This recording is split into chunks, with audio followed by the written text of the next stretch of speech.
I had rather be a doorkeeper in the house of my God than to dwell in the tents of ungodliness. Psalm 84, verse 10. The First Book of Chronicles, Chapter 1.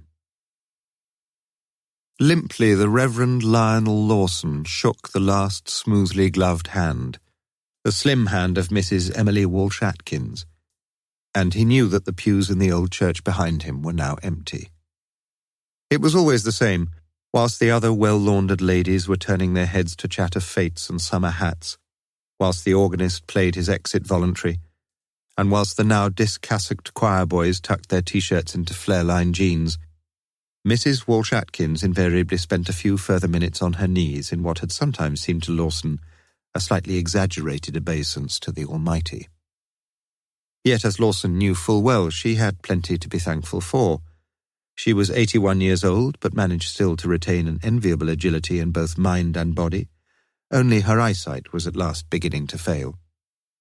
She lived in North Oxford in a home for elderly gentlewomen, screened off from the public gaze by a high fence and a belt of fir trees.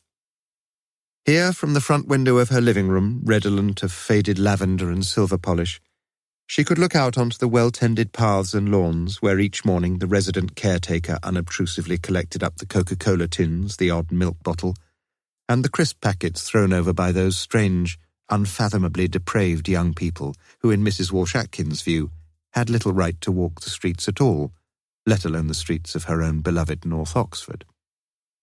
The home was wildly expensive, but Mrs. W.A. was a wealthy woman, and each Sunday morning her neatly sealed brown envelope lightly laid on the collection plate contained a folded £5 note.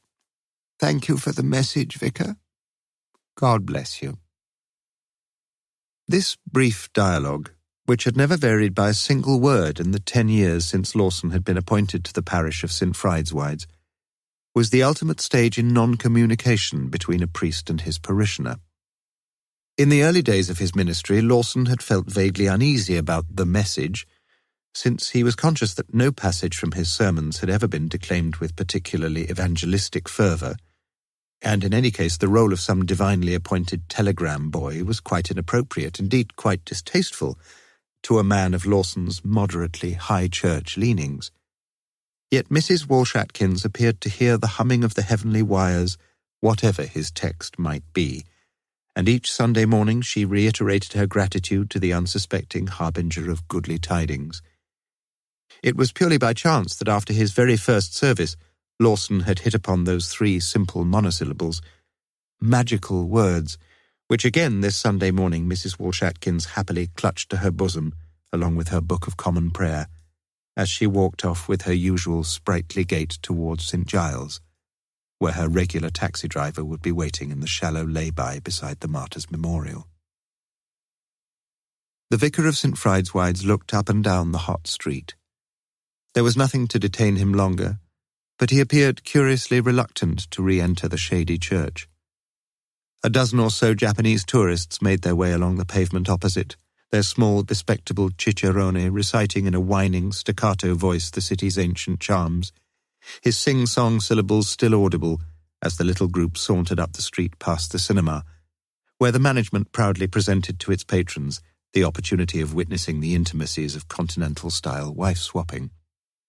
But for Lawson there were no stirrings of sensuality. His mind was on other things. Carefully he lifted from his shoulders the white silk-lined hood, M.A. Cantab, and turned his gaze towards Carfax, where already the lounge bar door of the Ox stood open. But public houses had never held much appeal for him. He sipped, it is true, the occasional glass of sweet sherry at some of the diocesan functions, but if Lawson's soul should have anything to answer for when the archangel bugled the final trumpet, it would certainly not be the charge of drunkenness. Without disturbing his carefully parted hair, he drew the long white surplice over his head and turned slowly into the church.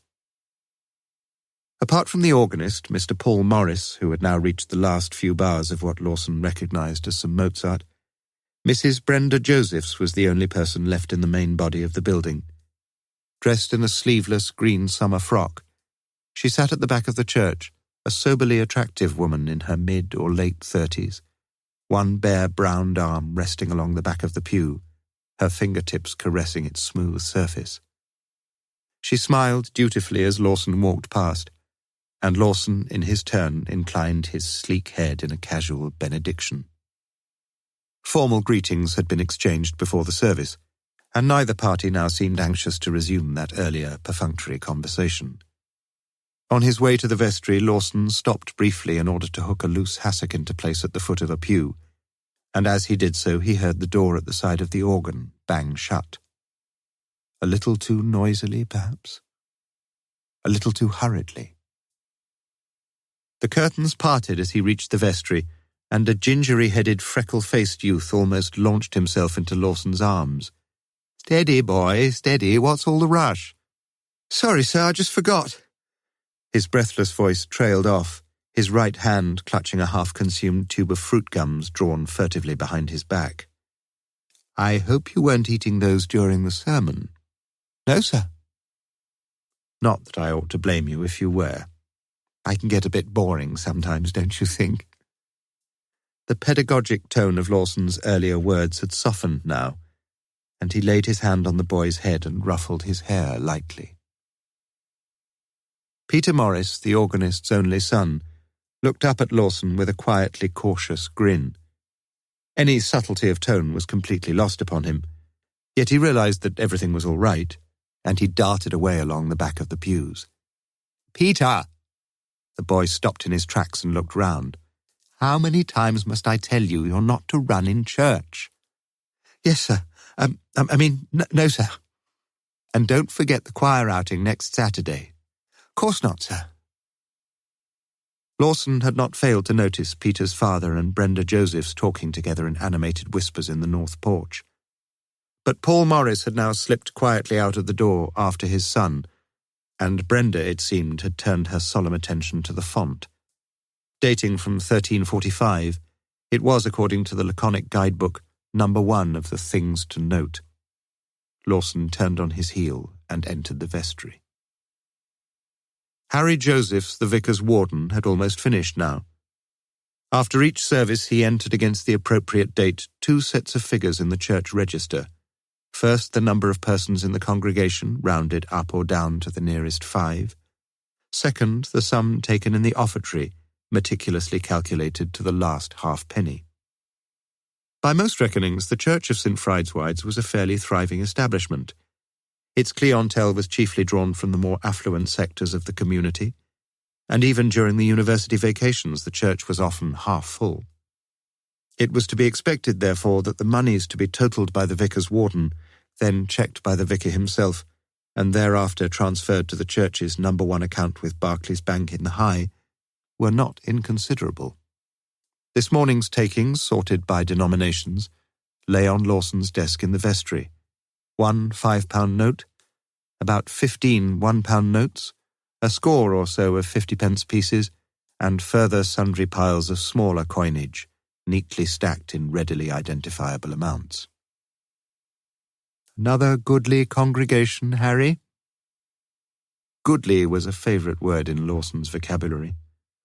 Although it had always been a matter of some contention in theological circles whether the Almighty took any great interest in the counting of mere heads, it was encouraging on a secular assessment to minister to a flock that was at least numerically fairly strong, and the word goodly seemed a happily neutral word to blur the distinction between the good, by purely arithmetical reckoning, and the godly, as assessed on a more spiritual computation.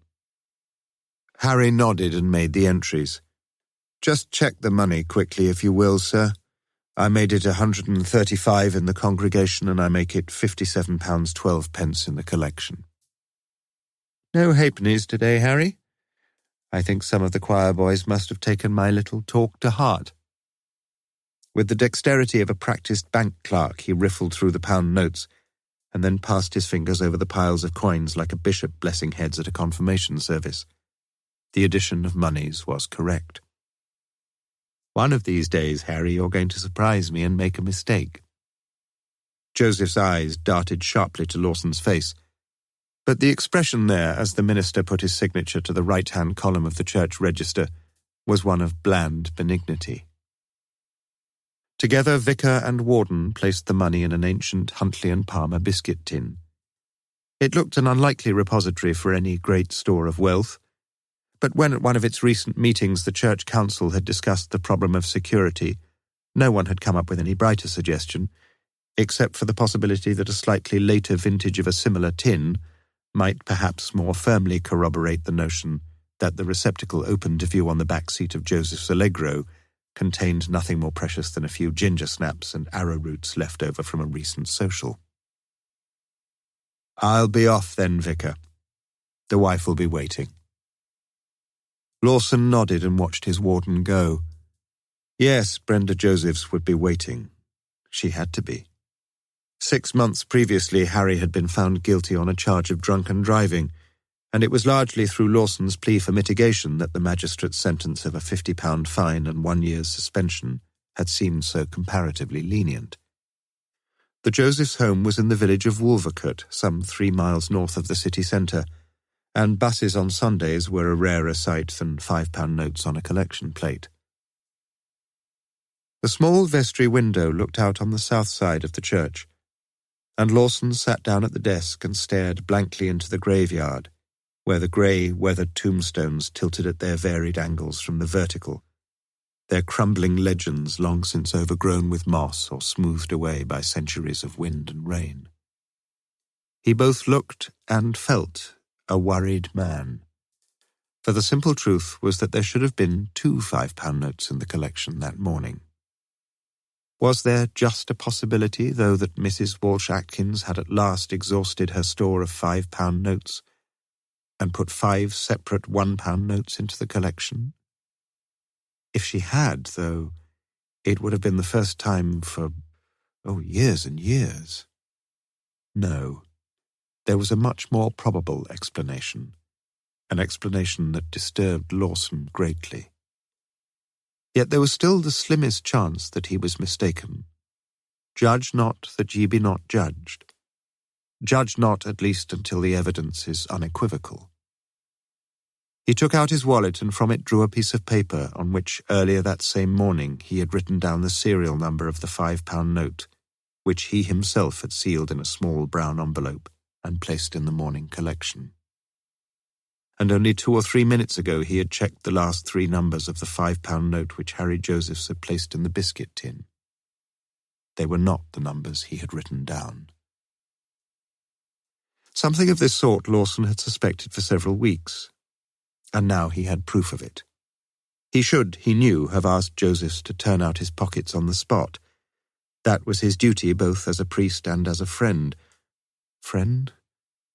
For somewhere on Joseph's person would have been found the £5 note he had just stolen from the offertory.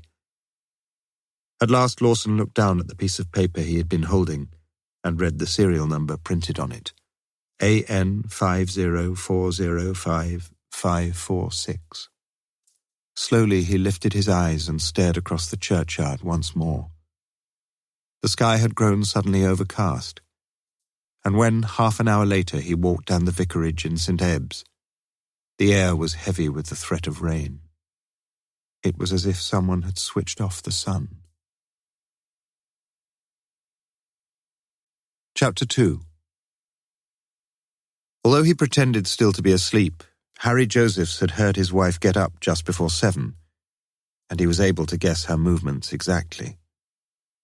She had put on her dressing gown over her nightdress, walked down to the kitchen, filled the kettle, and then sat at the table smoking her first cigarette.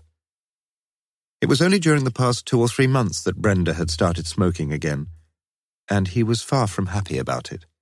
Her breath smelt stale, and the sight of an ashtray full of stubs he found quite nauseating. People smoked a lot when they were worried and tense, didn't they? It was just a drug, really. Like a slug of aspirin or a bottle of booze or a flutter on the horses. He turned his head into the pillow, and his own anxieties once more flooded through his mind. Tea? She nudged his shoulder gently and put the mug down on the small table that separated their twin beds. Josephs nodded, grunted, and turned onto his back, watching his wife as she stood in front of the dressing table and slipped the nightdress over her head. She was thickening a little round the hips now, but she was still leggily elegant, and her breasts were full and firm. Yet Joseph's did not look at her directly as she stood momentarily naked before the mirror. Over the past few months, he had felt increasingly embarrassed about gazing at her body, as if somehow he were intruding into a privacy he was no longer openly invited to share. He sat up and sipped his tea as she drew up the zip at the side of her brown skirt. "Paper come?" "I'd have brought it up." She bent forward from the waist and applied a series of cosmetic preparations to her face. Joseph himself had never followed the sequence with any real interest. "Lot of rain in the night?" "Still raining," she said. "Do the garden good?" Had any breakfast?" She shook her head. "There's plenty of bacon, though, if you—" She applied a thin film of light pink to her pouting lips. "And there's a few mushrooms left." Joseph finished his tea and lay back on the bed. It was 7:25 and Brenda would be off in 5 minutes. She worked mornings only at the Radcliffe Infirmary at the bottom of the Woodstock Road, where 2 years ago she had taken up her nursing career once again. 2 years ago. That was just after. She came across to his bedside, lightly touched her lips to his forehead, picked up his mug and walked out of the room. But almost immediately she was back again. "Oh, Harry, I nearly forgot. I shan't be back for lunch today. Can you get yourself something all right? I really must go and do some shopping in town. Not that I'll be late. 3ish at the latest, I should think. I'll try to get something nice for tea." Joseph nodded and said nothing, but she was lingering by the door. "Anything you want? From town, I mean?" "No." For a few minutes he lay quite still, listening to her movements below. "Bye." "Goodbye." The front door clicked to behind her. "Goodbye, Brenda." He turned the bedclothes diagonally back, got up, and peered round the side of the curtained window. The Allegro was being backed out carefully into the quiet, wet street, and then with a sudden puff of blue exhaust smoke was gone. To the Radcliffe was exactly 2.8 miles. Josephs knew that. For 3 years he had made the identical journey himself to the block of offices just below the Radcliffe where he had worked as a civil servant after his 20 years' service in the forces. But 2 years ago the staff had been axed following the latest public expenditure cuts, and 3 of the 7 of them had been declared redundant, including himself. And how it still rankled. He wasn't the oldest, and he wasn't the least experienced. But he was the least experienced of the older men and the oldest of the less experienced. A little silver handshake, a little farewell party, and just a little hope of finding another job. No, that was wrong. Almost no hope of finding another job. He had been 48 then. Young enough, perhaps, by some standards. But the sad truth had slowly seeped into his soul. No one really wanted him any longer. After more than a year of dispiriting idleness, he had, in fact, worked in a chemist's shop in Summertown, but the branch had recently closed down and he had almost welcomed the inevitable termination of his contract.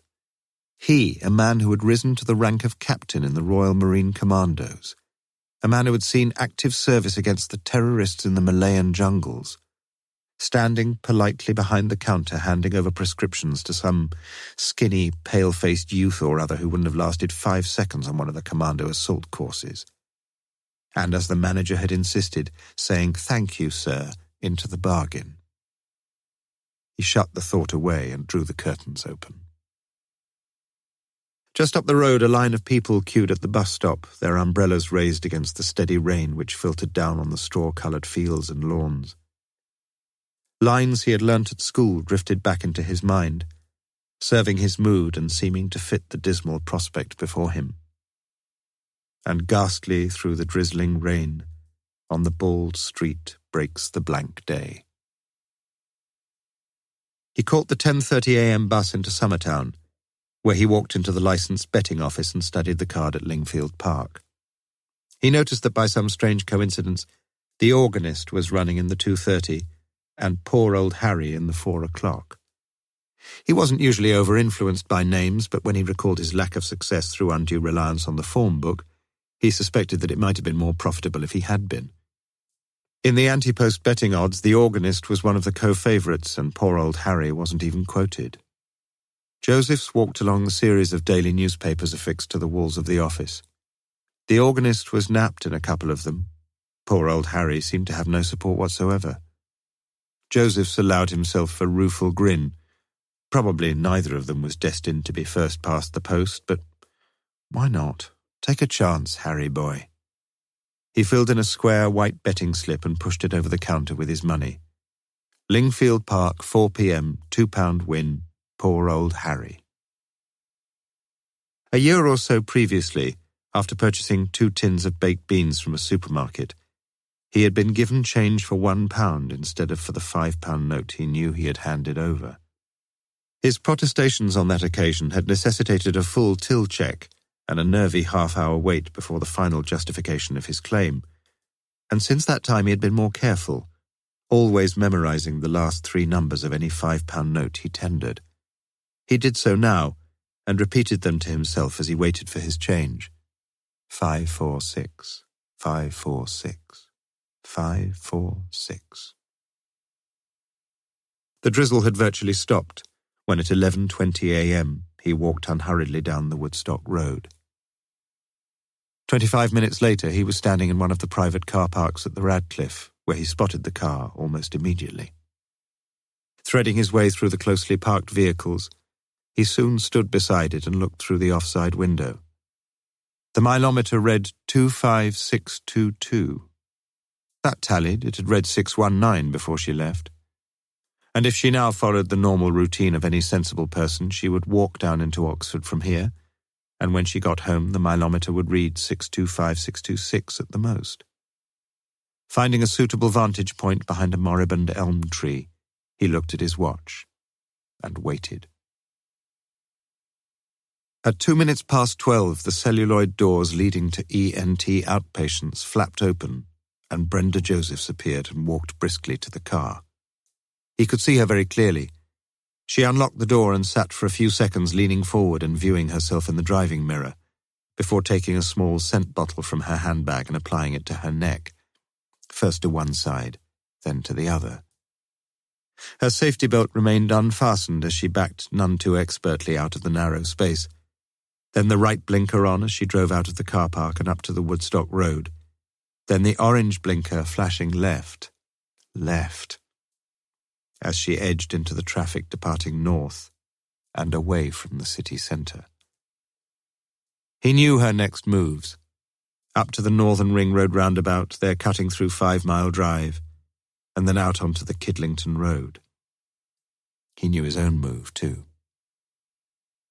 The telephone kiosk was free, and although the local directory had long since been stolen, he knew the number and dialed it. "Hello?" A woman's voice. "Roger Bacon School, Kidlington. Can I help you?" "I was wondering if I could speak to Mr. Morris, Mr. Paul Morris, please. I believe he's one of your music teachers." "Yes, he is. Just a minute. I'll just have a look at the timetable to see if... Just a minute." "No, he's got a free period. I'll just see if he's in the staff room. Who shall I say?" Mr. Jones." She was back on the line within half a minute. "No, I'm afraid he doesn't seem to be on the school premises, Mr. Jones. Can I take a message?" "No, it doesn't really matter. Can you tell me whether he's likely to be at school during the lunch hour?" "Just a minute." Josephs heard the rustling of some papers. She needn't have bothered, though. He knew that. "No, he's not on the list for lunches today. He usually stays, but don't worry. Sorry to have been a nuisance." He felt his heart pounding as he rang another number. Another Kidlington number. He'd give the bloody pair a fright. If only he could drive a car. The phone rang, and he was just beginning to wonder when it was answered. "Hello?" Just that, no more. Was the voice a little strained? "Mr. Morris?" It was no difficulty for him to lapse into the broad Yorkshire dialect of his youth. "Yes." "Electricity board here, sir. Is it convenient for us to come along, sir? Today, you mean?" "Aye, this lunchtime, sir." No, I'm afraid not. I've just called in home for a second to get a book. It's lucky you caught me, really, but I'm due back at school straight away. What's the trouble, anyway? Joseph slowly cradled the phone. That would give the sod something to think about. When Brenda arrived home at 10 minutes to 3, he was clipping the privet hedge with dedicated precision. "Hello, love. Have a good day." "Oh, usual, you know. I bought something nice for tea, though." "That's good news. Have any lunch?" "Mouthful of bread and cheese." She knew he was telling a lie, for there was no cheese in the house. Unless, of course, he'd been out again. She felt a sudden surge of panic as she hurried inside with her shopping bags. Joseph's continued his meticulous clippings along the tall hedge that separated them from next door. He was in no hurry, and only when he was immediately alongside the offside front door of the car did he casually glance at the fascia dials. The mileometer read 25633. As he always did, he washed up after their evening meal by himself, but he postponed one small piece of investigation until later, for he knew that as surely as night follows day, his wife would make some excuse for retiring early to bed. Yet, strange as it seemed, he felt almost glad. It was he who was now in control of things, or at least that is what he thought. She was on cue, all right, just after the news headlines on BBC One. "I think I'll have a bath and an early night, Harry. I feel a bit tired." He nodded understandingly. "Like me to bring you a cup of Ovaltine?" "No, thanks. I shall be asleep as soon as I hit the pillow, but thanks anyway." She put her hand on his shoulder and gave it the slightest squeeze, and for a few seconds her face was haunted by the twin spectres of self-recrimination and regret. When the water had finished running in the bathroom, Josephs went back into the kitchen and looked in the waste bin. There, screwed up into small balls and pushed right to the bottom of the debris, he found 4 white paper bags. Careless, Brenda, careless. He had checked the bin himself that same morning, and now there were 4 newcomers. 4 white paper bags, all of them carrying the name of the quality supermarket at Kidlington. After Brenda had left the next morning, he made himself some coffee and toast and sat down with the Daily Express. Heavy overnight rain at Lingfield Park had upset a good many of the favourites, and there were no congratulatory columns to the wildly inaccurate prognostications of the racing tipsters. With malicious glee, he noticed that the organist had come 7th out of 8 runners, and poor old Harry had won. At 16-1. Phew! It hadn't been such a blank day after all. Chapter 3. The last lesson of the week could hardly have provided a more satisfactory envoy. There were only 5 of them in the O-level music group, all reasonably anxious to work hard and to succeed, all girls, and as they sat forward awkwardly and earnestly, their musical scores of Piano Sonata Opus 90 on their knees, Paul Morris vaguely reminded himself how exquisitely Gilels could play Beethoven. But his aesthetic sense was only minimally engaged, and not for the first time during the past few weeks he found himself wondering whether he was really cut out for teaching.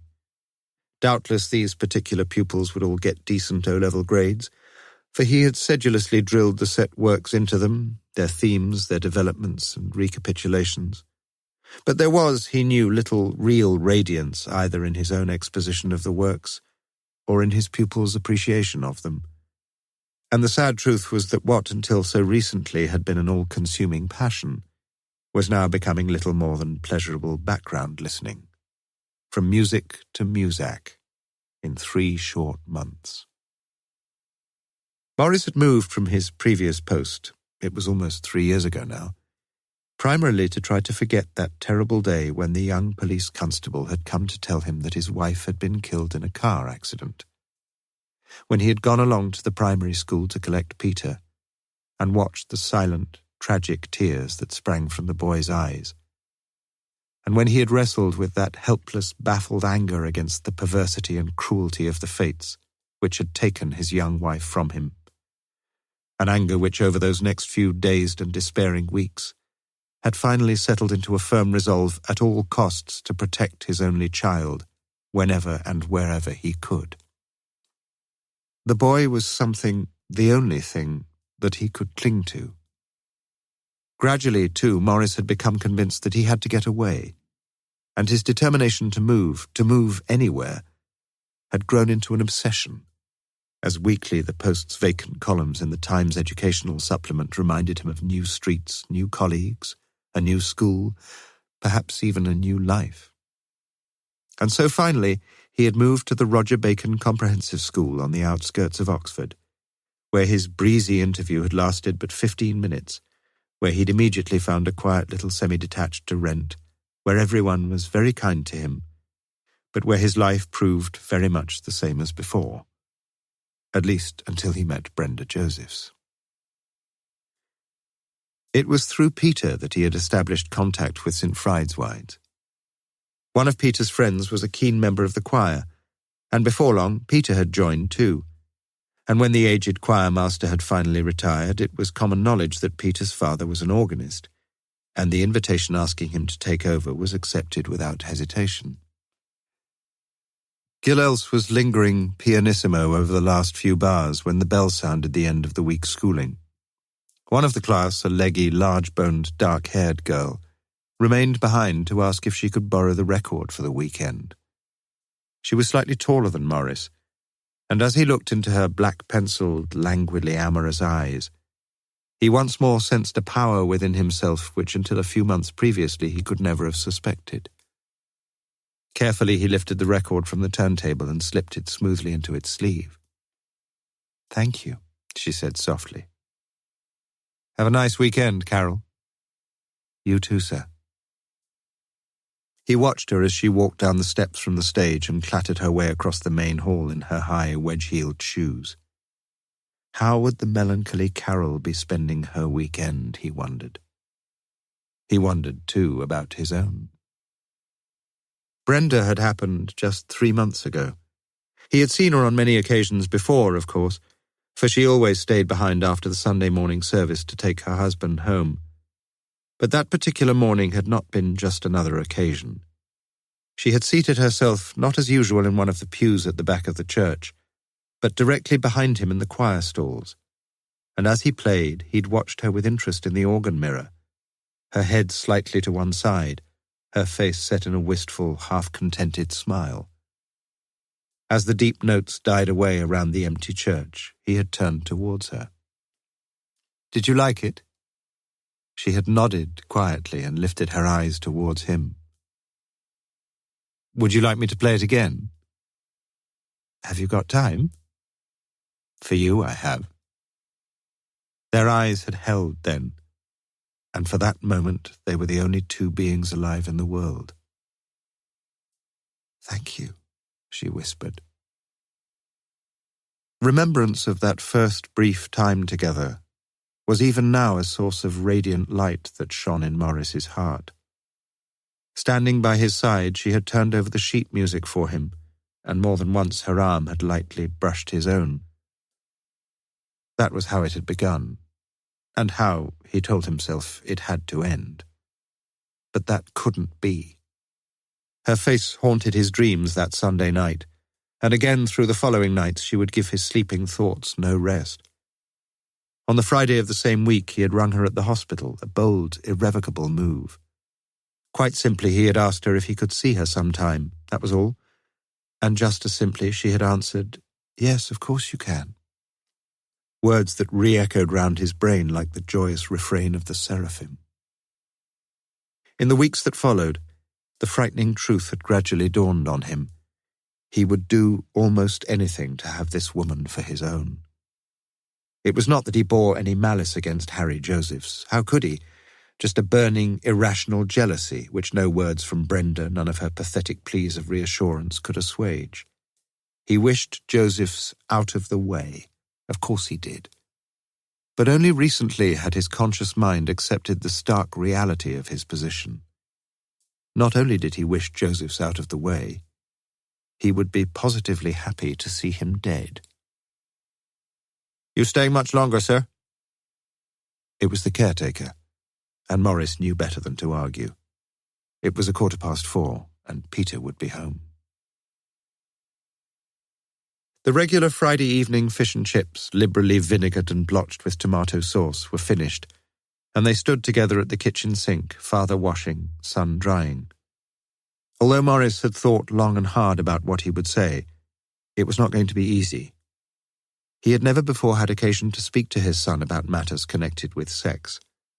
But one thing was quite certain, he had to do so now. He remembered with devastating clarity, he had only been 8 at the time, when the 2 boys next door had been visited by the police, and when one of the local ministers had been taken to court and there convicted and sentenced to prison. And he remembered the new words he had then learned, words that his schoolfellows had learned too and laughed about in lavatory corners, slimy words that surfaced ever after in his young mind as if from some loathsome reptilian pool. "I think we may be able to get you that racing bike in a couple of months." "Really, Dad?" "You have to promise me to be jolly careful." But Peter was hardly listening. His mind was racing as fast as the bike was going to race, his face shining with joy. "Pardon, Dad?" "I said, are you looking forward to the outing tomorrow?" Peter nodded, honestly, if comparatively unenthusiastically. "Expect I'll get a bit fed up on the way back, like last year." "I want you to promise me something." Another promise. The boy frowned uncertainly at the serious tone in his father's voice, and rubbed the tea towel quite unnecessarily round and round the next plate, anticipating some adult information, confidential and perhaps unwelcome. "You're still a young lad, you know. You may think you're getting a bit grown up, but you've still got a lot to learn. You see, some people you'll meet in life are very nice, and some aren't. They may seem nice, but they're not nice at all." It sounded pathetically inadequate. "Crooks, you mean?" In a way they're crooks, yes, but I'm talking about people who are bad inside. They want strange sorts of things to satisfy them. They're not normal, not like most people." He took a deep breath. "When I was about your age, younger in fact." Peter listened to the little story with apparent unconcern. "You mean he was a queer, Dad?" "He was a homosexual. Do you know what that means?" "Of course I do." "Listen, Peter, if any man ever tries anything like that, anything, you have nothing at all to do with it. Is that clear? And what's more, you'll tell me, all right?" Peter tried so very hard to understand, but the warning seemed remote, dissociated as yet from his own small experience of life. "You see, Peter, it's not just a question of a man touching," the very word was shudderingly repulsive, "or that sort of thing. It's what people start talking about, or photographs that kind of—" Peter's mouth dropped open and the blood froze in his freckled cheeks. So that was what his father was talking about. The last time had been 2 weeks ago, when 3 of them from the youth club had gone along to the vicarage and sat together on that long black shiny settee. It was all a bit strange and exciting, and there had been those photographs, big black and white glossy prints that seemed almost clearer than real life. But they weren't just pictures of men, and Mr. Lawson had talked about them so naturally somehow. Anyway, he'd often seen pictures like that on the racks in the newsagents. He felt a growing sense of bewilderment as he stood there by the sink, his hands still clutching the drying cloth. Then he heard his father's voice, raucous and ugly, in his ears, and felt his father's hand upon his shoulder, shaking him angrily. "Do you hear me? Tell me about it." But the boy didn't tell his father. He just couldn't. What was there to tell, anyway? Chapter 4. The coach, a wide luxury hulk of a thing, was due to leave Cornmarket at 7:30 a.m, and Maurice joined the group of fussy parents counter-checking on lunch bags, swimming gear and pocket money. Peter was already ensconced between a pair of healthily excited pals on the back seat, and Lawson once more counted heads to satisfy himself that the expedition was fully manned and could at last proceed. As the driver heaved round and round at the huge horizontal steering wheel, slowly manoeuvring the giant vehicle into Beaumont Street, Morris had his last view of Harry and Brenda Josephs sitting silently together on one of the front seats, of Lawson folding his plastic raincoat and packing it into the overhead rack, and of Peter chatting happily away, and like most of the other boys, disdaining or forgetting to wave farewell. All en route for Bournemouth. It was 7:45 a.m. by the clock on the south face of St. Frideswide's, as Morris walked up to Carfax and then through Queen Street and down to the bottom of St. Ebbs, where he stopped in front of a rangy, three-storied stuccoed building set back from the street behind bright yellow railings. Nailed to the high wooden gate which guarded the narrow path to the front door was a flaking notice board announcing in faded capitals St. Frideswide's Church and Oxford Pastorate. The gate itself was half open, and as Morris stood self-consciously and indecisively in the deserted street, a whistling paper boy rode up on his bicycle and inserted a copy of the Times through the front door. No inside hand withdrew the newspaper, and Morris walked slowly away from the house and just as slowly back. On the top floor, a pale yellow strip of neon lighting suggested the presence of someone on the premises, and he walked cautiously up to the front door, where he rapped gently on the ugly black knocker. With no sound of movement from within, he tried again, a little louder. There must be someone, surely, in the rambling old vicarage. Students up on the top floor, probably. A housekeeper, perhaps. But again, as he held his ear close to the door, he could hear no movement, and conscious that his heart was beating fast against his ribs, he tried the door.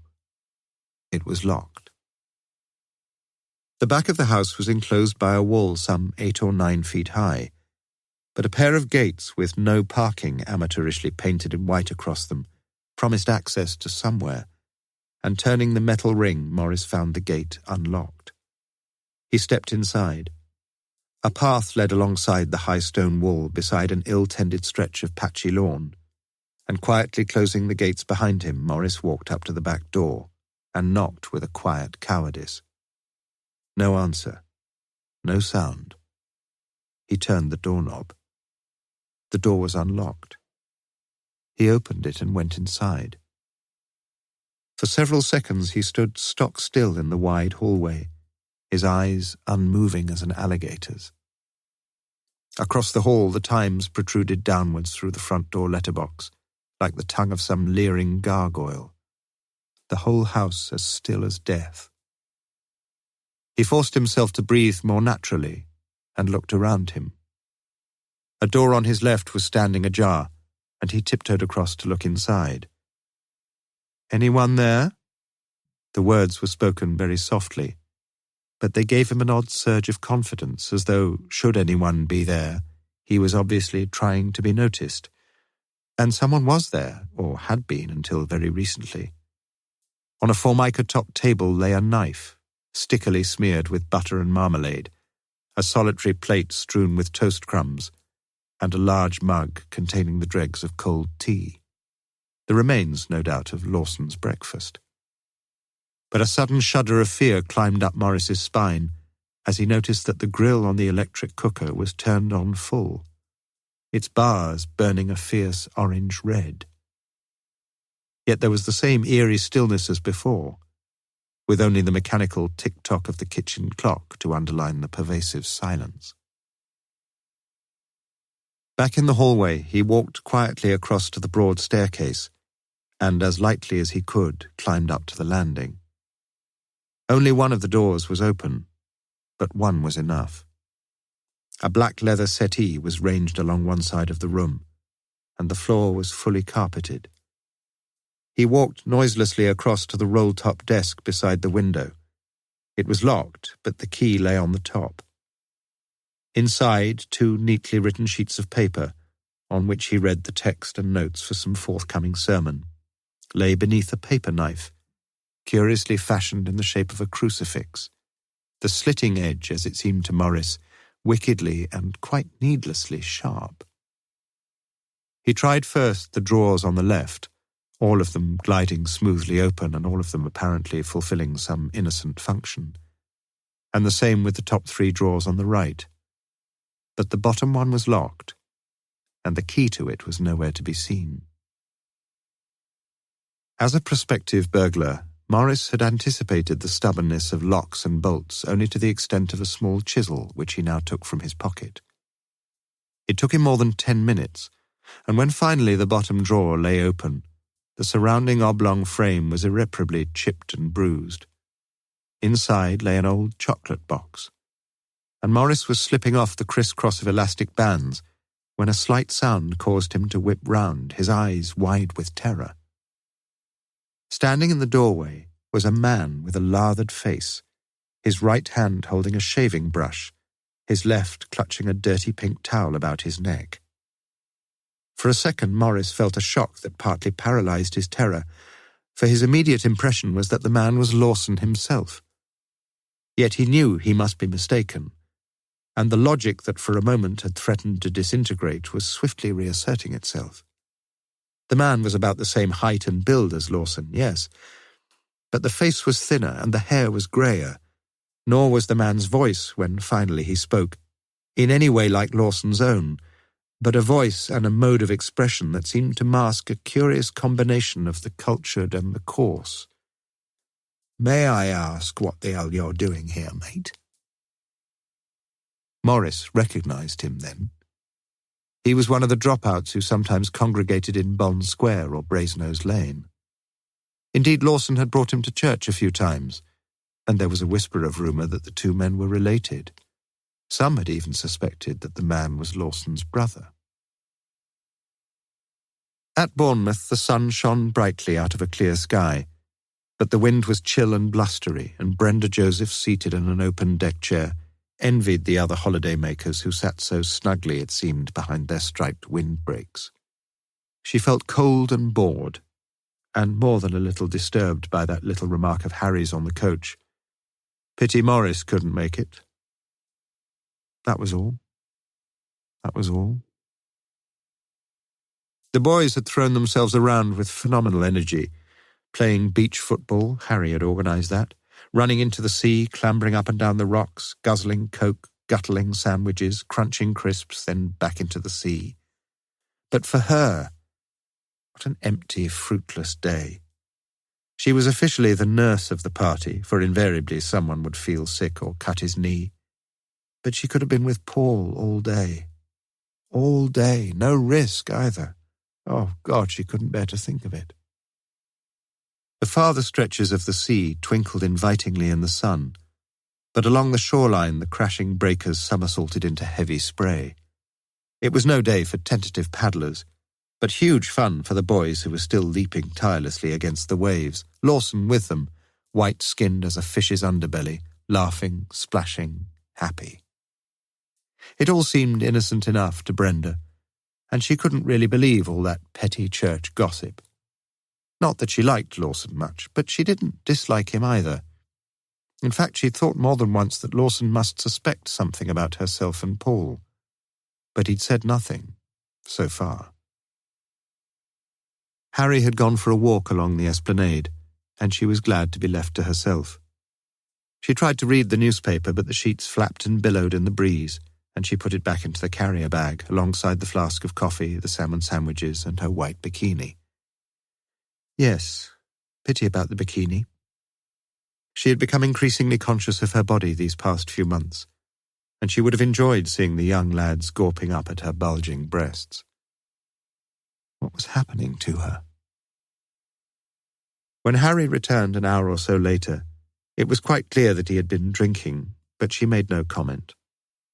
As a concession to the English summer, he had changed into a pair of old shorts, long, baggy service issue, in which, according to Harry, he and his men had flushed the Malaysian jungles of all the terrorists. His legs had grown thinner, especially around the thighs, but they were still muscular and strong. Stronger than Paul's, but... She stemmed the gathering flood of thoughts and unfolded the tinfoil round the sandwiches. She averted her eyes from her husband as he slowly masticated the tinned salmon. What was happening to her? The poor fellow couldn't even eat now without her experiencing a mild disgust. She would have to do something, she knew that, and soon. But what could she do? It was not on that joyless day at Bournemouth, although it was very soon after, that Brenda Josephs recognized the ugly fact that had been standing at the threshold of her mind. She now hated the man she had married. "Have you heard that somebody might be helping himself from the collection? It's only a rumour, but—" It was the following morning when Morris heard the first whisperings, but in his mind, as in many others, the alleged hebdomadal thefts were already firmly substantiated in the higher courts of heaven, and now stood only in need of a little terrestrial corroboration. There were, surely, only two obvious opportunities and two possible suspects, Lawson at the altar and Josephs in the vestry. And during the penultimate verse of the offertory hymn, Morris turned the organ mirror slightly to the right and adjusted the elevation, so that he had a good view of the large gilt crucifix standing on the heavily brocaded altar cloth, and of Lawson holding high the collection plate, then lowering it and leaning forward in a tilted benediction before handing it back to the vicar's warden. It had been impossible to see Lawson's hands clearly, but nothing had been taken, Morris could have sworn to it. So it must be that contemptible worm Joseph's. Much more likely, counting the cash all alone in the vestry. Yes. And yet, if the church funds were being pilfered, wasn't there a much likelier culprit than either? The scruffy-looking man from the church army hostel, the man who had been there again this morning, sitting next to Josephs at the back of the church, the man Lawson had befriended, and the man whom Morris himself had encountered the previous morning in the vicarage. A few minutes later he closed the organ door quietly behind him, and managed a cheerful "Good morning" to Mrs. Walsh-Atkins as she finally rose from her knees. But in truth he was far from cheerful, and as he walked slowly up the central aisle, his mind for once was not wholly preoccupied with thoughts of Brenda Josephs, whom he could now see waiting for him by the font. Like Lawson at this time a week ago, he felt a very worried man. Chapter 5. On Wednesday of the same week, no one seemed to mind the woman as she stood by the shop window examining with slow deliberation one bulky sample book after another. "Just looking," she told the assistant. She'd known what would happen, of course. From the bus stop in Woodstock Road he would walk down South Parade, where Cromwell had once arranged his Roundheads, turn right into Banbury Road, and then go into the licensed betting office just opposite the carpet shop. And he had already done so. She knew, too, that he would have to come out sooner rather than later since he was due home for lunch with her, at about 1 o'clock, and he had another call to pay before then, had he not? It was 11:20 a.m. when Harry Josephs at last emerged, and his wife drifted quietly behind a line of vertically stacked linoleum rolls, watching him. Back up to South Parade, where he pushed the button at the Pelican Crossing and waited to cross the Banbury Road, just as she'd thought. She left the shop with a guilty, "Thank you," and kept well behind him as he walked with his slightly splay-footed gait up towards North Oxford, his brown suit clearly visible beyond the other pedestrians. He would turn right very soon now, how much she knew, into Manning Terrace, and she skipped and waltzed her way in and out of the prams as soon as he disappeared. He was on the right-hand side of the terrace, about 7 or 8 houses along, and he would be stopping just about there, yes, and walking up the short path to one of the front doors. She knew not only the number of the house, but also the woman who lived there, knew the style and colour of her hair even, long and prematurely grey, like the strand she'd found on Harry's suit one day the previous week. Ruth Rawlinson. That was the name of the woman who lived at number 14, the woman whom her husband had been seeing, and it was all just as Lionel Lawson had told her it was. She hurried back to the Summertown car park, She would just have time to put in a brief appearance at the Radcliffe Infirmary and to tell the nursing officer that her dental appointment had taken much longer than expected and that she'd make up the time tomorrow. As she drove down into Oxford, her lips were curled in a cruelly contented smile. At 8 p.m. on the Wednesday of the following week, Ruth Rawlinson took little notice when she heard the click and the creak of the north door opening. People often came in to look around, to admire the font, to light a candle, to pray even, and she silently wiped her wet cloth over the wooden floor of the pew behind one of the pillars in the south aisle. The stranger, whoever he might be, was now standing still, for the echo of his footsteps had died away in the empty, darkening church. This was just about the time when the place could get almost eerie, and time for Ruth to go home. Of indeterminate age, anywhere between mid-30s and late 40s, she wiped her pale forehead with the back of her wrist and brushed back a wisp of straggling hair. She'd done enough. Twice a week, on Mondays and Wednesdays, she spent about 2 hours in St. Frideswide's, usually in the mornings, cleaning the floors, dusting the pews, polishing the candlesticks, turning out the dying flowers, and once every 3 months washing and ironing all the surplices. For these good works her motives were obscure, not least to Ruth herself. Sometimes she suspected they sprang from an almost pathological need to escape for a brief while her demanding, discontented, self-centred invalid of a mother with whom she shared her house. At other times, especially on Sundays, she felt her motives sprang from a deeper source, for she found herself profoundly moved in spirit by the choral mass, especially by Palestrina, and then she would approach the altar of the Lord to partake in the host with an almost mystical sense of wonder and adoration. The footsteps had started again, and as they moved slowly up the central aisle, she peered over the top of the pew. He looked somehow familiar, but he was half turned away from her, and for a while she failed to recognize him. His sub-fusk suit seemed of good quality cloth, though loose-fitting and shabby, and his face, so far as she could see it, was matted with greyish stubble. He peered vaguely across the pews, first to the left, then to the right, before stopping at the chancel steps. Was he looking for something, or someone? Instinctively, Ruth felt it better if he remained unaware of her presence, and very, very quietly she wiped the cloth over the winking suds.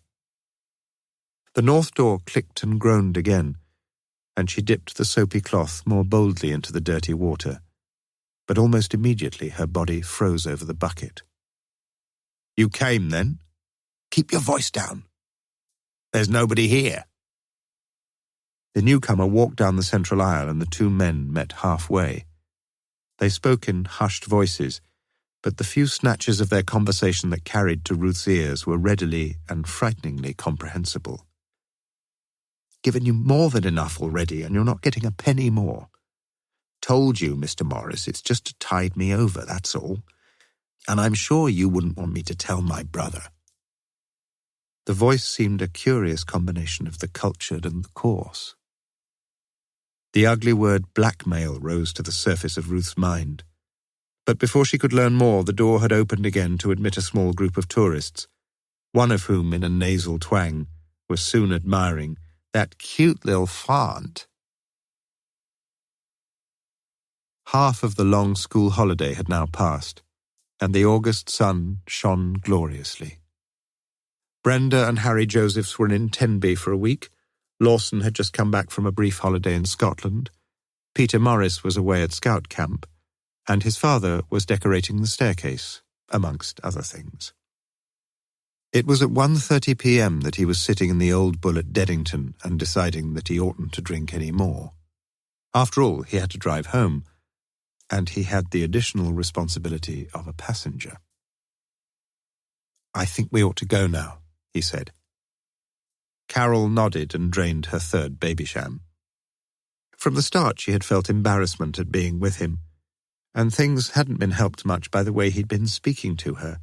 So naturally, so unendearingly, it wasn't at all what she'd expected, or hoped. She'd been in a pub before, of course, quite a few times, but only for a giggle round the jukebox with some of the others from school.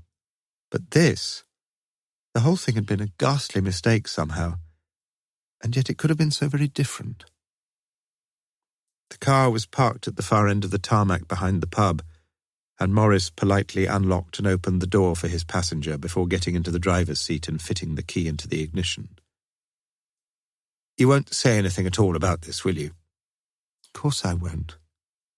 "You mustn't tell anyone." "I shan't tell a soul," she said. Her eyes, the lids shaded in a lurid blue, were dull with disappointment. Morris took a deep breath. "Put your safety belt on, my girl. Better safe—" He leaned over to help fix the awkward thing, and was aware of the softness of her breast against his arm. With what seemed almost paternal affection, he took her hand in his, and as she turned her head towards him, he put his mouth lightly to hers and felt her full lips softly cushioning his own. He had meant no more than that, but he lingered there as the girl's lips gently, yet so perceptibly, pushed forward against his own. And still he lingered, savouring long the sensual delight. He put his arm along the seat, easing her more closely towards him, and then the tip of her tongue tentatively tried the entrance to his mouth, and the smouldering smoke burst forth in a blazing flame. Eagerly she pulled down his hand to her naked thigh, and her legs opened slowly and invitingly, like the arms of a saint in a holy benediction. They broke away from each other guiltily as a car backed into the space beside them, and Morris drove off to Kidlington, dropping her where he had picked her up on the north side of the village. "Would you like to come to see me sometime?" They were the first words that either of them had spoken on the way back. "When do you mean?" "I dunno." His throat was very dry. "Now?" "All right." "How long will it take you from here?" 10 minutes. "You'd better come in the back way." "All right." "I want you, Carol." "I want you, sir." "Sir? My God, what was he doing?" "Be as quick as you can." "I will, don't worry." In the kitchen he opened a bottle of Beaujolais, fetched 2 glasses from the living room, and looked yet again at his watch. Just another 5 minutes. Come on, Carol. Already in his mind he was unfastening the buttons down the front of her white blouse, and his hands were slipping inside to fondle her breasts. He breathed deeply and waited with an almost desperate impatience. When finally he heard the timid knock, he walked to the back door like a man newly ushered through the gates of paradise. "Good afternoon," said Lawson. "I hope I've not called at an inconvenient time. I wonder if I can come in and talk to you. It's rather important." The Second Book of Chronicles, Chapter 6. But for his dilatoriness and indecisiveness, Detective Chief Inspector Morse would have been cruising among the Greek islands. 3 months earlier, in January, he had discussed Easter bookings with the Town and Gown travel agency, taken home a Technicolor brochure, rung up his bank manager to discover the going rate for the drachma, bought a slim, modern Greek phrasebook, and even managed to find his passport again. He had never been to Greece, and now, a bachelor still, 47 years old, he retained enough romance in his soul to imagine a lazy liaison with some fading film star beside the wine-dark waves of the Aegean. But it was not to be. Instead, on this chilly Monday mid-morning in early April, he stood at a bus stop in North Oxford, with a fortnight's furlough before him, wondering exactly how other people could organise their lives, make decisions, write a letter even. Still no bus in sight. A heavily pregnant mother pushed a rickety, collapsible pram into the shelter, unstrapped the infant within it, and then stuck her head out to admonish her slightly older offspring, already exhibiting, as it seemed to Morse, the lively potential of a fully-fledged criminal. "Stop throwing them bricks, Jason!" Jason. Jason and the Argonauts sailing up to the Hellespont. Morse felt he could have done without the reminder, The second reminder, in fact, that morning, for Radio Oxford had just broadcast an interview with the new vicar of St. Frideswide, recently returned from a fortnight in a monastery on the island of Patmos. Morse stood aside to allow Jason's formidable mother to enter the bus first. She asked for St. Frideswide's, and as she fiddled one-handedly in her purse, the other passengers watched in helpless silence as the hero of the Argosy wiped his filthy shoes over the nearest seat cover. Morse knew where St. Frideswide's was, of course, one of the string of ecclesiastical edifices along Cornmarket, where there had been some rather curious occurrences the previous autumn, when he himself had been away on an 8-week secondment in West Africa. "Where to, mate?" It was more than a year since Morse had been on a bus. "St. Frideswide's, please." It was as good a stop as any for the Ashmolean, and Morse had promised himself an hour or so in the galleries. It would be good to see the Tiepolo again, and the Giorgione. But he saw neither that morning. Whilst Mrs. Jason was extricating his pram from the luggage rack, the triumphant young vandal himself was already at large in the street, and very soon the bottom half of a notice affixed to the church railings was torn from its moorings. "How many times have I told you, Jason?" This rhetorical question was accompanied by a clumping clout across the youngster's ears, and the bawling brat was finally dragged away. The notice now read, "St. Frideswide's Easter Jumble Sale." That was all. Any details of date, time, and place had vanished with the passing of Jason. Morse was a believer neither in the existence of God nor in the fixity of the fates. About such things he never quite knew what he should think, and like Hardy's, his philosophy of life amounted to little more than a heap of confused impressions, akin to those of a bewildered young boy at a conjuring show. Yet as he looked back, it seemed somehow preordained that his steps should take him on only one course that morning. And he took that course now, as in obedience to some strangely compelling impulse, he walked the few steps across the pavement and unlatched the door at the north porch of St. Frideswide's. Chapter 7. As a schoolboy, Morse had once paid a few shillings for a book on architecture and had traipsed around a good many churches, earnestly tracing the development of early English into Gothic. But the enthusiasm, like so many, had been short-lived. And as he stood in the vaulted silence, looking down the central aisle towards the altar, with the heavily curtained vestry to the right behind him, few of the architectural features were familiar any longer, and his mind, whilst not uninformed, remained maddeningly blank, like that of an amnesiac ornithologist at a duck pond. A ring of candles burned around the effigy of some saint or other, and an occasional elongated asterisk of light was reflected in a gleaming flash from an adjacent crucifix. The air was heavy with incense. As he walked slowly towards the chancel, Morse realized that he'd been wrong about the silence, though. Somewhere he could hear a quiet, rhythmic scratching noise, like that of a church mouse scampering around in the wainscoting. But the noise was too regular for that, and suddenly Morse knew that he was not alone. A grey head rose above the level of the front pew and nodded neutrally as the visitor stopped alongside. She wiped her pale forehead with the back of her wrist and blew a stray hair from her vision before bending over her work once more, the concentric rings of soap on the wooden floor dissolving beneath her wiping cloth, the bucket rattling as she moved to the next rectangle. "Good morning." Morse smiled amiably as he looked down at her. "You don't seem to have got any of those brochure things, telling people what to look at." "No, we ran out last week, but the vicar's having some more printed." "The vicar? That's Mr. Lawson, isn't it?" "No, it isn't."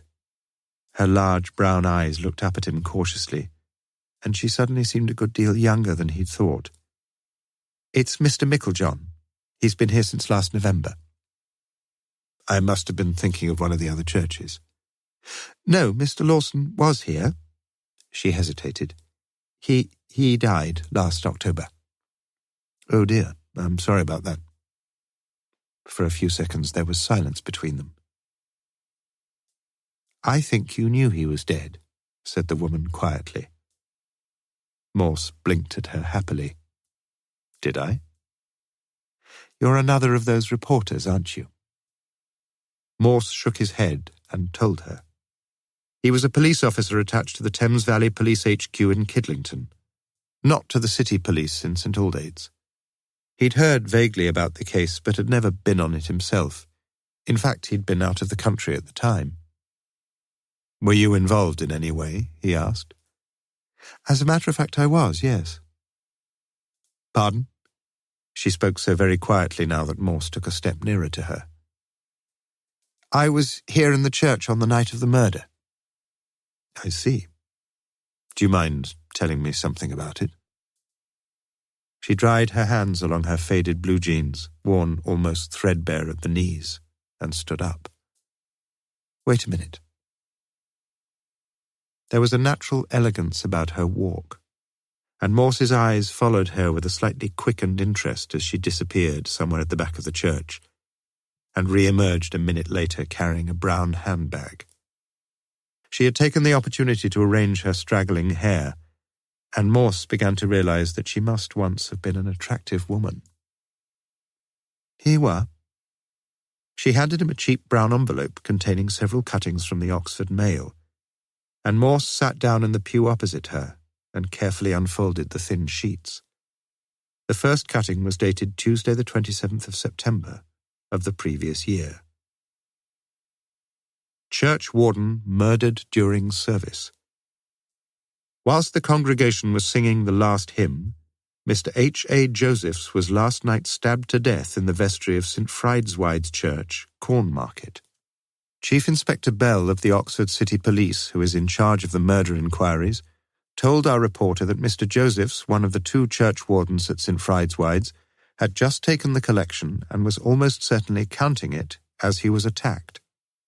When the police arrived, there was no sign of the collection plate itself or of the money. Inspector Bell said that if robbery had been the sole motive, the murder was doubly tragic since only a dozen or so people had attended the evening service, and the offertory could have amounted at most only to about £2 or £3. Several members of the congregation had heard sounds of some disturbance at the back of the church, but no one suspected that anything was seriously wrong until Mr. Josephs had shouted for help. The vicar, the Reverend L. Lawson, immediately suspended the service and summoned the police and the ambulance, but Mr. Josephs died before either could arrive. The knife used by the murderer was of a dull golden colour, cast in the shape of a crucifix with the blade honed to a razor sharpness. Police are anxious to hear from anyone who has knowledge of such a knife. Mr. Josephs, aged 50, was married and lived in Portmeadow Drive, Wolvercote. He came to Oxford after left foot shot was brilliantly pushed over the bar, serving as a regular officer in the Royal Marine Commandos, and saw active service in Malaya. Until 2 years ago, he worked for the Inland Revenue Department. There are no children. The inquest is to be held next Monday. Morse quickly read through the article again, for there were a couple of things, quite apart from the extraordinary typography of the last paragraph, that puzzled him slightly. Did you know him very well? Pardon? The woman stopped her scrubbing and looked across at him. I said, did you know Josephs well? A flicker of unease in those brown eyes. Had she heard him the first time? Yes, I knew him quite well. He was a churchwarden here. It says so, doesn't it? Morse let it go and turned his attention to the second cutting, dated Tuesday the 4th of October. Inquest Riddle. The inquest on Mr. H.A. Josephs, who was stabbed to death last week at St. Frideswide's Church, was adjourned yesterday after a 20-minute hearing, but not before the court had heard some startling new evidence. The post-mortem report on Mr. Josephs showed that a lethal quantity of morphine was present in the stomach, but it seemed clear that it was the stab wound which had been the immediate cause of death. Earlier, Mr. Paul Morris, of 3 Home Close, Kidlington, had given evidence of formal identification. He had been the organist during the service and was in fact playing the last hymn when Mr. Josephs was murdered. Another witness, Miss Ruth Rawlinson of 14 Manning Terrace, Summertown, said that she heard noises coming from the vestry during the singing of the last hymn and had turned to see Mr. Josephs call out and slump beside the vestry curtains. Chief Inspector Bell of the Oxford City Police informed the coroner that he was as yet unable to report on any firm developments in the case, but that inquiries were proceeding. The coroner extended his deepest sympathy to Mrs. Brenda Josephs, the deceased's wife. The funeral service will be held at St. Frideswide's on Thursday at 2:30 p.m. The narrative was bald, but interesting enough, wasn't it? What was morphine doing in the poor beggar's innards? Somebody must have wanted him out of the way pretty badly, and that somebody had so far got away with it and was still walking around, probably walking around the streets of Oxford. A free man, or a free woman, perhaps, he reminded himself, as he glanced across the aisle. Morse looked about him with renewed interest. He was actually sitting a few yards from the scene of the crime, and he tried to imagine it all. The organ playing, the few members of the congregation standing, heads bowed over their hymn books. 1 minute, though, where was the organ? He got to his feet and walked up the broad, shallow steps of the chancel. Yes, there it was, on the left-hand side behind 2 rows of choir stalls, with a blue curtain stretched across in front of it to hide the body of the organist. And a mirror, too, fixed just above the high top manual, so that, however much he was concealed from the view of all others, the organist himself could keep an observant eye on the minister and the choir, and on the congregation as well, if he wanted to. If you swung the mirror round a bit. Morse sat himself behind the curtain on the organ seat and looked into it. He could see the choir stalls behind him and the main body of the chancel.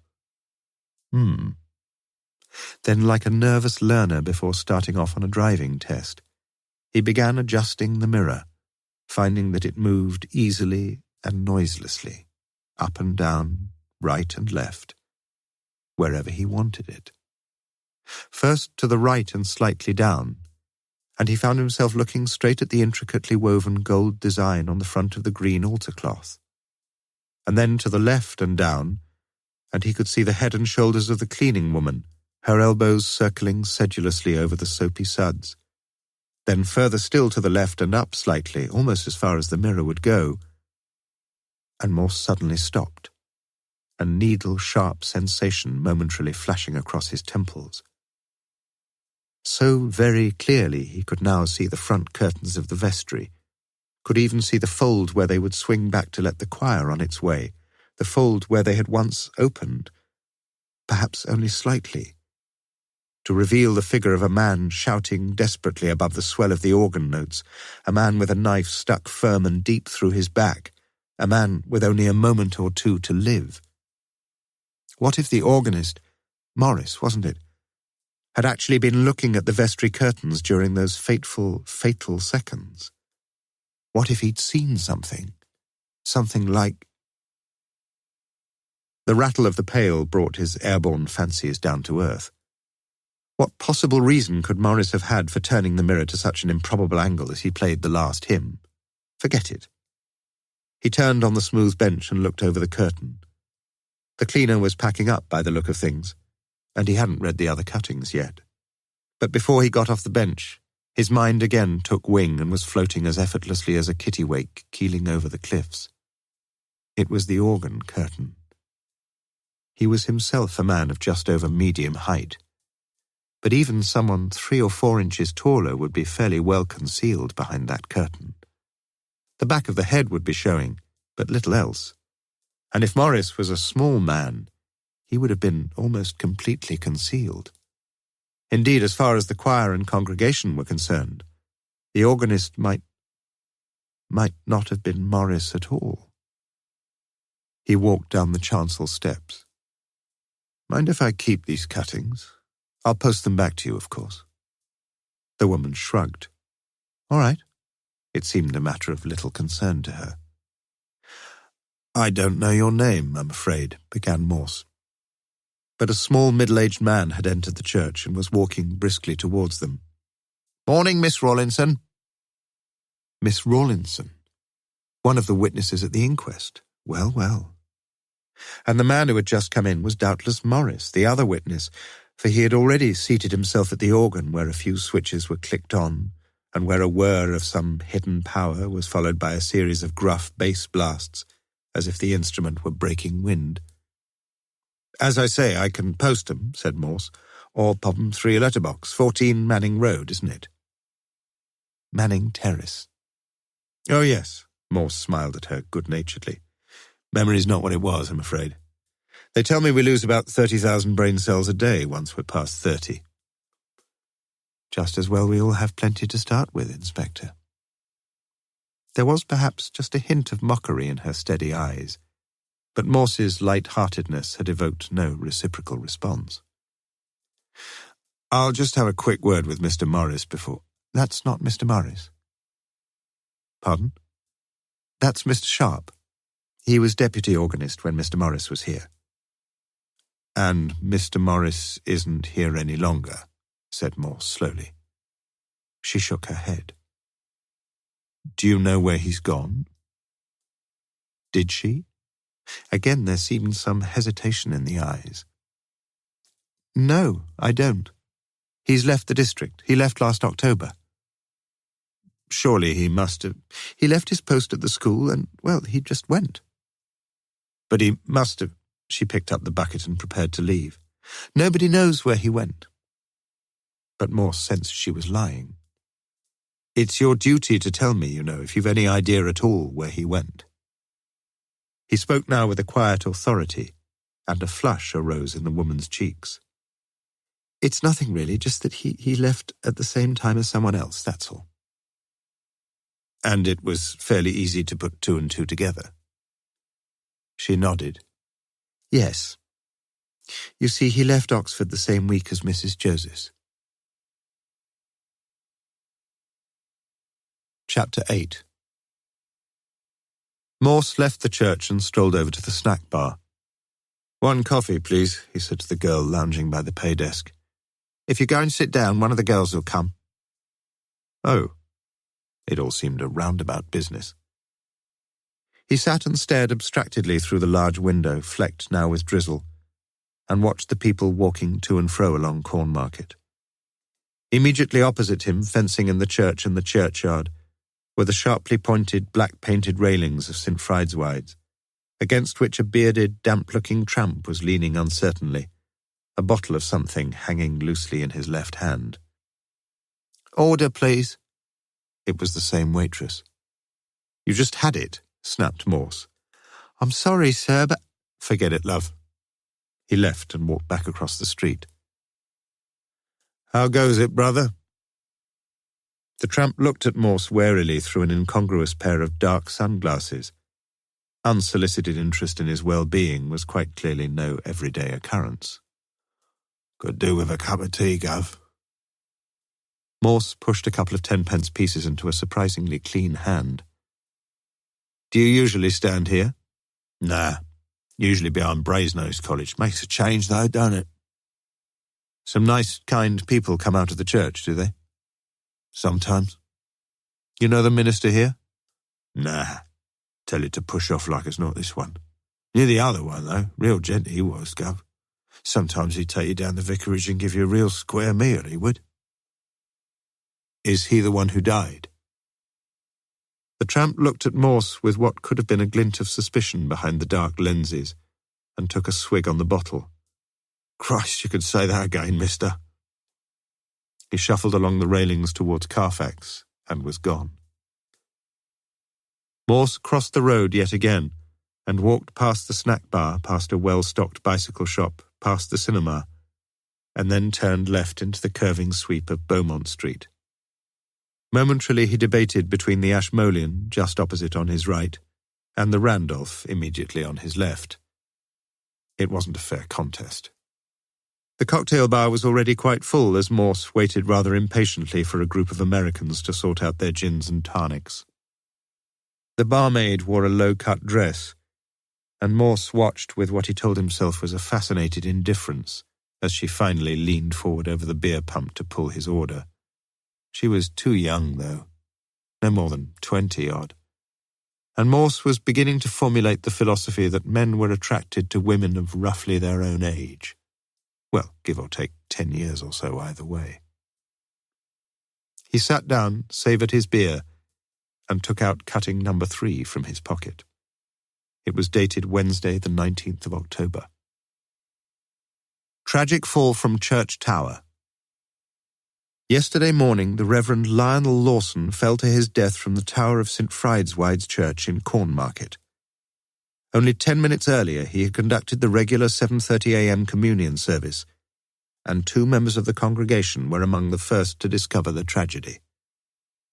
The church tower, formerly a favourite viewing point for tourists, has been closed to the public for the last 2 years as signs of crumbling have become evident in the stone fabric on the north side. But the tower was not considered unsafe, and only a year ago workmen had been up to check the leads.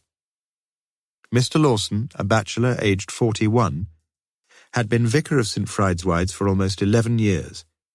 He will be remembered above all perhaps for his social work, since in addition to his deep involvement with the church's flourishing youth activities, he invariably took a compassionate interest in the plight of the homeless, and there can be few regular down-and-outs in Oxford who have not at some time or another enjoyed his hospitality. As a churchman, he made no apologies for his high Anglican views, and although his strongly voiced hostility towards the ordination of women was not universally popular, his large and loyal congregation will mourn the death of a dear friend and pastor.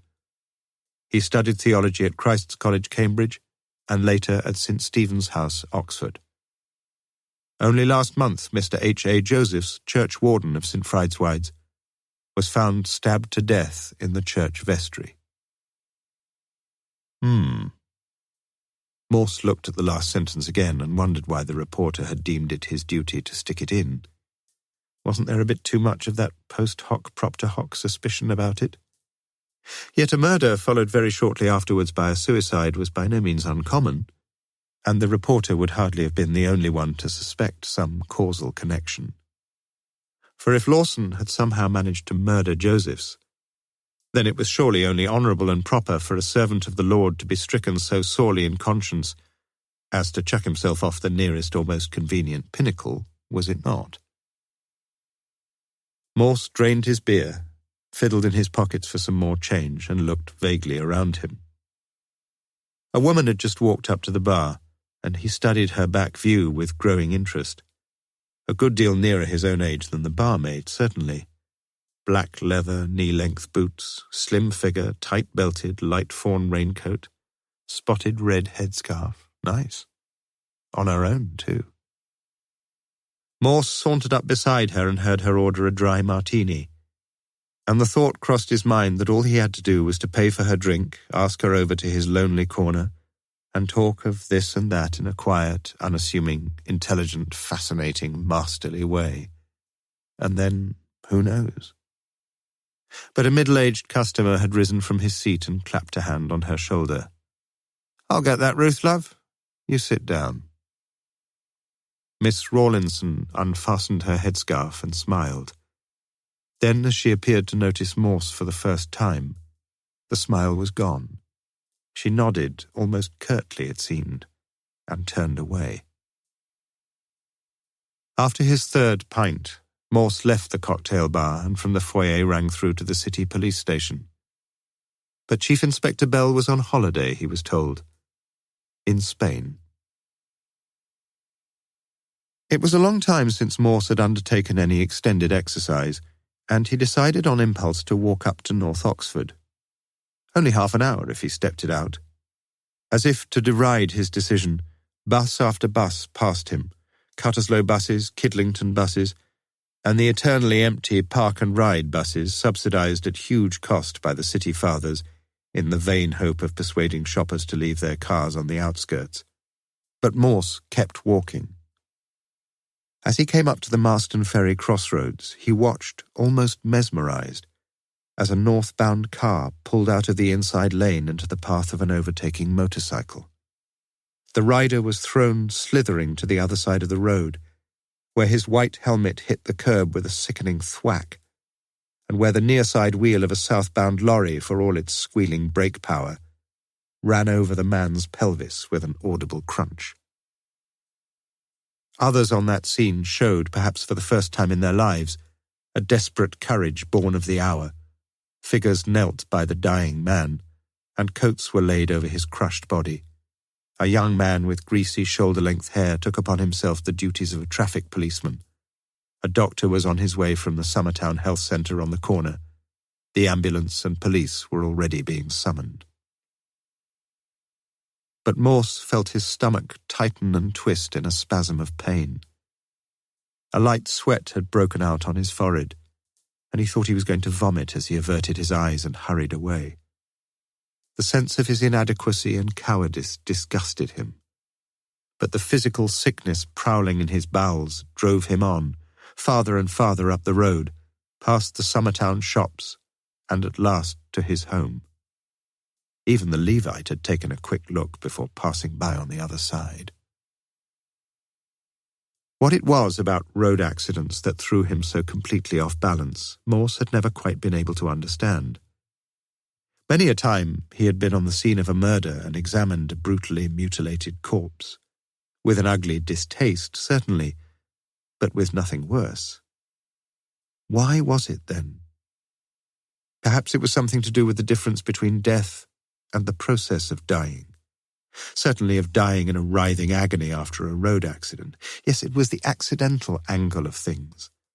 The fluky, fortuitous nature of it all, the if only of being just a few yards, just a few inches even from safety, of being just a second, just a fraction of a second earlier or later. It was all that Lucretian business about the random concourse of the atoms, hurtling headlong through the boundless void, colliding occasionally like billiard balls, colliding like a car against a motorbike. All so pointless somehow, all so cruelly haphazard.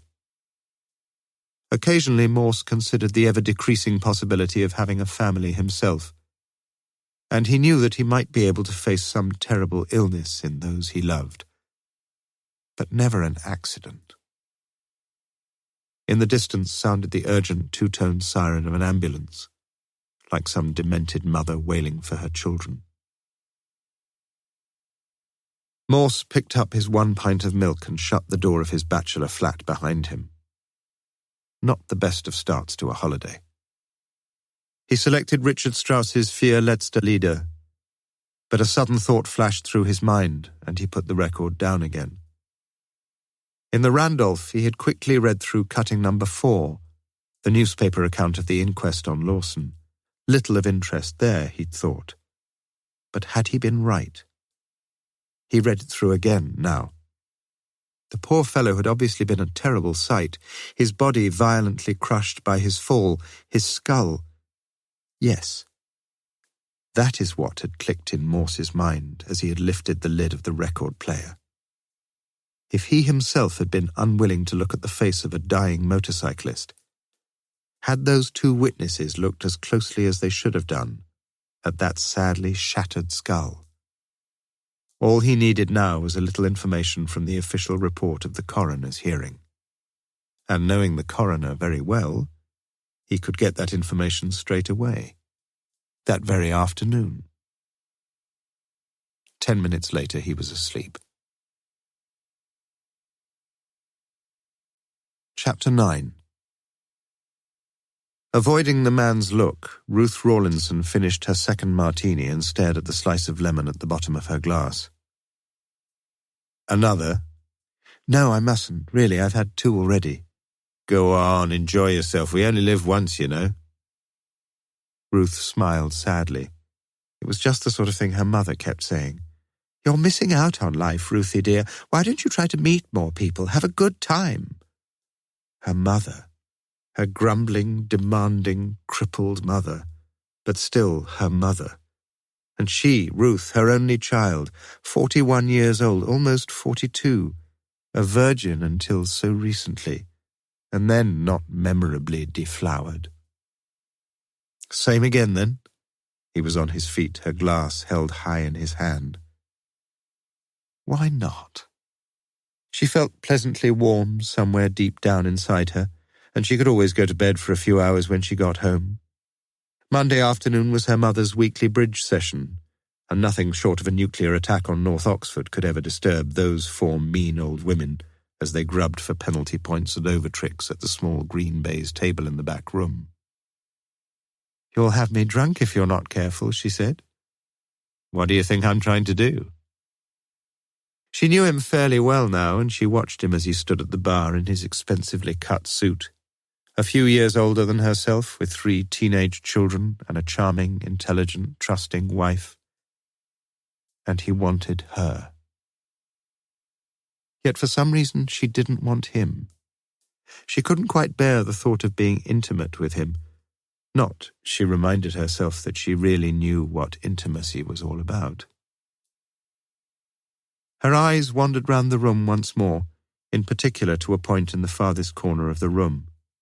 But Morse had gone now, and for some unfathomable reason she knew she had wanted him to stay, just to be there. She'd recognized him, of course, as soon as she'd walked in, and she had been conscious of his presence all the time. Could she get into bed with him? It was his eyes that fascinated her, bluey-grey, cold, and yet somehow vulnerable and lost. She told herself not to be so silly, told herself she was getting drunk. As she slowly sipped the 3rd martini, her companion was busily writing something on the back of a beer mat. "Here we are, Ruth. Be honest with me, please." She looked down at what he had written. "Tick the box which in your opinion is nearest to your inclinations. Will you let me take you to bed this week, next week, this year, next year, sometime, never?" It made her smile, but she shook her head slowly and helplessly. "I can't answer that, you know I can't." "You mean it's never?" "I didn't say that, but you know what I mean. You're married, and I know your wife. I respect her, surely. Just tick one of the boxes, that's all." But you'll disappoint me if you tick the last one, is that it? Go on then, disappoint me. But be honest about it, Ruth, at least I shall know where I stand." "I like you, you know that, but—" "You've got plenty of choice." "What if none of the answers is the right one?" "One of them must be right." "No." She took out her own pen and wrote in a single word before sometime the word perhaps. Unlike Morse, she didn't sleep that afternoon. She felt fresh and alive, and would have done a few odd jobs in the garden but for the persistent drizzle. Instead, she revised the lines for her part in the play. Friday was looming frighteningly near, and the cast was rehearsing at 7:30 p.m. that evening. Not that a twopenny-halfpenny play at a church social was all that grand, but she was never happy about doing even the smallest things half-heartedly, and they always had a good audience. Morse himself woke up with a shudder and a grunt at 3 p.m. and slowly focused upon life once more. The newspaper cuttings still lay on the arm of his chair, and he collected them together and put them back in their envelope. Earlier in the day he had allowed things to get out of perspective, but no longer. He was on holiday, and he was going to have a holiday. From his bookshelf he hooked out a thick volume, and just as the Romans used to do it with the Sibylline books, just as the fundamentalists still do it with the Holy Scriptures, so did Morse do it with the AA hotels of Britain. He closed his eyes, opened the book at random, and stuck his index finger halfway down the left-hand page. There she was, Derwentwater, Swiss Lodore Hotel, Keswick, 3 miles south along the... He rang the number immediately. Yes, they had a single room with private bath. How long for? 4 or 5 nights, perhaps. All right. He'd be leaving straight away and be there about 9 or 10. Good. Evesham, about an hour if he was lucky. Along the old Worcester Road, M5 and M6, 80 miles an hour in the fast lane, easy. He'd be there in time for a slap-up meal and a bottle of red wine. Lovely. That's what holidays were all about. Chapter 10. The Reverend Keith Micklejohn exuded a sort of holy enthusiasm as he stood at the door of the church hall. Obviously there was going to be a big audience, and in between the unctuous good evenings, how nice of you to comes, he debated the wisdom of fetching some of the old chairs from the storeroom. It was only 7:20 p.m., but already the hall was 2/3 full. He knew why, of course. It was the Sunday school infant classes tap-dance troupe, with its gilt-edged guarantee of attracting all the mums and aunts and grandmas. "Hello, Mrs. Walsh-Atkins. How very nice of you to come. Just a few seats left near the front." He dispatched 2 reluctant choir boys for the extra chairs, and was ready with his beam of ecclesiastical bonhomie for the next arrival. "Good evening, sir. How nice of you to come. Are you a visitor to Oxford, or—" "No, I live here." The newcomer walked into the hall and sat down at the back, a slightly sour expression on his face. He gave 5 pence to the pretty pigtailed girl who came up to him and stuck the programme in his pocket. What a day. Almost 6 hours from Keswick to the Evesham exit, single-line traffic north of Stoke, a multiple pile-up just after Birmingham with all lanes closed for almost an hour on the southbound carriageway, flood warnings flashing for the last 30 miles, and the juggernaut lorries churning up spray like speedboats. And what a so-called holiday. On fine days, he had little doubt, the view from his bedroom at the Swiss low door would have been most beautiful. But the mist had driven down from the encircling hills, and it was as much as he could do to spot the grass on the lawn below his window, with its white chairs and tables, all deserted. Some of his fellow guests had taken to their cars and driven, presumably in search of some less bedraggled scenery, but the majority had just sat around and read paperback thrillers, played cards, gone swimming in the heated indoor pool, eaten, drunk, talked intermittently, and generally managed to look rather less miserable than Morse did. He could find no passably attractive women over-anxious to escape their hovering husbands, and the few who sat unattended in the cocktail lounge were either too plain or too old. In his bedroom, Morse found a leaflet on which was printed Robert Southey's How the Waters Come Down at Low Door. But he felt that even a poet laureate had seldom sunk to such banality. And anyway, after 3 days, Morse knew only too well how the waters came down at Low Door. They came down in bucketfuls, slanting incessantly in sharp lines from a leaden sky. On Friday, it was the 7th of April, the Times was brought into his room with his early morning tea, and after looking at the weekend weather forecast, he decided to leave immediately after breakfast. It was as he was taking out his checkbook at the reception desk that the folded white leaflet fluttered to the floor. He had pocketed it absent-mindedly from the literature set out on the table at the entrance to St. Frideswide's, but it was only now that he read it. Concert at the Church Hall, St. Aldate's, Friday, April the 7th at 7:30 p.m. Tap dance troupe, Sunday school, Gilbert and Sullivan medley, church choir, a Victorian melodrama, drama group. Entrance fee 20p, programme 5p, all welcome. Proceeds in aid of the Tower Restoration Fund. It was that last line, pregnant with possibilities, that had monopolised Morse's thoughts as he drove the Lancia south. Were the crenellations really crumbling after all? Had they crumbled when Lawson looked his last over the familiar landmarks of the city? Whenever possible, juries were keen to steer away from suicide verdicts, and if the tower had been at all unsafe, the point would have been a crucial one. What Morse really needed was the coroner's report. It would all be there. And it was to the coroner's office that Morse had immediately driven when he finally reached Oxford at 4:30 p.m. The report, apart from the detailed descriptions of Lawson's multiple mutilations, was vaguer than Morse had hoped, with no mention whatsoever of the parapet from which Lawson had plummeted to earth. Yet there was one section of the report that firmly gripped his interest, and he read it through again. Mrs. Emily Walsh-Atkins, after giving formal evidence of identification, said that she had remained alone for some minutes in the church after the service. She then waited for about 5 minutes outside the church, where she had arranged to be picked up by taxi. The service had finished slightly earlier than usual. At about 8:10 a.m., she heard a terrible thud in the churchyard, and had looked round to find Lawson's body spread-eagled on the railings. Fortunately, 2 police officers had soon appeared on the scene, and Mr. Morris had taken her back inside the church to sit down and recover. Morse knew that he would have little mental rest until he had seen Mrs. W.A., and it was that lady who was the immediate cause of his attendance at the church concert. Was she the only reason, Morse?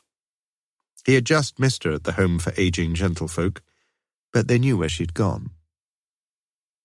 Micklejohn had finished his long-winded, oily introduction, the lights had been switched off, and now the stage curtains were jerkily wound back to reveal the tap-dance troupe in all its bizarre glory. For Morse, the whole thing was embarrassingly amusing, and he was quite unprepared for the wild applause which greeted the final unsynchronized kneelings of the 11 little girls, plumed plastic headgear and all, who for 3 minutes or so had braved inadequate rehearsal, innate awkwardness, and the appallingly incompetent accompaniment of the pianist. To make matters worse, the troupe had started with a complement of 12, but one small child had turned left instead of right at a crucial point in the choreography, and had promptly fled to the wings, her face collapsing in tearful misery. Yet still the audience clapped, and was not appeased until the appearance of the troupe's instructress, alias the piano player, leading by the hand the unfortunate but now shyly smiling little deserter, the latter greeted by all as if she were a prima ballerina from the Sadler's Wells. The Gilbert and Sullivan selections were excellently sung, and Morse realized that the St. Frideswide's choir contained some first-rate talent. This time, fortunately, the piano was in the hands of an infinitely more able executant, Mr. Sharp, no less, former deputy to Mr. Morris. That name again. Morris, the man who had been on the scene when Josephs was murdered, had been on the scene too when Lawson was found. Surely it shouldn't be at all difficult to trace him, or to trace Mrs. Brenda Josephs. They must be somewhere. Must be earning some money, must have insurance numbers, must have a house. With clinical precision, the choir cut off the last chord from the finale of the Mikado, and their turn was complete, greeted by appreciative, if comparatively short-lived applause. It took a good 5 minutes for the Victorian melodrama to materialize, minutes during which could be heard the squeaking and bumping of furniture, during which the curtains were twice prematurely half-opened, and during which Morse once more looked through the coroner's digest on Lawson's death. There was this fellow Thomas's evidence, for example. He had just parked his car in St. Giles and was walking down towards Broad Street when he noticed someone on the tower of St. Frideswide's. He could not recall seeing anyone standing there before, but it was not unusual to see people looking out over Oxford from St. Mary's in the High or from Carfax Tower. He thought that the figure was dressed in black, looking down, his head leaning over the parapet. That was all, really. Only later had he heard of the morning's tragedy and had reluctantly rung up the police at his wife's suggestion. Not much there, but the man must have been the very last person, Morse supposed, to see Lawson alive. Or was he? He might just have been the second person to see Lawson dead. Morse found the key words again, looking down, his head leaning over the parapet. How high were those parapets? No more than 3 feet or so, surely. And why bring Lawson's head into it? Why not just leaning over the parapet? And why looking down? Was a man about to leap to his death likely to be all that worried about the place he was going to land? A minister, surely, more than most of his fellow mortals, might be expected to seek a little consolation from more ethereal realms, whatever the depths of his despair. But if Lawson had been dead already, if someone had... The melodrama was underway at last, and in Morse's view, a more crudely amateurish production could seldom have merited a public presentation. The play appeared to have been chosen to embrace the largest possible cast, and to allow to all of its participants the briefest possible exposure on the boards, in order to minimize their breathtaking incompetencies. The bearded, one-armed hero, who at least had learned his lines and spoke them audibly, clumped around in a pair of squeaky army boots, and at one point conducted a crucial telephone conversation by speaking into the earpiece, of an incongruously modern-looking instrument at that, whilst one of the numerous housemaids was every other line reduced to referring to a copy of her part pasted on the underside of her dustpan. The only feature which prevented the whole thing from degenerating into a farcical shambles was the performance of the heroine herself, a young blonde who acted with a charm and sophistication hopelessly at variance with the pathetically inadequate crew around her. She appeared to know everyone else's part, and covered their lapses and stumbles with impressive aplomb. She even managed at one stage to prevent one of the butlers, blind fool, thought Morse, from tripping over an intervening chair as he carried in her ladyship's tea. Mercifully, many of the lines, as originally written, must have been extremely amusing, and even voiced by these clowns could elicit a little polite laughter, and when the final curtain drew its veil over the proceedings, there seemed to Morse not the slightest sign of embarrassed relief amongst the audience. Perhaps all church concerts were the same. The vicar had earlier announced that tea would be served at the end of the entertainment, and Morse felt certain that Mrs. W.A. would not be leaving without a cup. All he had to do was find out which one she was. He looked around in vain for Miss Rawlinson, but it seemed clear that she'd given the evening a miss. Enough of a penance, no doubt, her scrubbing the pews. But he felt a certain disappointment. People were leaving the hall fairly quickly now, but Morse decided to wait a minute or two. He took out his programme and looked at it vaguely, but with no real purpose other than that of seeming not to be lonely. "I hope you'll have a cup of tea with us." Even at this late stage, Meiklejohn was not neglecting his pastoral duties. Tea. It had never occurred to Morse that he might be drinking tea at 9 p.m. "Yes, thank you.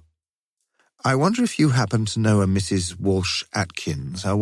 Yes, this way. Wonderful concert, wasn't it?" Morse mumbled inaudibly and followed his guide into the crowded vestibule, where a stout lady was coaxing a dark brown liquid from a formidable urn. Morse took his place in the queue and listened to the conversation of the two women in front of him. "You know, it's the 4th time now he's been in one of them. His dad would have been ever so proud of him." "No one would ever suspect he was blind, would they? Coming on the way he does and all that? It's lots of rehearsal that does it, you know. You have to sort of picture where everything is. Yes, you really must be proud of him, Mrs. Kinder. They've asked him to be in the next one anyway, so he must be all right, mustn't he?" So the poor devil had been blind after all. And learning a part and stepping out onto the stage had probably been about as much of an ordeal as for a sighted person walking through a swamp of crocodiles. Morse suddenly felt very moved and very humbled. When it came to his turn, he slipped a 50-pence piece onto the tea money plate and hoped that nobody had noticed. He felt oddly out of place there. These were good people, who rejoiced in the simple ties of family and Christian fellowship, who thought of God as a father, and who never in a month of Sabbaths could begin to understand the aberrations of the new theology which thought of him, if it thought of him at all, as the present participle of the verb to be. Morse sipped his tea self-consciously, and once more took out his programme and looked for the name of her ladyship's butler, whose mother, with what sweet justification, was feeling so happy and proud. But once again he was interrupted. Meiklejohn was at his shoulder, and with him a diminutive old lady munching a digestive biscuit. "Mr. Morse, you said you wanted to meet Mrs. Walsh Atkins?" Morse stood above her, acutely conscious of her smallness, and suggested they should sit down back in the hall.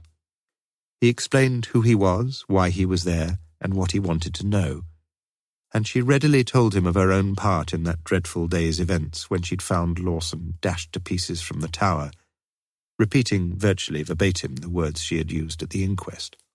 Nothing. Morse had learned nothing. Yet he thanked her politely and asked if he could fetch her another cup of tea. "One's enough for me these days, Inspector, but I must have left my umbrella somewhere. If you would be kind enough to—" Morse felt his scalp tingling in the old familiar way. They were seated at a small table at the back of the hall, and there was the umbrella, large as life, lying diagonally across it. There could be little doubt about it. The old lady must be going blind. Do you mind me asking how old you are, Mrs. Walsh-Atkins? Can you keep a secret, Inspector? Yes. So can I, she whispered. Whether Morse's decision to patronize the cocktail lounge of the Randolph was determined by his thirst or by some wayward wish to find out if Miss Rawlinson might be there, he didn't stop to think. But he recognized no one, left after only one pint, and caught a bus outside the Taylorian. Back home, he poured himself a large, neat whisky and put on Vier letzte Lieder. Marvellous. Melismatic, as it said on the sleeve. It was time for an early night, and he hung up his jacket in the hallway. The programme stuck out of one of the pockets, and third time lucky he opened it and read it. Her Ladyship's butler, Mr. John Kinder. And then his pulse raced as he looked at the top of the cast. Her Ladyship, the Hon. Amelia Barker, Miss Ruth Rawlinson. Chapter 11. Mediums and clairvoyants claim enhanced scope for their talents if they can be physically present in a room where the absent ones, the missing or the plain dead, may have left a few stray emanations behind. Murderers likewise have the reputation of nursing an uncontrollable urge to revisit the scene of death. And on Sunday morning, Morse found himself wondering whether the murderer of Joseph's had ever set foot in St. Frideswide again since the day of his crime. He thought that the answer was probably yes, and it was one of the very few positive thoughts he had managed to generate since Friday evening. Somehow his mind had gone completely stale, and on the Saturday he had firmly resolved to abandon all idea of further investigation into a mysterious affair which was none of his business anyway. In the morning he had consulted the Sibyl once more, but had drawn the line at Inverness. In the afternoon he had wasted 2 idle hours in front of the television set watching the racing from Doncaster. He was restless and bored.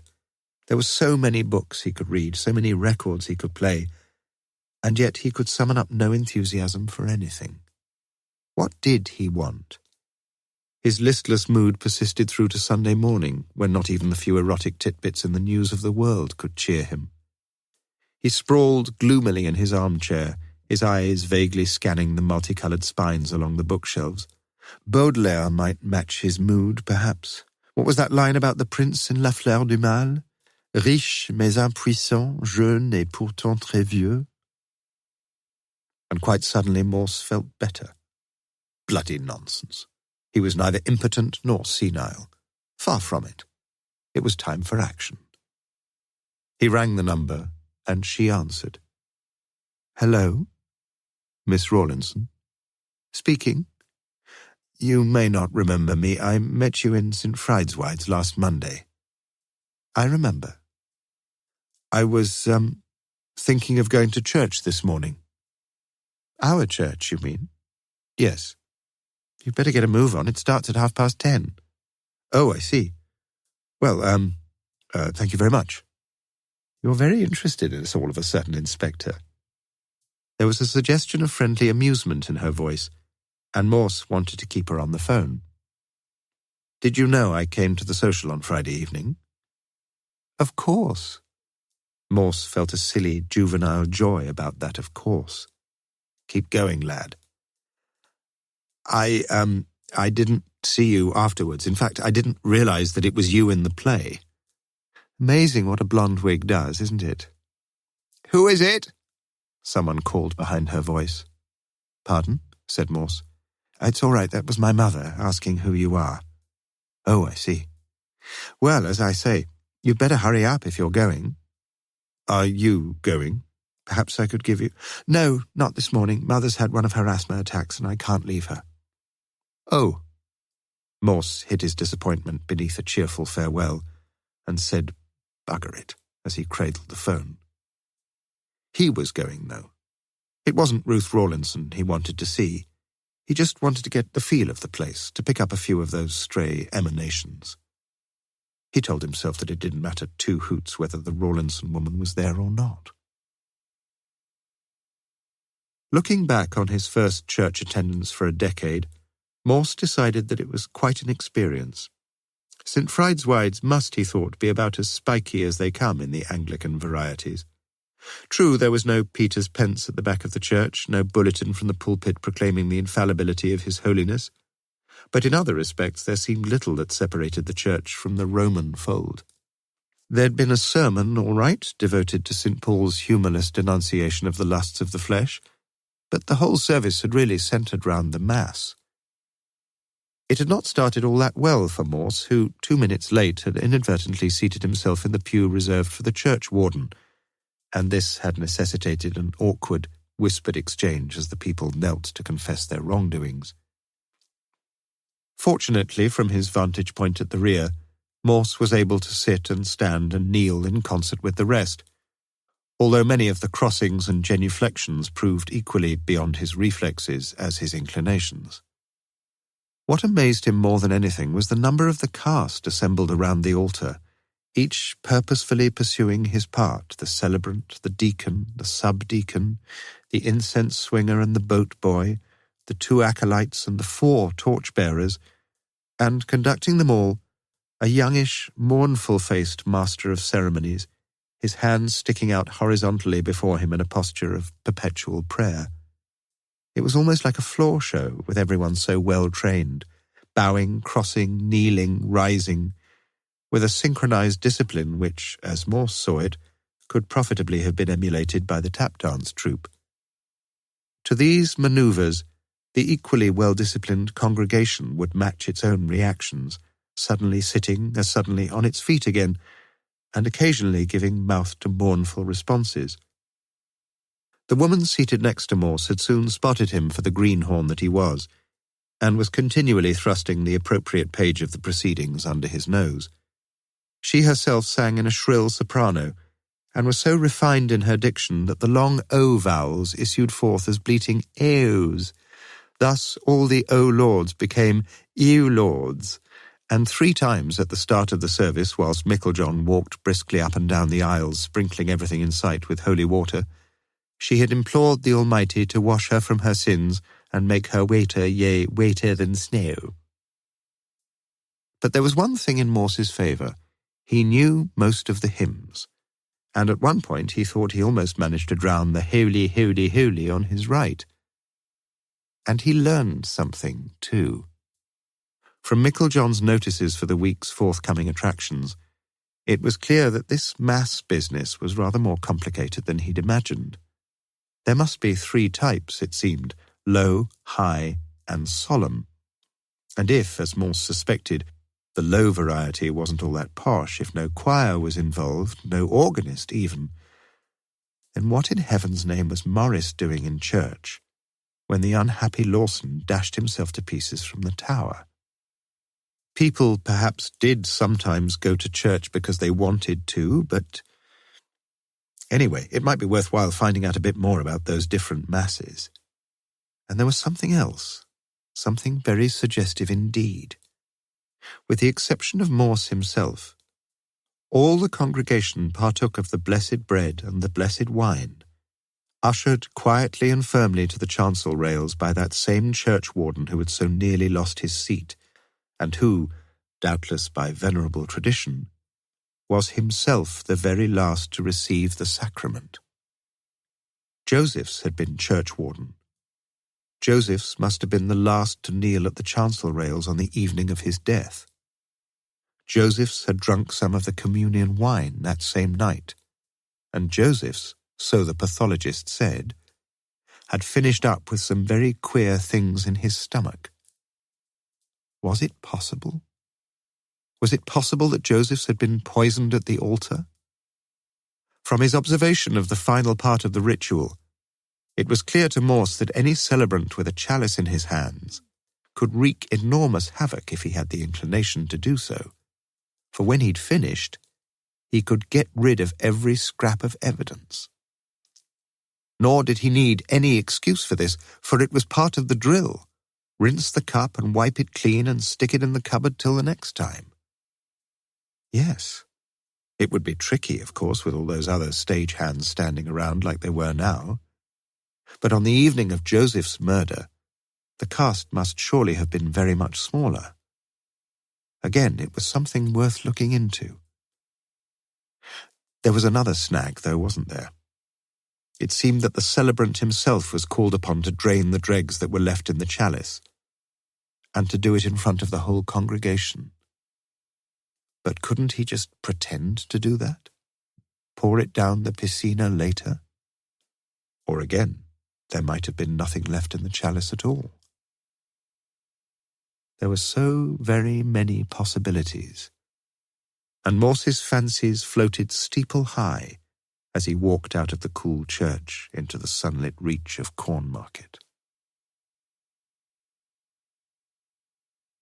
Chapter 12.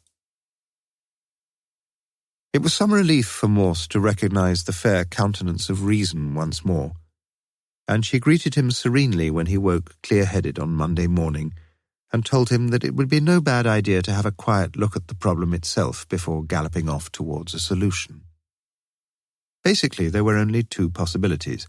Either Lawson had killed Josephs and thereafter committed suicide in a not surprising mood of remorse, or else some unknown hand had killed Josephs and then compounded his crime by adding Lawson to his list. Of these alternatives, the first was considerably the more probable, especially so if Josephs had in some way been a threat to Lawson, if the dagger found in Joseph's back had belonged to Lawson, and if Lawson himself had betrayed signs of anxiety or distress in the weeks preceding Joseph's death, as well as in the days that followed it. The trouble was that Morse had no one to talk to, yet someone, he felt sure, knew a very great deal about his three ifs, and at 9:45 a.m. he found himself knocking rather hesitantly on the door of number 14 Manning Terrace. Such hesitancy was attributable to two causes. The first, his natural diffidence in seeming on the face of it to be so anxious to seek out the company of the fair Ruth Rawlinson. The second, the factual uncertainty that he was actually knocking on the right door, for there were two of them side by side, the one to the left marked 14B, the other 14A. Clearly the house had been divided fairly recently by the look of it, with one of the doors, Morse presumed, leading directly to the upper story, the other to the ground floor. "It's open!" shouted a voice behind 14A. "I can't get any further." For once, Sod's Law had been inoperative, and he had chosen right. 2 steps led up to the narrow carpeted passage which served as a hallway. The staircase was immediately behind the boarded-up wall to the left, and the conversion had left little room for manoeuvre here. And at the top of these steps sat Mrs. Alice Rawlinson in her wheelchair, a rubber-tipped walking stick held firmly across her lap. "What do you want?" Her keen eyes looked up at him sharply. "I'm sorry to bother you, Mrs. Rawlinson, isn't it?" "I said, what do you want, Inspector?" Morse's face must have betrayed his astonishment, and the old lady read his thoughts for him. "Ruthie told me all about you." "Oh, I just wondered if—" "No, she's not. Come in." She worked her chair round in an expertly economical 2-point turn. "Close the door behind you." Morse obeyed quietly, and found himself pushed brusquely aside as he tried to help her through the door at the end of the passage. She waved him to an upright armchair in the neatly furnished sitting room, and finally came to rest herself only about 4 feet in front of him. The preliminaries were now completed, and she launched into the attack immediately. "If you want to cart my daughter off for a dirty weekend, you can't. We'd better get that straight from the start." "But Mrs. He was silenced by a dangerously close wave of the stick. Belligerent old bitch, thought Morse. "I disapprove of many aspects of the youth of today, young men like yourself, I mean, especially their intolerable lack of manners, but I think they're quite right about one thing. Do you know what that is?" "Look, Mrs. The rubber ferrule was no more than 3 inches from his nose, and his voice broke off in mid-sentence. "They've got enough sense to have a bit of sex together before they get married. You agree?" Morse nodded a feeble acquiescence. "If you're going to live with someone for 50 years... She shook her head at the prospect. "Not that I was married for 50 years. The sharp voice had drifted a few degrees towards a more wistful tone, but recovered immediately. "As I say, though, you can't have her. I need her and she's my daughter. I have the prior call." "I do assure you, Mrs. Rawlinson, I hadn't the slightest intention of—" "She's had men before, you know." "I'm not— She was a very lovely girl, was my Ruthie." The words were more quietly spoken, but the eyes remained shrewd and calculating. "She's not a spring chicken anymore, though." Morse decided it was wise to hold his peace. The old girl was going gaga. "You know what her trouble is?" For a distasteful moment, Morse thought her mind must be delving into realms of hemorrhoids and body odour, but she sat there glaring at him, expecting an answer. Yes, he knew full well what Ruth Rawlinson's trouble was. Too true, he did. Her trouble was that she had to look after this embittered old battle-axe day in and day out. "No," he said. "You tell me." Her lips curled harshly. "You're lying to me, Inspector. You know her trouble as well as I do." Morse nodded. "You're right. I don't think I could stick you for very long." Now her smile was perfectly genuine. "You know, you're beginning to sound like the man Ruthie said you were." Perhaps, thought Morse, she's not so gaga after all. "You're a bit formidable sometimes, aren't you?" "All the time." "Would Ruth have married, but for you?" "She's had her chances, though I didn't think much of her choices." "Real chances?" Her face grew more serious. "Certainly one." "Well," Morse made as if to rise, but got no farther. "What was your mother like?" "Loving and kind. I often think of her." "Ruthie would have made a good mother." "Not too old now, is she?" 42 tomorrow." "Hope you'll bake her a cake," muttered Morse. "What?" The eyes blazed now. "You don't understand either, do you? Bake? Cook? How can I do anything like that? I can't even get to the front door." "Do you try?" "You're getting impertinent, Inspector. It's time you went." But as Morse rose, she relented. "No, I'm sorry. Please sit down again. I don't get many visitors. Don't deserve 'em, do I?" "Does your daughter get many visitors?" "Why do you ask that?" The voice was sharp again. "Just trying to be pally, that's all." Morse had had his fill of the old girl, but her answer riveted him to the chair. "You're thinking of Joseph's, aren't you?" No, he wasn't thinking of Joseph's. "Yes, I was," he said, as flatly as his excitement would allow. "He wasn't her sort." "And he had a wife." She snorted. "What's that got to do with it? Just because you're a bachelor yourself?" "You know that?" "I know a lot of things." "Do you know who killed Josephs?" She shook her head. "I don't know who killed Lawson either." "I do, Mrs. Rawlinson. He killed himself. You'll find the information in the coroner's report. It's just the same as cricket, you know. If the umpire says you're out, and you can check it up in the papers next morning." "I don't like cricket." "Did you like Joseph's?" "No, and I didn't like Lawson either. He was a homosexual, you know." "Really? I hadn't heard of any legal conviction." "You're surely not as naive as you sound, Inspector." "No," said Morse. "I'm not." "I hate homosexuals." The stick lifted menacingly, gripped tight in hands grown strong from long years in a wheelchair. "I'd willingly strangle the lot of them." "And I'd willingly add you to the list of suspects, Mrs. Rawlinson, but I'm afraid I can't. You see, if someone killed Lawson, as you're suggesting, that someone must have gone up the church tower."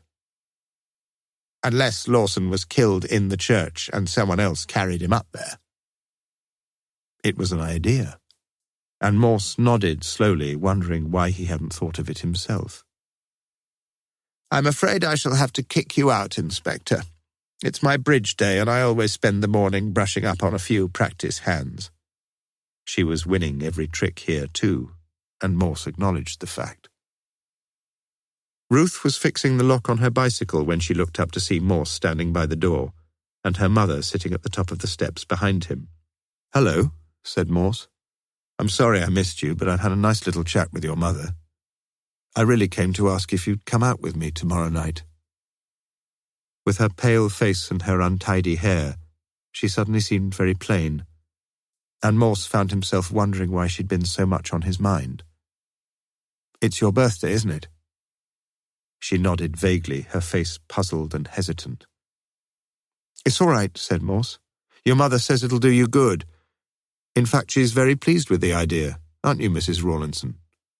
One trick to Morse. "Well, I'd love to, but—" "No buts about it, Ruthie. As the inspector says, I think it would do you the world of good."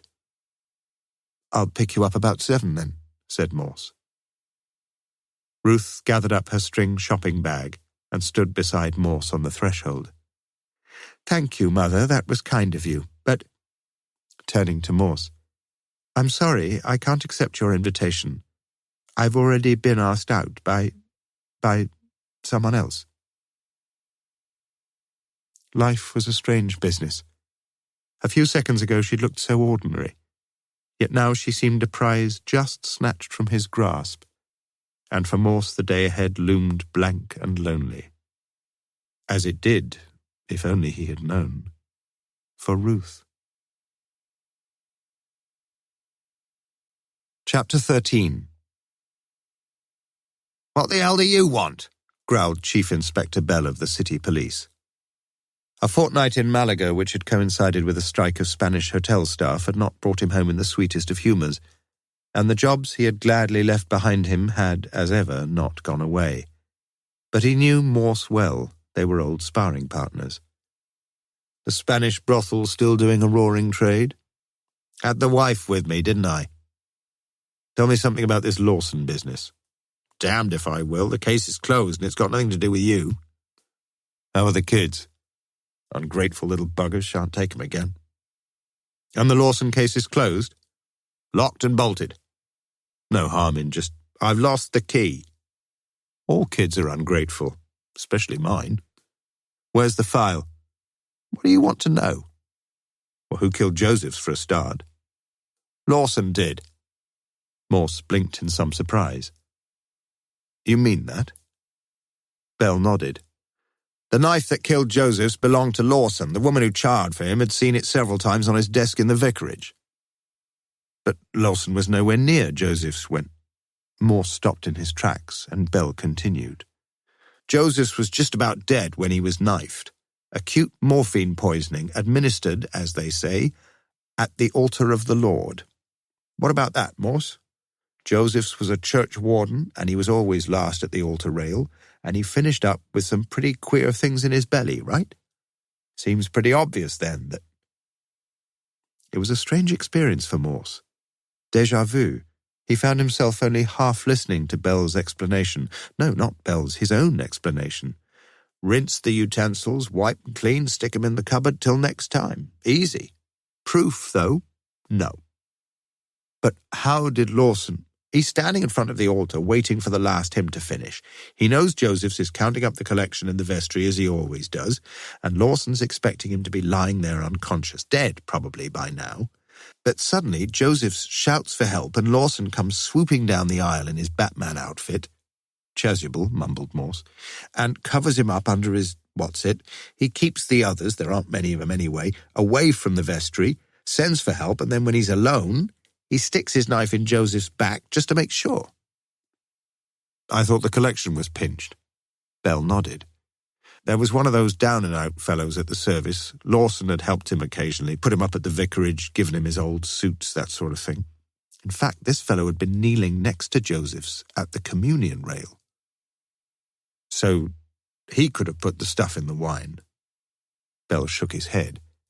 "You should go to church occasionally, Morse. If he had done, Lawson would have been poisoned just like Joseph's, because the minister has to finish off what's left of the wine. You know, I reckon your brain's getting addled in your old age." "Someone still pinched the collection," said Morse feebly. "Oh, yes, and I'm sure it was this fellow, Swan, or something like that his name was. He just saw the money in the vestry and, well, he just nicked it." "I thought you said Lawson kept all the others outside." "Well, for a start, yes, he had to." Morse looked far from convinced, but Bell sailed happily on. A reasonably well-educated fellow by all accounts. We put out a description of him, of course, but they all look much of a muchness, those sort of fellows. None of them shave or get their hair cut. Anyway, he'd only be up for petty larceny if we found him. 2 or 3 quid at the outside, that's all he got. Funny, really. If he'd had a chance to go through Joseph's pockets, he'd have found nearly 100. Morse whistled softly. That means that Lawson couldn't have gone through his pockets either, doesn't it? They tell me the clergy aren't exactly overpaid these days, and Lawson couldn't exactly have been rolling in... Bell smiled. Lawson was hellish lucky to get the chance to knife him, let alone go through his pockets. But that's neither here nor there. Lawson was rolling in it. Until a few weeks before he died, his deposit account at the bank stood at over £30,000. This time, Morse's whistle was loud and long. Until a few weeks, yes. Then he took his money out. Almost all of it. Any idea? Not really. What did the bank manager have to tell you? He wasn't allowed to tell me anything. What did he tell you? That Lawson had told him he was going to make an anonymous donation to some charity, and that's why he wanted cash. Some bloody donation. Some people are more generous than others, Morse. Did he take out all this cash before or after Joseph's was murdered? For the first time, Bell seemed slightly uneasy. Before, actually. Morse was silent for a short while. The new pieces of evidence were not fitting at all neatly. What was Lawson's motive for killing Joseph's? Blackmail, perhaps? Joseph's had some hold over him? Something like that? Any ideas? There were a few rumors. Well, I prefer facts. Was Lawson buggering the choir boys? You always did put things so nicely. What facts, then? Lawson had made out a cheque for £250 to Joseph's a couple of weeks earlier. I see, said Morse slowly. What else? Nothing. Can I look through the files? Certainly not. Morse spent the next hour in Bell's office looking through the files. Considering the limited number of personnel available, the investigations into the deaths of Josephs and Lawson had been reasonably thorough, although there were a few surprising omissions. It would have been interesting, for example, to read the evidence of every single member of the congregation present when Josephs died, but it seemed that several of them had been only casual visitors, 2 American tourists amongst them, and Lawson had quite innocently informed them that perhaps they needn't stay. Understandable, no doubt, but very careless and quite improper. Unless, thought Morse, Lawson wasn't over-anxious for all of them to tell the police what they'd seen. It was sometimes just those little details, just those little inconsistencies. Of the statements that were available, all cleanly set out, all neatly typed, only one arrested Morse's attention, the one duly signed in the dithery hand of Mrs. Emily Walsh-Atkins, attesting to the identification of Lawson. "Did you interview this old girl?" asked Morse, pushing the statement across the table. "Not personally, no." So far, Bell had shown himself a jump or two ahead all round the course, but Morse thought he now saw himself coming through pretty fast on the rails. "She's as blind as a bloody bat. Did you know that? What sort of identification do you think this is? I met her the other night and—" Bell looked up slowly from the report he'd been reading. "Are you suggesting that fellow we found draped over the railings wasn't Lawson?" "All I'm suggesting, Bell, is that you must have been pretty hard up for witnesses if you had to rely on her. As I say, she's as blind as a bat, almost your own words, Morse, and if I remember rightly, exactly the words of my own Sergeant Davis. But don't be too hard on the old dear for wanting to get into the act. It was the most exciting thing that ever happened to her." "But that doesn't mean—" "Hold your horses, Morse. We only needed one identification for the coroner's court, so we only had one, right? But we had another witness already, and I don't think he's as blind as a bat. If he is, he must have one hell of a job when he plays the organ in 6 sharps. "Oh, I see." But Morse didn't see. What was Morris doing at St. Frideswide's that morning? Ruth Rawlinson would know, of course. Ruth. Huh. Her birthday today, and she would be all dolled up for a date with some lecherous lout. Why was Morris at church that morning? It's a free country, Morse. Perhaps he just wanted to go to church. Did you find out if he was playing the organ? As a matter of fact, I did, yes. Bell was thoroughly enjoying himself again, something he'd seldom experienced in Morse's company before. He was playing the organ. After Morse was gone, Bell stared out of his office window for several minutes. Morse was a clever beggar. One or two questions he'd asked had probed a bit deeper than was comfortable, but most cases had a few ragged ends here and there. He tried to switch his mind over to another channel, but he felt hot and sticky, felt he might be sickening for something. Ruth Rawlinson had lied to Morse. Well, not exactly lied. She did have an assignation on the evening of her birthday, but it wouldn't last for long, thank goodness. And then she could meet Morse, if he still wanted to take her out. At 3 p.m. she nervously flicked through the M's in the blue Oxford area telephone directory, and she found only one Morse in North Oxford, Morse E. She didn't know his Christian name, and she vaguely wondered what the E stood for. Irrationally, as she heard the first few rings, she hoped that he wasn't in. And then, as they continued, she prayed that he was. But there was no answer. Chapter 14. From the City Police HQ, Morse walked up past Christchurch to Cornmarket. To his left, he noticed that the door of Carfax Tower stood open, and beside it a notice inviting tourists to ascend and enjoy a panoramic view of Oxford. At the top of the tower he could see 4 or 5 people standing against the skyline and pointing to some of the local landmarks, and a teenage youth actually sitting on the edge, with one of his boots wedged against the next parapet. Morse, feeling a twinge of panic somewhere in his bowels, lowered his eyes and walked on.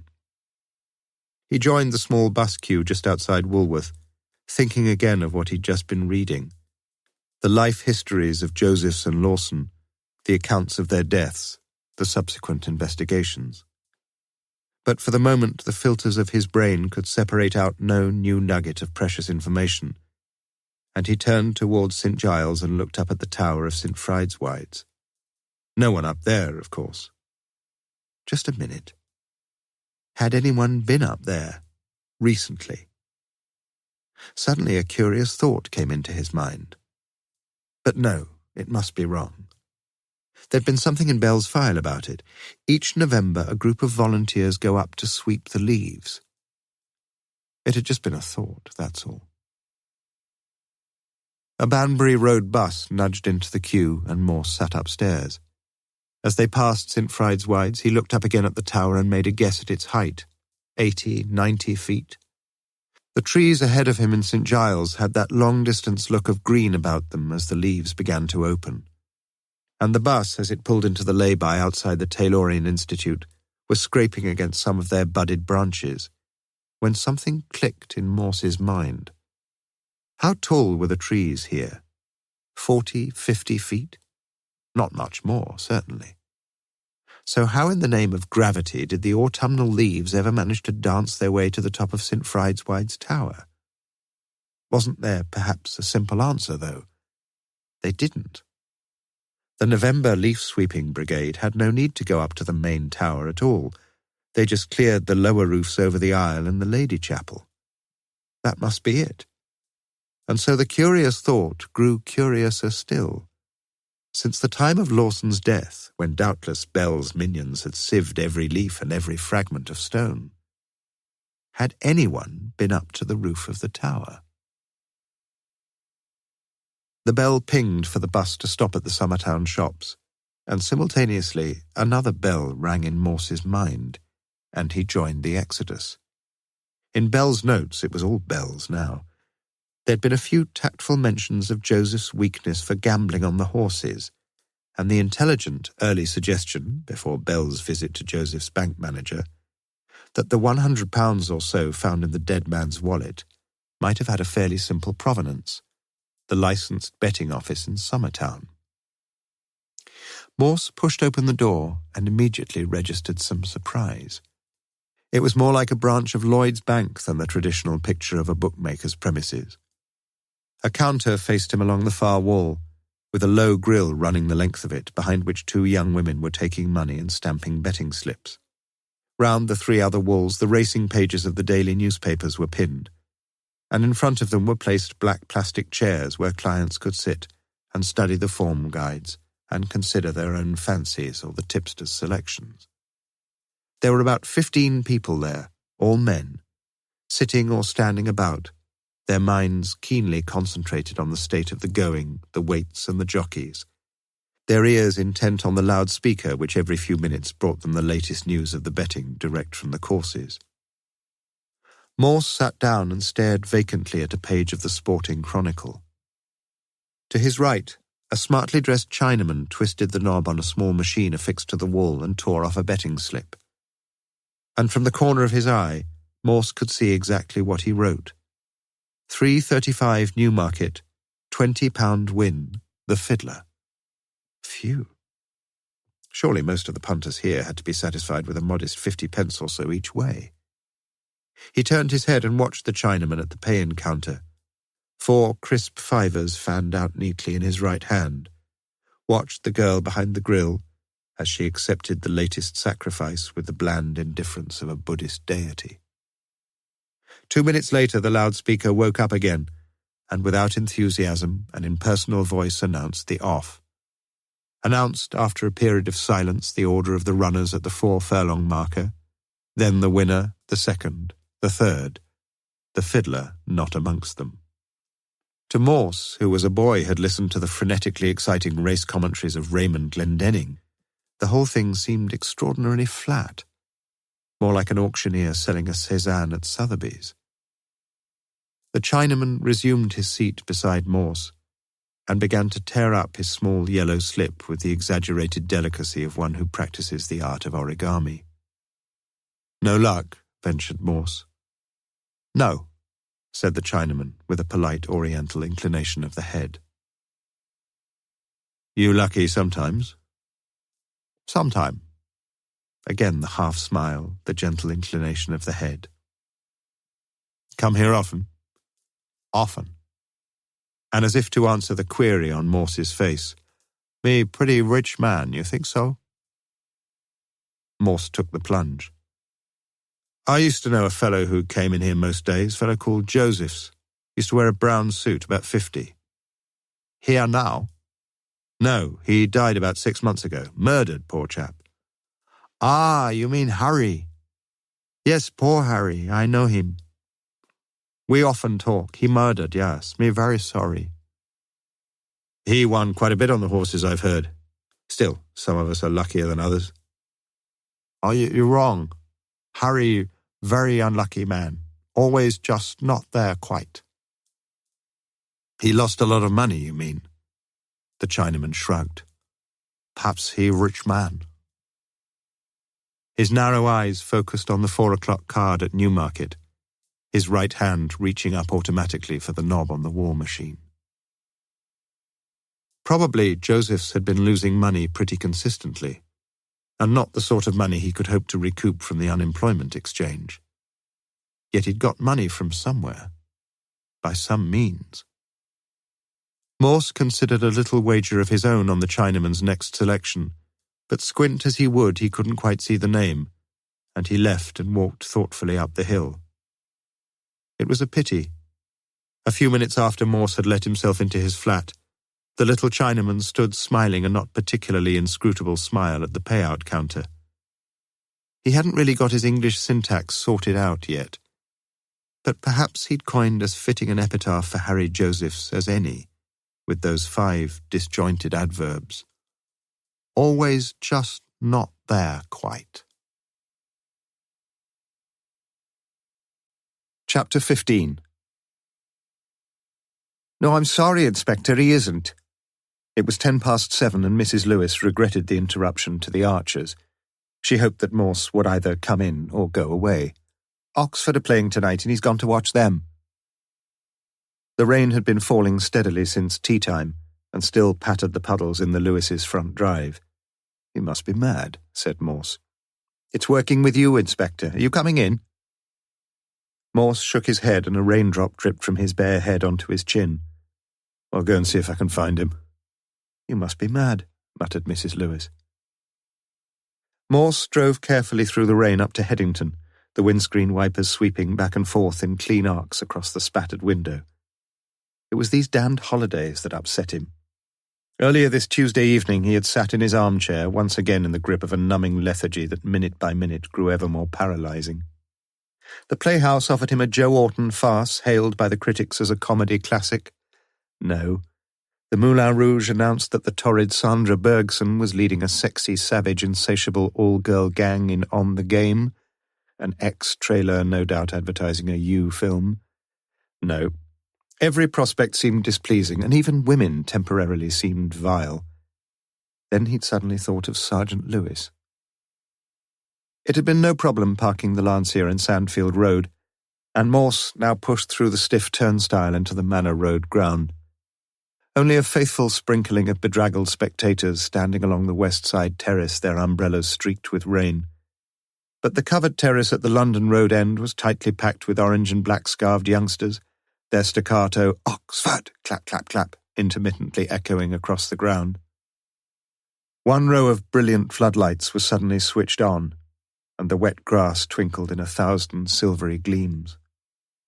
A roar greeted the home team, yellow-shirted, blue-shorted, leaning forward against the slanting rain and kicking and flicking a series of white footballs across the sodden pitch until they shone like polished billiard balls.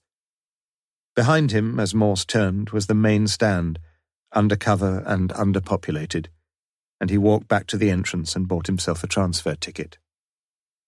By half-time, Oxford were 2 goals down, and in spite of repeated scrutinies of those around him, Morse had still not spotted Lewis.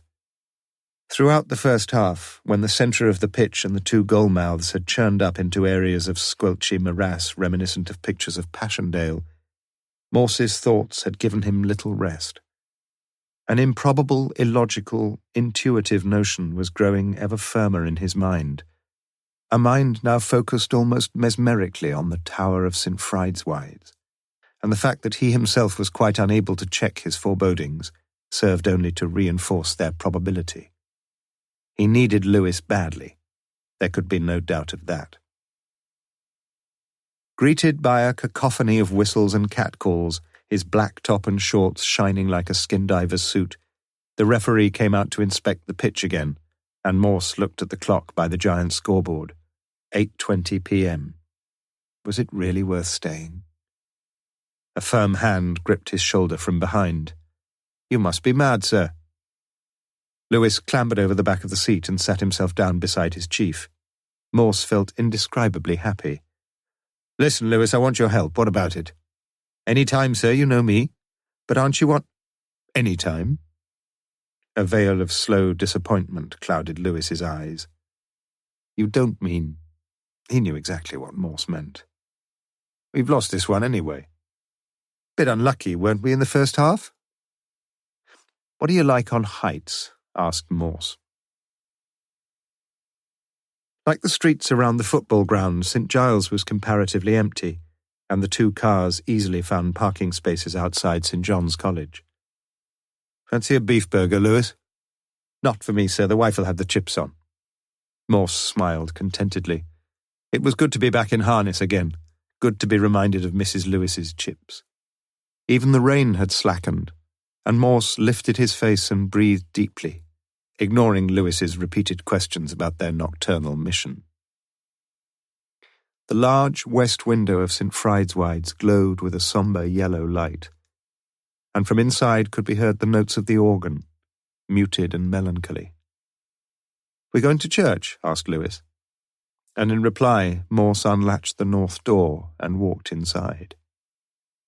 Immediately on their left as they entered was a brightly painted statue of the Virgin, illumined by circles of candles, some slim and waning rapidly, some stout and squat, clearly prepared to soldier on throughout the night, and all casting a flickering kaleidoscopic light across the serene features of the Blessed Mother of God.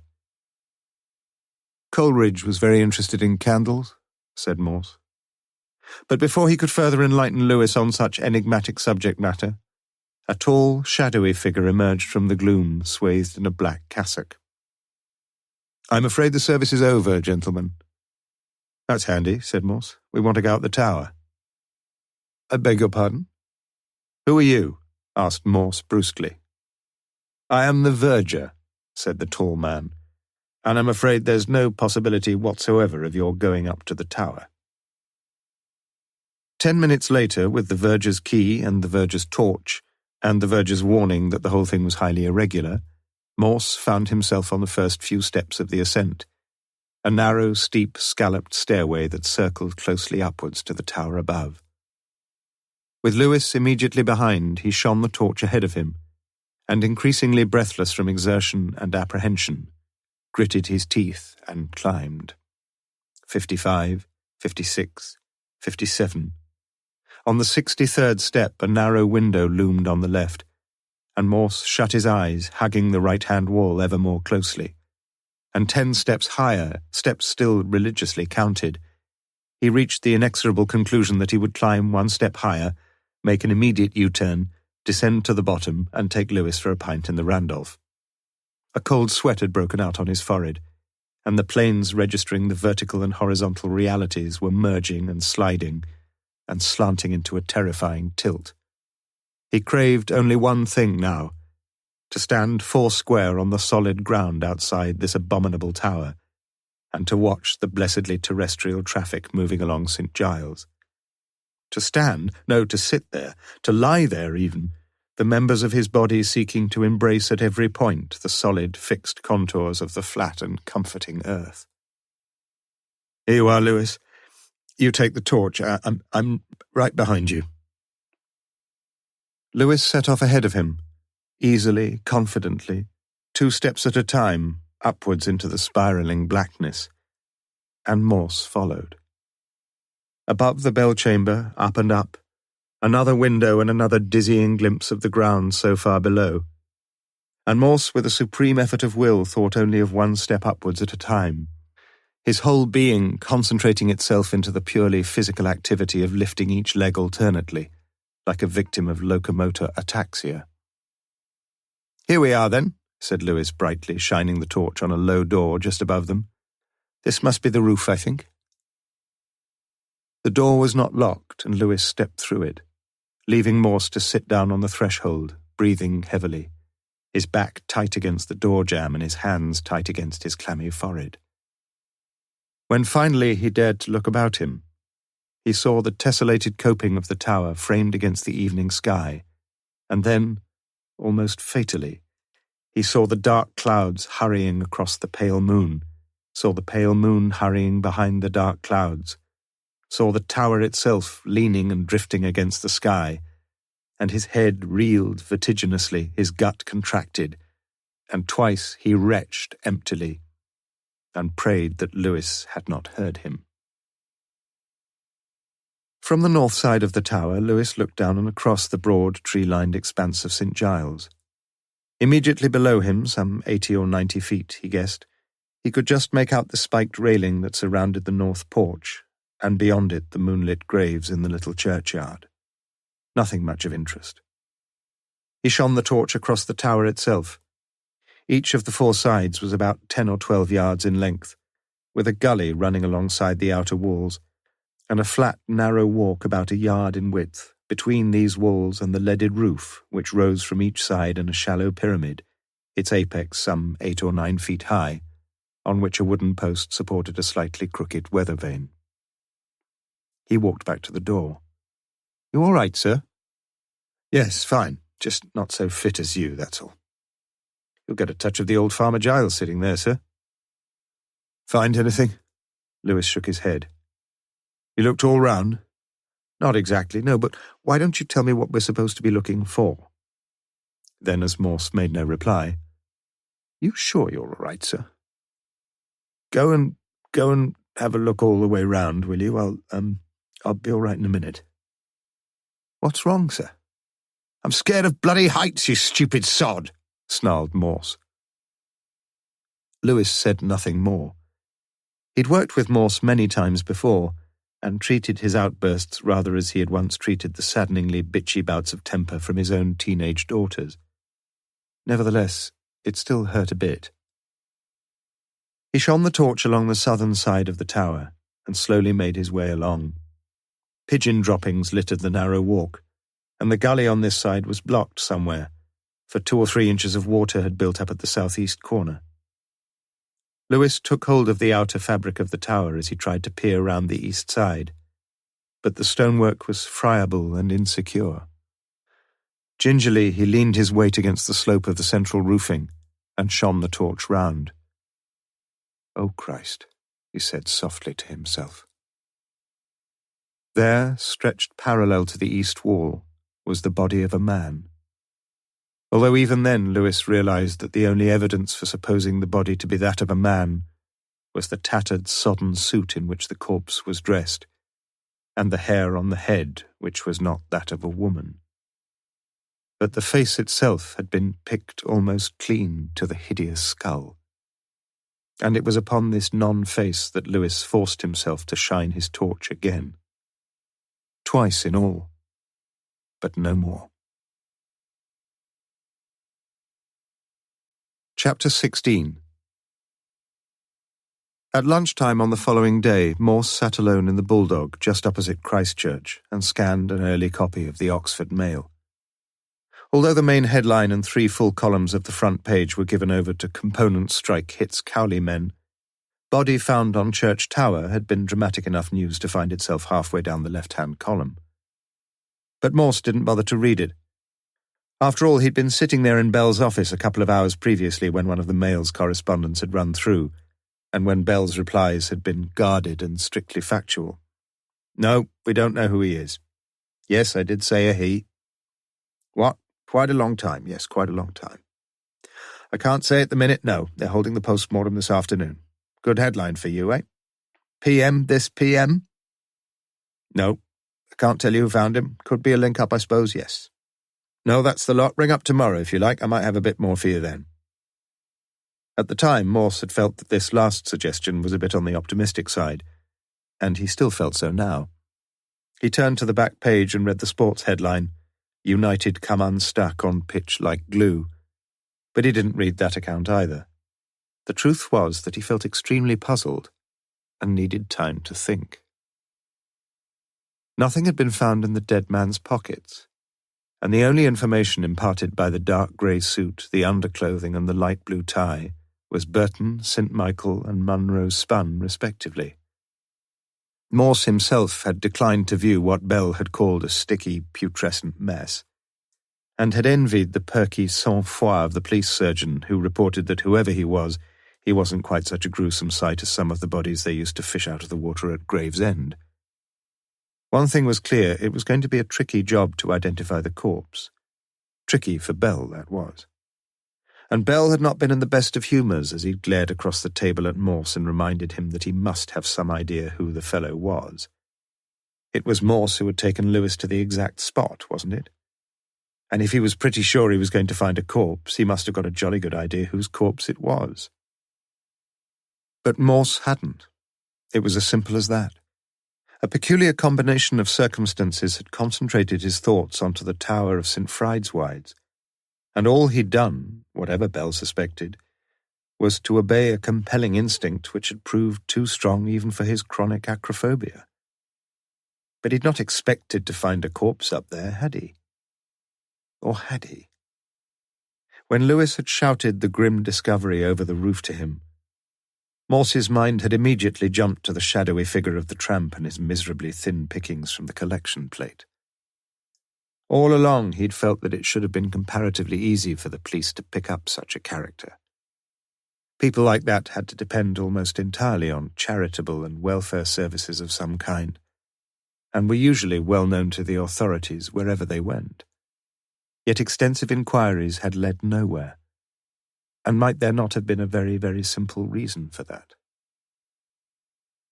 Morse bought himself another pint and watched the glass as the cloudy sedimentation slowly cleared. And when he sat down again, his brain seemed to have cleared a little too. No, It wasn't the tramp they'd found. Morse felt sure of that. It was the clothes, really, especially that light blue tie. Light blue. Cambridge. Graduates. Teachers. Morris. Bell was still in his office. "What happened to Paul Morris?" asked Morse. "Buggered off with Joseph's wife, like as not." "You don't know?" Bell shook his head. He looked tired and drawn. "We tried, but—" "Did you find her?" Again, Bell shook his head. "We didn't push things too far. You know how it is, what with Morris teaching at the same school as his son and—" "His what? You didn't tell me Morris had a son?" Bell sighed deeply. "Look, Morse, what do you want from me? You found me another body last night, and I'm deeply grateful, aren't I? That'll be another half-dozen of my lads out of circulation. And I've just had a call to say somebody's been fished out of the river at Folly Bridge, and we got more trouble with some squatters down in Jericho." He took out a handkerchief and sneezed heavily. "And I'm sickening for the flu, and you want me to go chasing after some fellow who was known to be seeing Joseph's missus pretty regularly long before—" "Really?" said Morse. "Why didn't I read that in the report?" "Come off it. He could have killed Joseph's. Jealousy, best motive of the lot. He was sitting, playing the bleeding organ when—" Bell sneezed noisily again. Morse settled back in his chair, for some unfathomable reason, looking very pleased with himself. "You still think it really was Lawson you found on the railings?" "I told you, Morse, we had 2 identifications." "Oh, yes, I remember. One from a blind woman and one from the man who ran away with Brenda Josephs, wasn't it? Why don't you go home?" "You know," said Morse quietly, "when you've finished with your squatters, you'd better get a squad of lads to dig up old Lawson's coffin, because I reckon, just reckon, mind, that you might not find old Lawson in it." Morse's face beamed with a mischievous pleasure, and he got up to go. "That's a bloody fool's thing to say." "Is it?" "Not all that easy, either." It was Bell who was enjoying himself now. "No?" "No. You see, they cremated him." The news appeared to occasion little surprise or disappointment on Morse's face. "I knew a minister once." Well, mumbled Bell, "who had one of his feet amputated in the First World War. He got it stuck in a tank and they had to get him out quick because the thing was on fire, so they left his foot there." "Very interesting. He was very old when I knew him," continued Morse, 1 foot already in the grave. Bell pushed his own chair back and got up. "Tell me about it some other time." "He was in a discussion one day about the respective merits of burial and cremation, and the old boy said he didn't mind 2 hoots what they did with him. He said he'd sort of got a foot in both camps." Bell shook his head in slow bewilderment. What the hell was that supposed to mean? "By the way," said Morse, "what was the name of Paul Morris's son?" "Peter, I think. Why—" But Morse left, without enlightening Bell on the point. "PM this PM," Bell had said, and as he drove the Lancia up to Carfax, the initials kept repeating themselves to his mind. Post-mortem, post-meridium, Prime Minister, Paul McCartney, Postmaster, Putrefying Mess, Perry Mason, Provost Marshal, Peter Morris. The lights were red at the end of Cornmarket, and as Morse sat there waiting for them to change, he looked up yet again at the tower of St. Frideswide looming overhead, and at the great west window which only last night had glowed in the dark when he and Lewis— On a sudden impulse, he pulled round the corner into Beaumont Street and parked his car outside the Randolph. A uniformed young flunky pounced upon him immediately. "You can't leave your car here." "I can leave the bloody car where I like," snapped Morse. "And next time you speak to me, lad, just call me sir, all right?" The north porch was locked with a notice pinned to it. "Due to several acts of wanton vandalism during the past few months, we regret that the church will now be closed to the public from 11 a.m. to 5 p.m. on weekdays." Morse felt he would have liked to recast the whole sentence, but he satisfied himself by crossing through due and writing owing. Chapter 17. Morse rapped briskly on the door marked Inquiries, put his head round the door, and nodded hello to a nice-looking school secretary. "Can I help you, sir?" "Headmaster in. Is he expecting you?" "Doubt it," said Morse. He walked across the narrow office, tapped once on the study door, and entered. Phillipson, headmaster of the Roger Bacon School, was only too pleased to be of help. Paul Morris, it seemed, had been a music master of the first water. During his short stay at the school, he'd been popular both with his teaching colleagues and with his pupils, and his GCE, O-level and A-level results had been encouragingly good. Everyone had been mystified, for a start anyway, when he'd left so suddenly without telling a soul, right in the middle of term, too, on, Phillipson consulted his previous year's diary, the 26th of October, a Wednesday. He had turned up for school perfectly normally in the morning, and presumably gone off, as he often did on Wednesdays, to have lunch at home, and that was the last they'd seen of him. His son Peter had left the school just after lessons finished at 3:45, and that was the last they'd seen of him. The next day several members of staff had pointed out that both of them were absent from school, and no doubt someone would have gone round to the Morris residence if it hadn't been for a call from the Oxford City Police. It seemed that some anonymous neighbour had tipped them off that Morris and his son had left Kidlington and gone off to join a woman. I suppose you know all about this, Inspector. A Mrs. Josephs. Inspector Bell had called personally to see Phillipson and told him that a few inquiries had already been made and that several of Morris's neighbours had seen a car answering the description of Mrs. Joseph's Allegro parked somewhere nearby several times during the previous months. In fact, the police had learned from other sources that in all probability Morris and Mrs. Josephs had been lovers for some time. Anyway, Bell had asked Phillipson to soft-pedal the whole thing, make up some story about Morris having to be away for the rest of the term, death of one of his parents, anything he liked, which Phillipson had done. A temporary stand-in had taken over Morris's classes for the remainder of the autumn term, and a new woman appointed from January. The police had visited the house that Morris had rented furnished and found that most of the personal effects had been taken away, although for some reason a fair number of books and an expensive record player had been left behind. And that was all, really. Phillipson had heard nothing more from that day to this. To the best of his knowledge, no one had received any communication from Morris at all.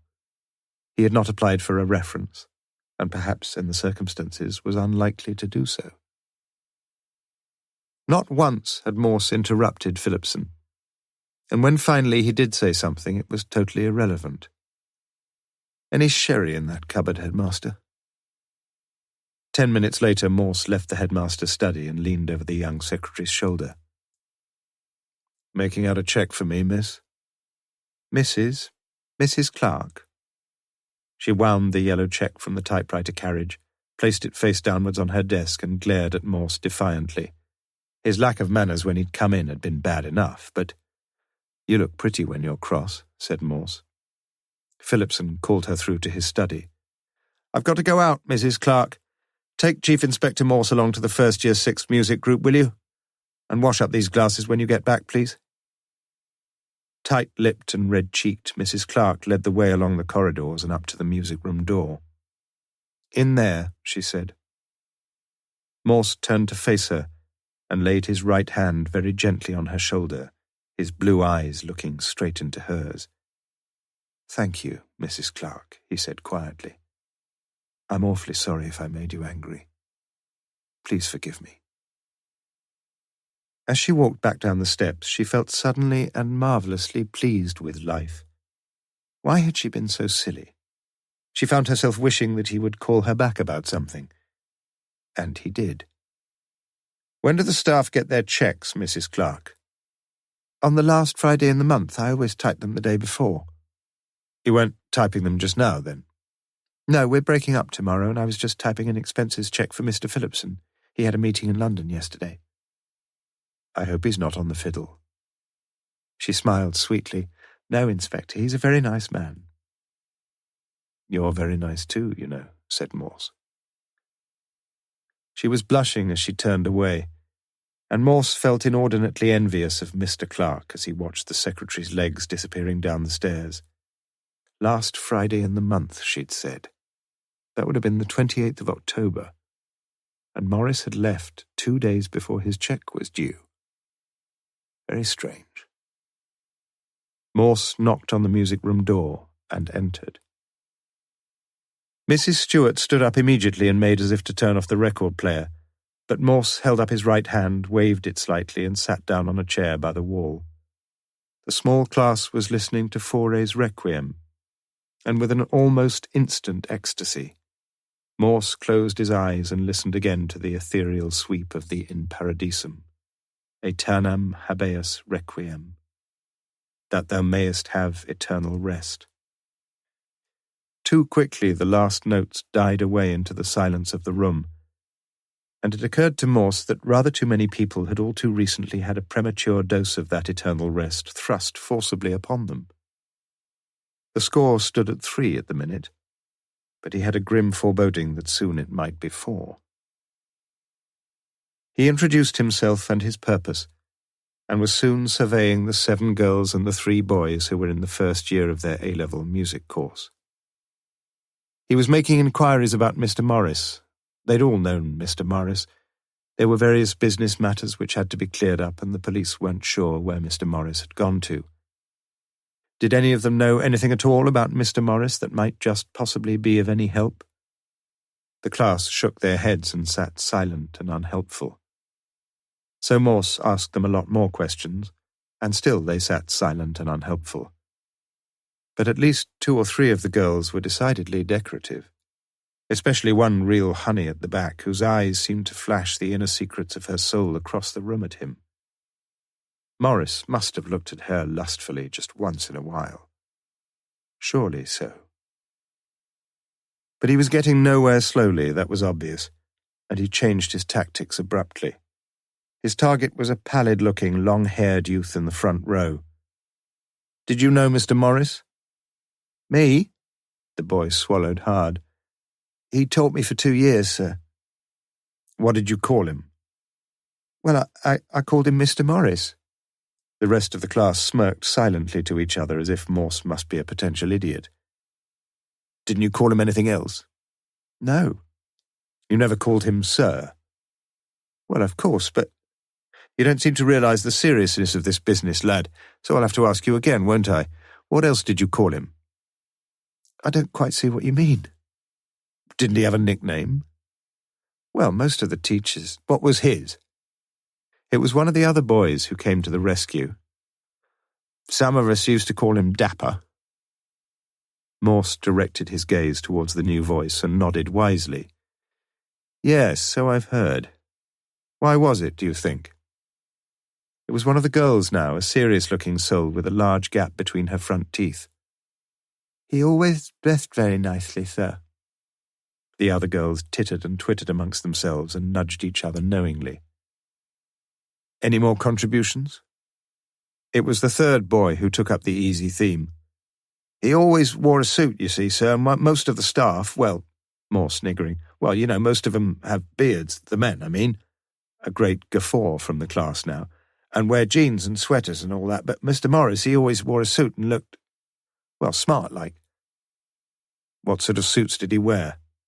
"Well," it was the same boy, "sort of dark, you know, party suit sort of thing, so, well, we called him Dapper, like we said." The bell rang for the end of the lesson, and several members of the class began to gather their books and file cases together. "What about his ties?" persisted Morse.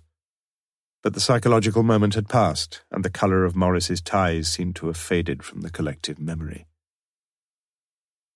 As he walked up the drive to his car, Morse wondered if he ought to talk to some of the staff. But he hadn't quite enough to go on yet, and decided it would be better to wait for the pathologist's report. He had just started the engine when a young girl appeared at the driving window. "Hello, beautiful," he said. It was the girl from the back row, the girl with the radar eyes, who leaned forward and spoke. "You know you were asking about ties. Well, I remember one tie, sir. He often wore it. It was a light blue tie. It sort of went with the suits he used to wear." Morse nodded understandingly. "That's most helpful. Thank you very much for telling me." He looked up at her and suddenly realized how tall she was. Strange how all of them looked about the same size when they were sitting down, as if height were determined not so much from the bottom to the shoulder as by the length of the legs, in this case by the length of some very beautiful legs. "Did you know Mr. Morris well?" "Not really, no." "What's your name?" "Carol. Carol Jones." "Well, thank you, Carol. And good luck." Carol walked thoughtfully back to the front entrance and made her way to the next lesson. She wondered why she so often felt so attracted to the older men. Men like this inspector fellow. Men like Mr. Morris. Her mind went back to the time they'd sat in the car together, when his hand had lightly touched her breasts, and when her own left hand had gently pushed its way between the buttons of his white shirt, beneath the light blue tie he'd worn that day. The time when he'd asked her to his house, when he'd answered the door and told her that an unexpected visitor had just arrived, and that he'd get in touch with her again very soon. But he never had. Chapter 18. Morse was still asleep the next morning when his bedside phone rang. It was Superintendent Strange of the Thames Valley Police HQ. "I've just had a call from the City Police, Morse. You still in bed?" No, said Morse. "Decorating the lavatory, sir." "I thought you were on holiday." "Man's got to use his leisure hours profitably." "Like clambering over church roofs at the dead of night, you mean?" "You heard?" "Heard something else too, Morse. Bell's got flu. And since you seem to have taken over the case already, I just wondered whether you'd like to sort of take over the case. Officially, I mean." Morse shot upright in bed. "That's good news, sir. When?" "From now. It'll be better if you work from St. Aldate's. All the stuff's there and you can work from Bell's office." "Can I have Lewis?" "I thought you'd already got him." Morse's face beamed with pleasure. "Thank you, sir. I'll just slip a few clothes on and—" "Decorating in your pyjamas, Morse?" "No, you know me, sir. Up with the lark." "And to bed with the wren, yes, I know. And it wouldn't be a bad thing for morale here if you got to the bottom of things, would it? So what about getting out of bed?" 5 minutes later, Morse got through to Lewis and reported the good news. "What are you doing today, old friend?" My day off, sir. I'm going to take the wife over to—" "Were you?" The change of tense was not lost on Lewis, and he listened cheerfully to his instructions. He'd been dreading another visit to his ancient mother-in-law.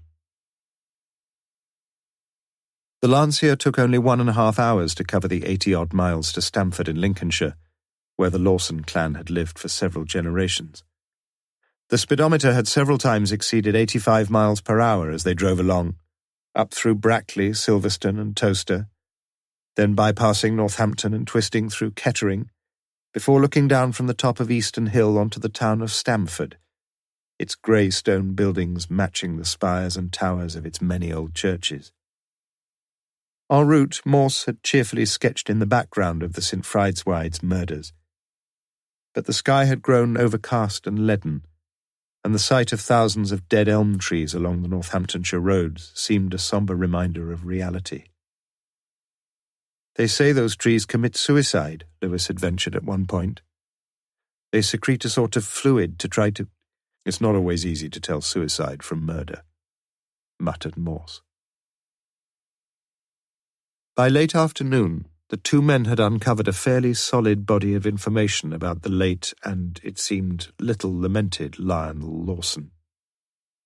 There had been 2 Lawson brothers, Lionel Peter and Philip Edward, the latter some 18 months the younger. Both had won scholarships to a public school some 10 miles distant, and both had been weekly boarders, spending their Saturday evenings and Sundays during term time with their parents, who ran a small local business specializing in the restoration of ancient buildings.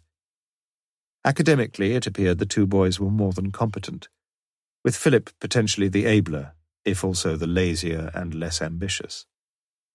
After leaving school, each of them had spent 18 months on national service, and it was during his time in the army that Lionel, always the more serious-minded of the 2, had met a particularly persuasive psalm-singing padre and been led to the conviction that he was called to the ministry. After demobilization, he had studied hard on his own for a year before gaining acceptance at Cambridge to read theology. During this period, Philip had worked for his father for a few years, but seemingly with little enthusiasm. And finally he had drifted away from home, occasionally revisiting his parents, but with no firm purpose in life, no job, and with little prospect of discovering either. 5 years ago, Mr. Lawson Sr. and his wife had been killed in the Zagreb air crash whilst returning from a holiday in southern Yugoslavia, and the family business had been sold, with each of the 2 sons inheriting about £50,000 net from the estate. For most of the day, Morse and Lewis had worked separately, each pursuing a different line of inquiry, and it was only on the last visit to the ex-headmaster of the Lawson Boys' Public School that they came together again. Dr. Meyer's speech was that of an old schoolmaster, deliberate, over-Latinized, with an apparent dread of imprecision. He was a clever boy, young Philip. With a modicum of dedication and perseverance, who knows? You've no idea where he is now? The old man shook his head. But Lionel, now, he worked like a Trojan. Although exactly why the Trojans are proverbially accredited with a reputation for industriousness has always been a mystery to me. His ambition was always to win a scholarship to Oxford, but... He broke off suddenly as if his memory could take him no farther along that avenue of recollection. But Morse was clearly anxious to push him past a few more trees. How long was Lionel in the 6th form? 3 years, as I recall it. Yes, that's right. He took his higher school certificate at the end of his 2nd year and got it all right. He took the Oxford entrance examination just after that in the Michaelmas term, but I had little real hope for him. His mind was not quite alpha potential. They wrote to me about him, of course. They said they were unable to offer him a place, but the boy's work had not been without merit. They advised him to stay on for a further year in the 6th and then to try again. Was he very disappointed? The old man eyed Morse shrewdly and relit his pipe before replying. What do you think, Inspector? Morse shrugged his shoulders as if the matter were barely of consequence. You said he was ambitious, that's all. Yes, replied the old man slowly. So he stayed on another year? Yes. Lewis shuffled a little uncomfortably in his chair. At this rate of progress, they wouldn't be home before midnight.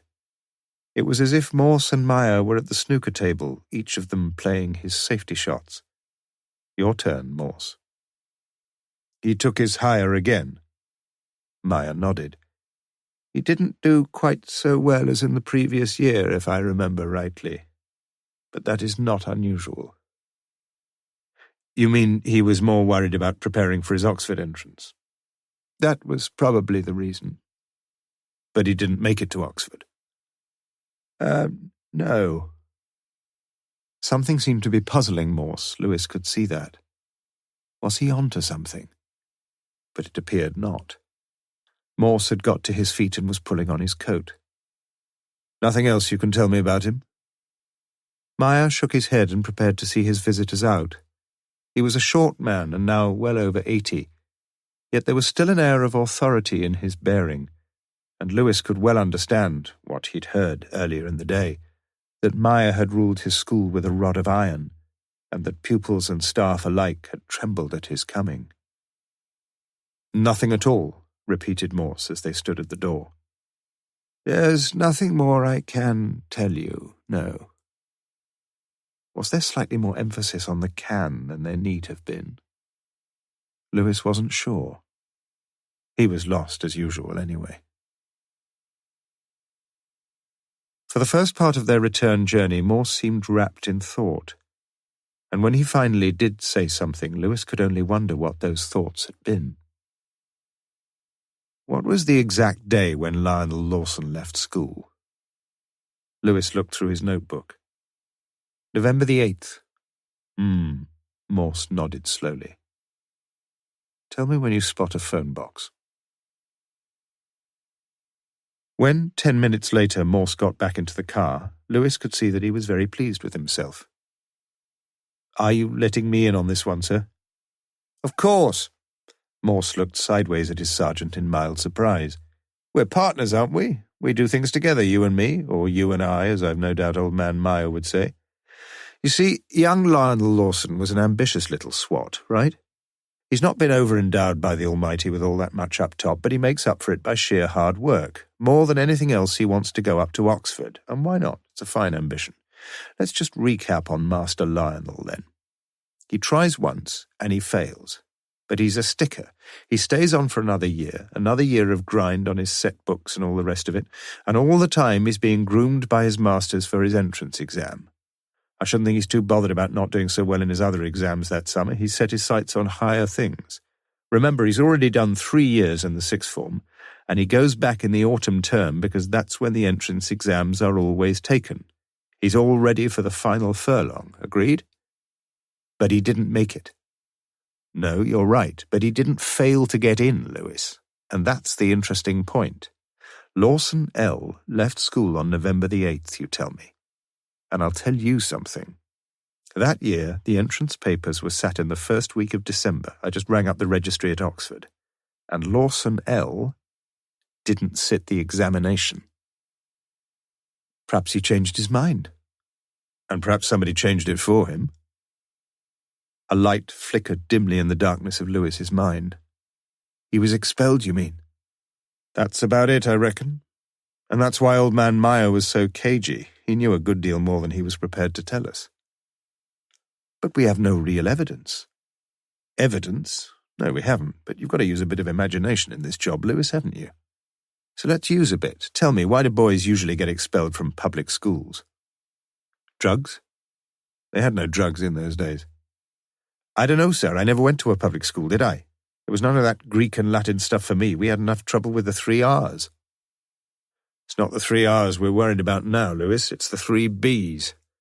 Bullying, beating, and buggery.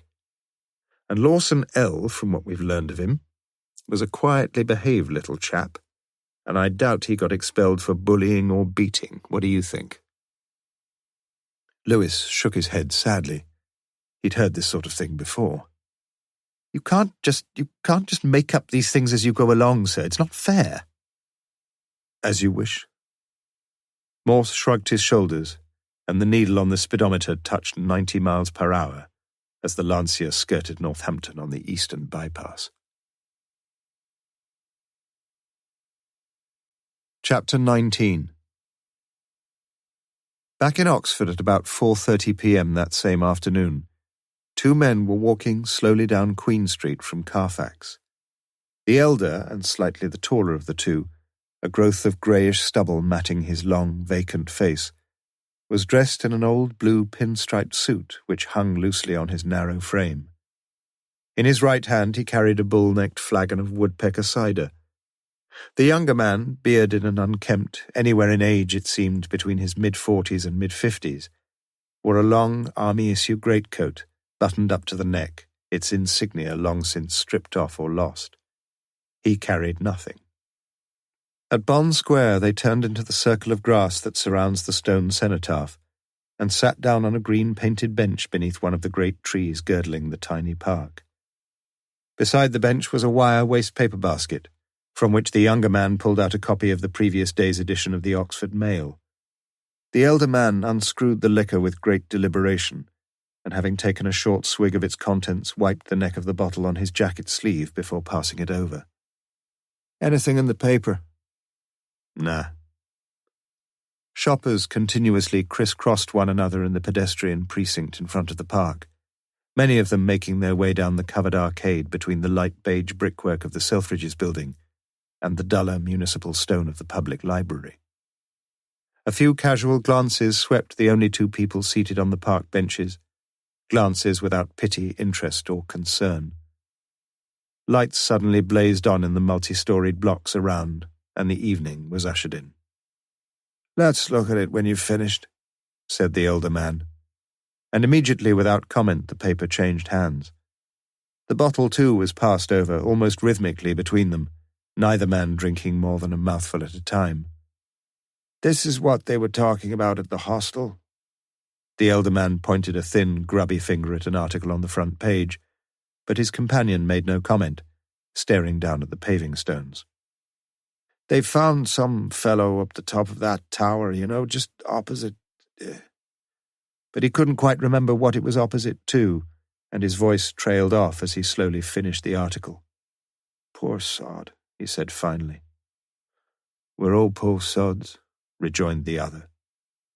He was seldom known to communicate his thoughts so fully, and he left it at that, hunching himself down into his greatcoat, taking a tin of shredded tobacco from one of its large pockets, and beginning to roll himself a cigarette. "Perhaps you weren't here then, but a fellow got himself murdered there last... when was it now, lad?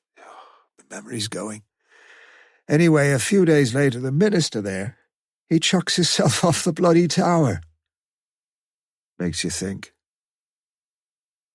But it was not apparent that the younger man was given cause to think in any way.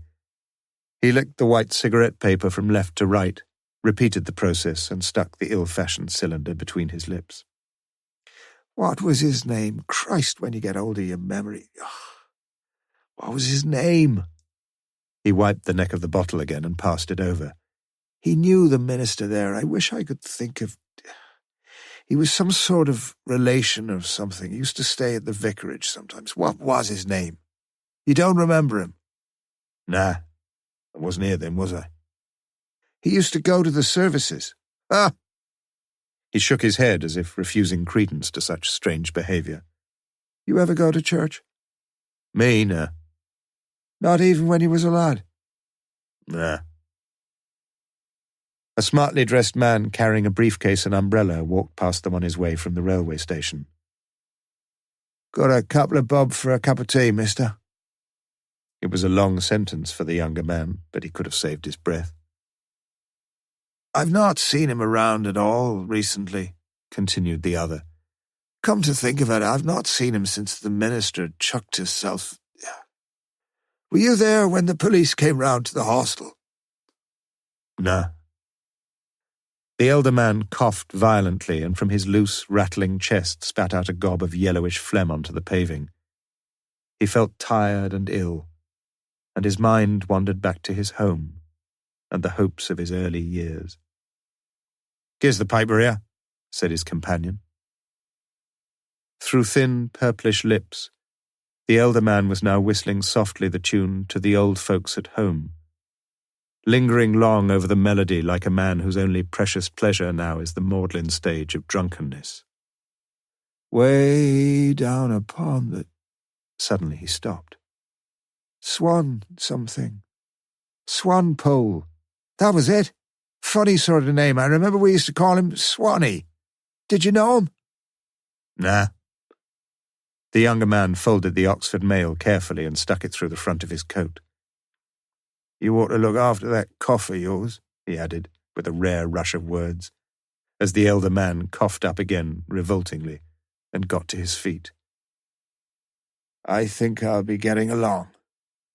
You coming?" "Nah."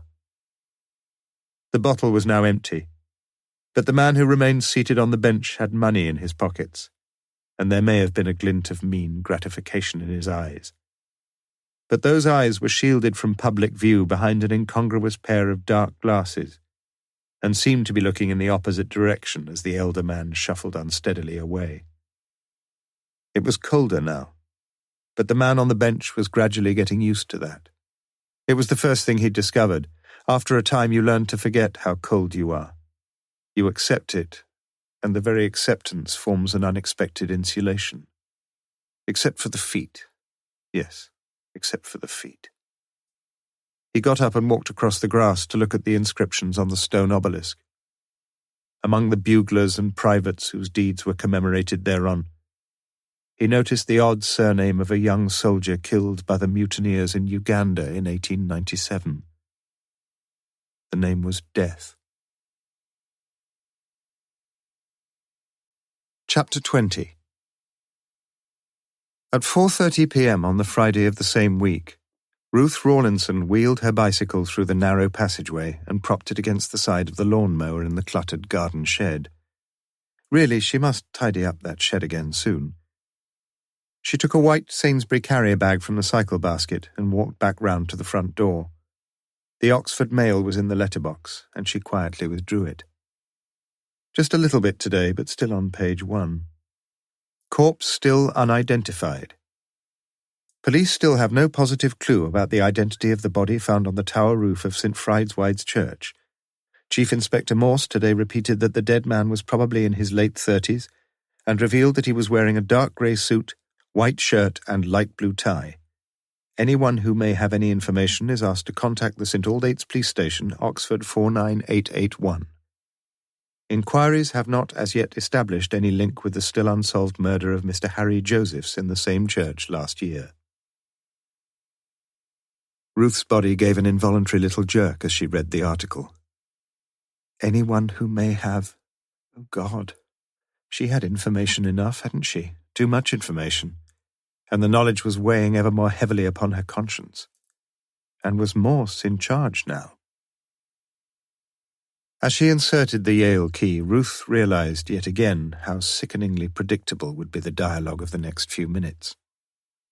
Is that you, Ruthie, dear? Who else, you silly old crow? Yes, Mother. Is the paper come?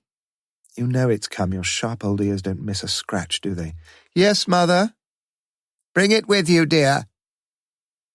Ruth put the heavy carrier bag down on the kitchen table, draped her mackintosh over a chair and walked into the lounge. She bent down to kiss her mother lightly on an icy cheek, placed the newspaper on her lap and turned up the gas fire. You never have this high enough, you know, Mother. It's been a lot colder this week and you've got to keep yourself warm. We've got to be careful with the bills, dear. Don't start on that again. Ruth mustered up all her reserves of patience and filial forbearance. You finished the book? Yes, dear. Very ingenious. But her attention was fixed on the evening paper. Anything more about the murder? I don't know. I didn't know it was a murder anyway. Don't be childish, dear. Her eyes had pounced upon the article and she appeared to read it with ghoulish satisfaction. That man who came here, Ruthie, they've put him in charge. Have they? He knows far more than he's letting on, you mark my words. You think so? The old girl nodded wisely in her chair. You can still learn a few things from your old mother, you know. Such as what? You remember that tramp fellow who murdered Harry Josephs? Who said he murdered... No need to get cross, dear. You know you're interested. You still keep all the newspaper clippings, I know that. You nosy old bitch. Mother, you must not go looking through my handbag again. I've told you before, one of these days, I'll find something I shouldn't. Is that it? Ruth looked savagely into the curly blue line of flame at the bottom of the gas fire and counted 10.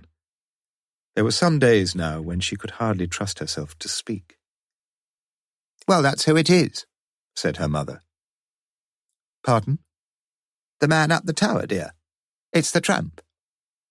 Bit elegantly dressed for a tramp, wouldn't you say, Mother? White shirt and a... I thought you said you hadn't seen the paper, dear. The charge was levelled with a silky tongue. Ruth took a deep breath. I just thought you'd like to find it for yourself, that's all. You're beginning to tell me quite a few little lies, Ruthie, and you've got to stop it. Ruth looked up sharply. What was that supposed to mean? Surely her mother couldn't know about... You're talking nonsense, Mother. So you don't think it is the tramp?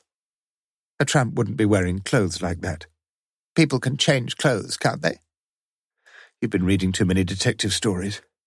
You could kill someone and then change his clothes. Of course you couldn't. Again, Ruth was watching her mother carefully. Not just like that, anyway. You make it sound like dressing up a doll or something. It would be difficult, dear, I know that, but then life is full of difficulties, isn't it? It's not impossible, that's all I'm saying. I've got 2 nice little steaks from Sainsbury's. I thought we'd have a few chips with them. You could always change a man's clothes before you killed him. What? Don't be so silly. You don't identify a body by the clothes. It's the face and things like that. You can't change... What if there's nothing left of his face, dear? Asked Mrs. Rawlinson sweetly, as if reporting that she'd eaten the last piece of cheddar from the pantry. Ruth walked over to the window, anxious to bring the conversation to a close. It was distasteful and, yes, worrying. And perhaps her mother wasn't getting quite so senile after all. In her mind's eye, Ruth still had a clear picture of the tramp her mother had been talking of, the man she'd known, though she'd never actually been told, to be Lionel Lawson's brother, the man who had usually looked exactly what he was, a worthless, feckless parasite, reeking of alcohol, dirty and degraded. Not quite always, though. There had been 2 occasions when she'd seen him looking more than presentable, hair neatly groomed, face shaven freshly, fingernails clean, and a decently respectable suit on his back. On those occasions, the family resemblance between the 2 brothers had been quite remarkable. "If they ask me, which doubtless they won't." Mrs. Rawlinson had been chattering non-stop throughout, and her words at last drifted through to Ruth's consciousness. "What would you tell them?" "I told you. Haven't you been listening to me, dear? Is there something wrong?" "Yes, there's a lot wrong. You for a start. And if you're not careful, Mother dear, I'll strangle you one of these days, dress you up in someone else's clothes, carry your skinny little body up to the top of the tower, and let the birds have a second helping." "Wrong? Of course there isn't. I'll go and get tea." Rotten black blotches appeared under the skin of the first potato she was peeling, and she took another from the bag she had just bought, a bag marked with the words "Buy British" under a large Union Jack. Red, white and blue. And she thought of Paul Morris seated on the organ bench with his red hood, white shirt and blue tie. Paul Morris who, as everyone believed, had run off with Brenda Josephs. But he hadn't, had he? Someone had made very, very sure that he hadn't. Someone who was sitting somewhere, even now, planning, gloating, profiting in some way from the whole dreadful business. The trouble was that there weren't many people left. In fact, if you counted the heads of those that were left, there was really only one who could conceivably— Surely not, though. Surely Brenda Josephs could have nothing to do with it, could she? Ruth shook her head with conviction and peeled the next potato. Chapter 21. Although her husband, unbeknown to her, had borrowed on the mortgage of their house in Wolvercote, Mrs. Brenda Josephs was now comfortably placed financially, and the nurses' hostel in the General Hospital on the outskirts of Shrewsbury provided more than adequate accommodation. On Paul's specific instructions, she had not written to him once, and she had received only that one letter from him, religiously guarded under the lining of her handbag, much of which she knew by heart. "And above all, don't be impatient, my darling. It will take time, perhaps quite a lot of time, and whatever happens, we must be careful. As far as I can see, there is nothing to worry us, and we must keep it that way. Just be patient, and all will be well. I long to see you again and to feel your beautiful body next to mine. I love you, Brenda, you know that. And soon we shall be able to start a completely new life together. Be discreet always, and do nothing until you hear from me again. Burn this letter, now." Brenda had been working since 7:30 a.m. on the women's surgical ward, and it was now 4:15 p.m. Her Friday evening and the whole of Saturday were free, and she leaned back in one of the armchairs in the nurses' common room and lit a cigarette. Since leaving Oxford, her life, albeit without Paul, had been fuller and freer than she could ever have hoped or imagined. She had made new friends and taken up new interests. She had been made aware, too, happily aware, of how attractive she remained to the opposite sex. Only a week after her appointment, she had given, as her referee, the name of the matron for whom she had worked prior to her nursing at the Radcliffe. One of the young married doctors had said to her, "Would you like to come to bed with me, Brenda?" Just like that. She smiled now as she recollected the incident, and an unworthy thought, not for the first time, strayed across the threshold of her mind. Did she really want Paul all that badly now, with that son of his, Peter? He was a nice enough young boy, but— She stubbed out her cigarette and reached for the Guardian. There was an hour and a half to wait before the evening meal, and she settled down to a leisurely perusal of the day's news. Inflation figures seemed mildly encouraging for a change, but the unemployment figures were not, and she knew only too well what unemployment could do to a man's soul. Middle East peace talks were still taking place, but civil wars in various parts of Africa seemed to be threatening the delicate balance between the superpowers. In the home news at the bottom of page 3, there was a brief item on the discovery of a body on the tower of an Oxford church, but Brenda didn't reach it. The young doctor sat down beside her, unnecessarily but not distressingly close. "Hello, beautiful. What about us doing the crossword together?" He took the paper from her, folded it over to the crossword, and unclipped a biro from the top pocket of his white coat. "I'm not much good at crosswords," said Brenda. "I bet you're good in bed, though. If you're going to... 1 across, 6 letters. Girl takes gun to district attorney. What's that, do you think?" "No idea." "Oh, just a minute. What about Brenda? Fits, doesn't it? Gun, Bren, district attorney, D.A. Voila!" Brenda snatched the paper and looked at the clue. Girl in bed, censored. "You're making it up," she laughed. Lovely word, bed, isn't it? He printed the letters of Brenda on the margin of the paper and then neatly ringed the 3 letters B-E-D in sequence. "Any hope for me yet?"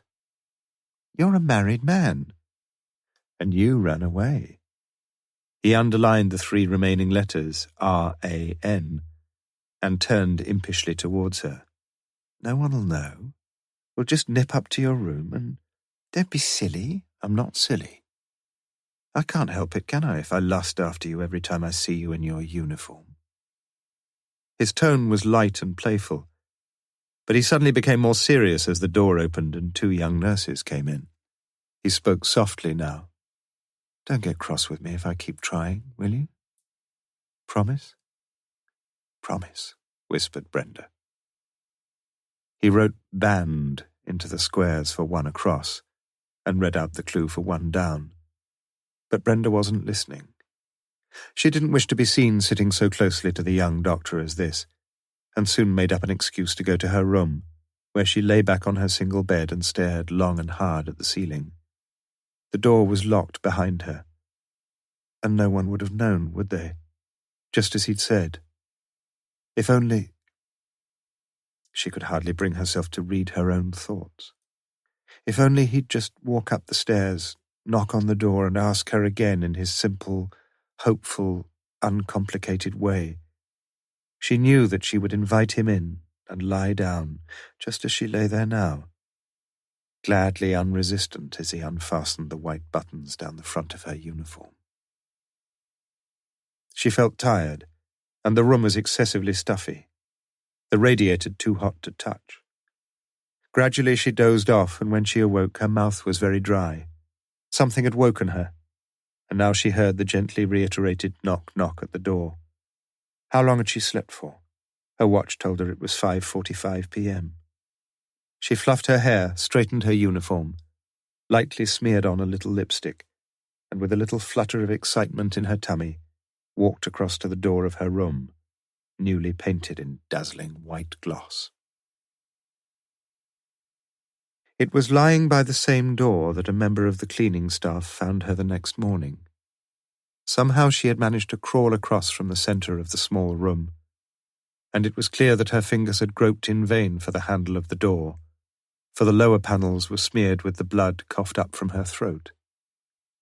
No one seemed to know exactly where she came from, but the letter the police found beneath the lining of her handbag suggested strongly that she was, or had been, on the most intimate terms with a man called Paul, who had given his address only as Kidlington, and who had urged the recipient to burn the evidence immediately. Chapter 22. It was on Saturday morning, and in the middle of page 2 of the long-delayed post-mortem report on the corpse found on the tower, that Morse came to the conclusion he might just as well be reading the Chinese People's Daily. He appreciated, of course, the need for some technical jargon, but there was no chance whatsoever for a non-medical man to unjumble such a farrago of physiological labellings. The first paragraph had been fairly plain sailing, though, and Morse handed the report over to Lewis. The body is that of an adult Caucasian male, brachycephalic, height 5'8.5", age not easy to assess with accuracy, but most likely between 35 and 40. Hair light brown, probably cut a week or so before death. Eyes, colouring impossible to determine. Teeth remarkably good, strongly enamelled, with only one filling, posterior left 6. Physical peculiarities, none observable, although it cannot be assumed that there were no such peculiarities, since the largest patch of skin taken from the lower instep left measures only... Lewis passed the report back, for he had little wish to be reminded too vividly of the sight picked out so recently by the narrow beam of the verger's torch.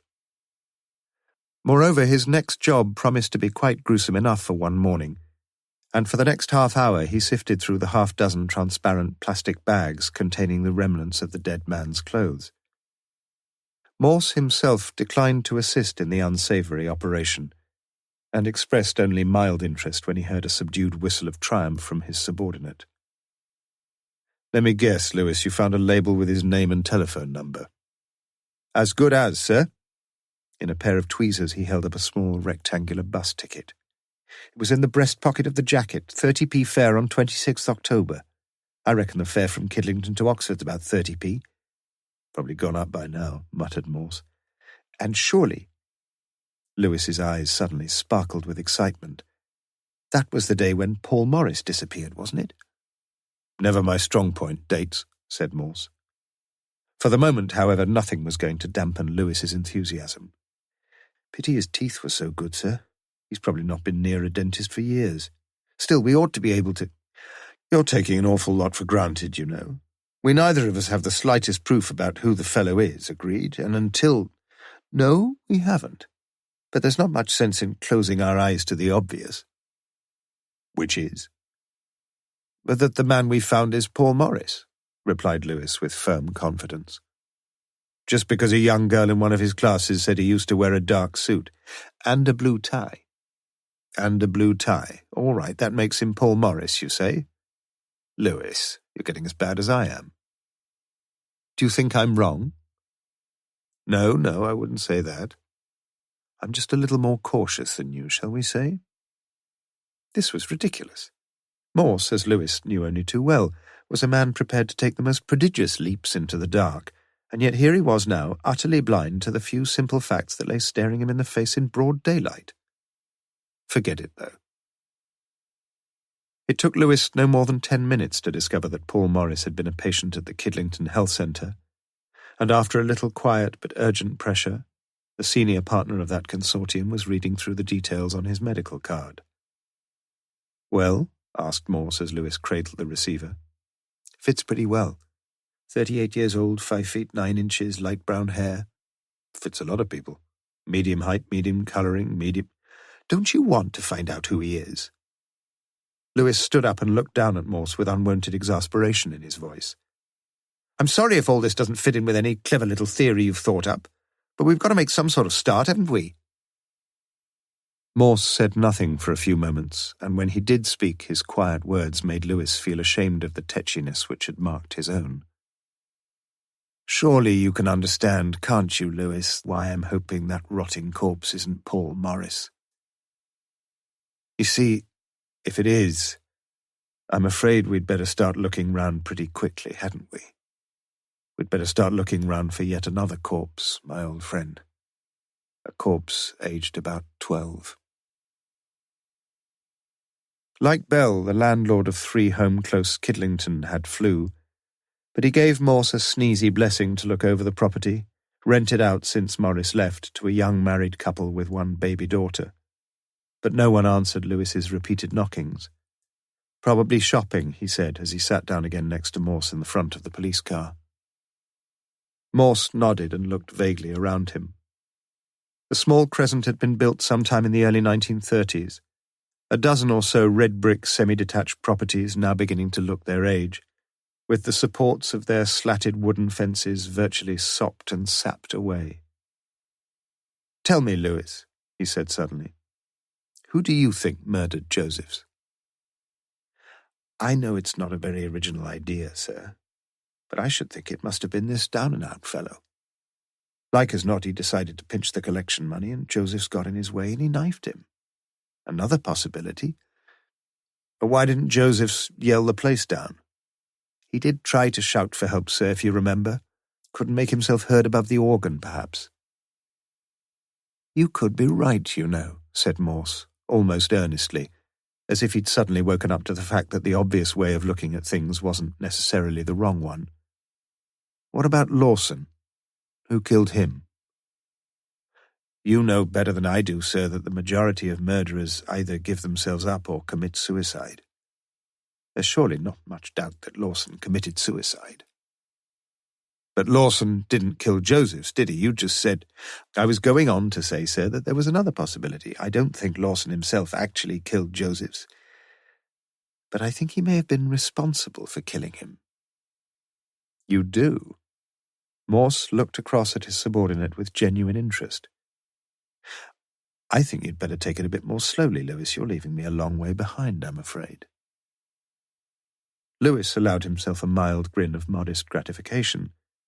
It wasn't often that Morse was the back marker, just the opposite, in fact. He was usually about 3 or 4 jumps ahead of his stable companion. I think there's more than a possibility, sir, that Lawson got this down-and-out fellow to kill Josephs, probably by giving him money. But why should Lawson want to kill Josephs? Josephs must have had some hold over him. And Lawson must have had some hold on this down-and-out fellow. How right you are, sir. Am I? Morse looked across in a semi-bewildered way at his sergeant. He remembered how, when he was taking his 11+ examination, he was seated next to a boy renowned for his vacuous imbecility, and how this same boy had solved the 10th anagram, whilst Morse himself was still puzzling over the 3rd. As I see it, continued Lewis, Lawson must have been looking after him all ways, meals, clothes, bed, everything. He must have been like a sort of brother to him, you mean? Lewis looked at Morse curiously. Bit more than that, wasn't he, sir? Pardon? I said it was a bit more than being like a brother to him. He was a brother, surely. You mustn't believe every piece of gossip you hear. And you mustn't automatically disbelieve it either. If only we had a bit more to go on, Lewis. And then the truth hit him, as it usually did, with a flash of blinding simplicity. Any corroboration he'd wanted had been lying under his nose since his visit with Lewis to Stamford, and a shiver of excitement ran along his scalp as at last he spotted it. Swanpole had appeared several times in Bell's files as the probable name of the man who had been befriended by the Reverend Lionel Lawson, the man who had so strangely disappeared after the murder of Josephs. But if all the rumours were right, that man's real name was Philip Edward Lawson, and whether you were a rather timid little fellow trying your 11+ question paper, or whether you were a souring, middle-aged detective sitting in a panda car, Swanpole was an anagram of P.E. Lawson. I reckon this'll be mother and infant, said Lewis under his breath. And indeed the heavily pregnant, dowdily dressed young woman dragging a 2-year-old child along the pavement duly announced that she herself was the present occupier of 3 Home Close, and that this was her daughter Eve. Yes, she said, since the landlord had no objections, they could come in and have a look round the house, with pleasure. Morse declined the offer of a cup of tea and went out into the back garden. Clearly someone had been very busy, for the whole plot showed every evidence of a systematic and recent digging over, and in the small garden shed the tines of the fork and the bottom half of the spade were polished to a silvery smoothness. I see your husband's keen on growing his own veg, said Morse lightly, as he wiped his shoes on the mat by the back door. She nodded. It was all grass before we came, but, with the price of things these days. Looks as if he's been doing a bit of double digging. That's it. Took him ages, but he says it's the only way. Morse, who hardly knew a sweet pea from a broad bean, nodded wisely, and gratefully decided he could forget about the garden. Mind if we have a quick look upstairs? No, go ahead. We only used 2 of the bedrooms, like the people who was here before us did, but, well, you never know. Morse glanced down at her swollen belly and wondered how many bedrooms she might need before her carrying days were over. Young Eve's bower, the smallest of the bedrooms, was redolent of urine, and Morse screwed up his nose in distaste as he cursorily bent down over the uncarpeted floorboards. A dozen Donald Ducks on the newly decorated walls seemed to mock his aimless investigations, and he quickly left the room and closed the door behind him. "Nothing in either of the other rooms, sir," said Lewis, joining Morse on the narrow landing, where the walls had been painted in a light Portland beige, with the woodwork cleanly finished off in white gloss. Morse, thinking the colours a good match, looked up at the ceiling and whistled softly.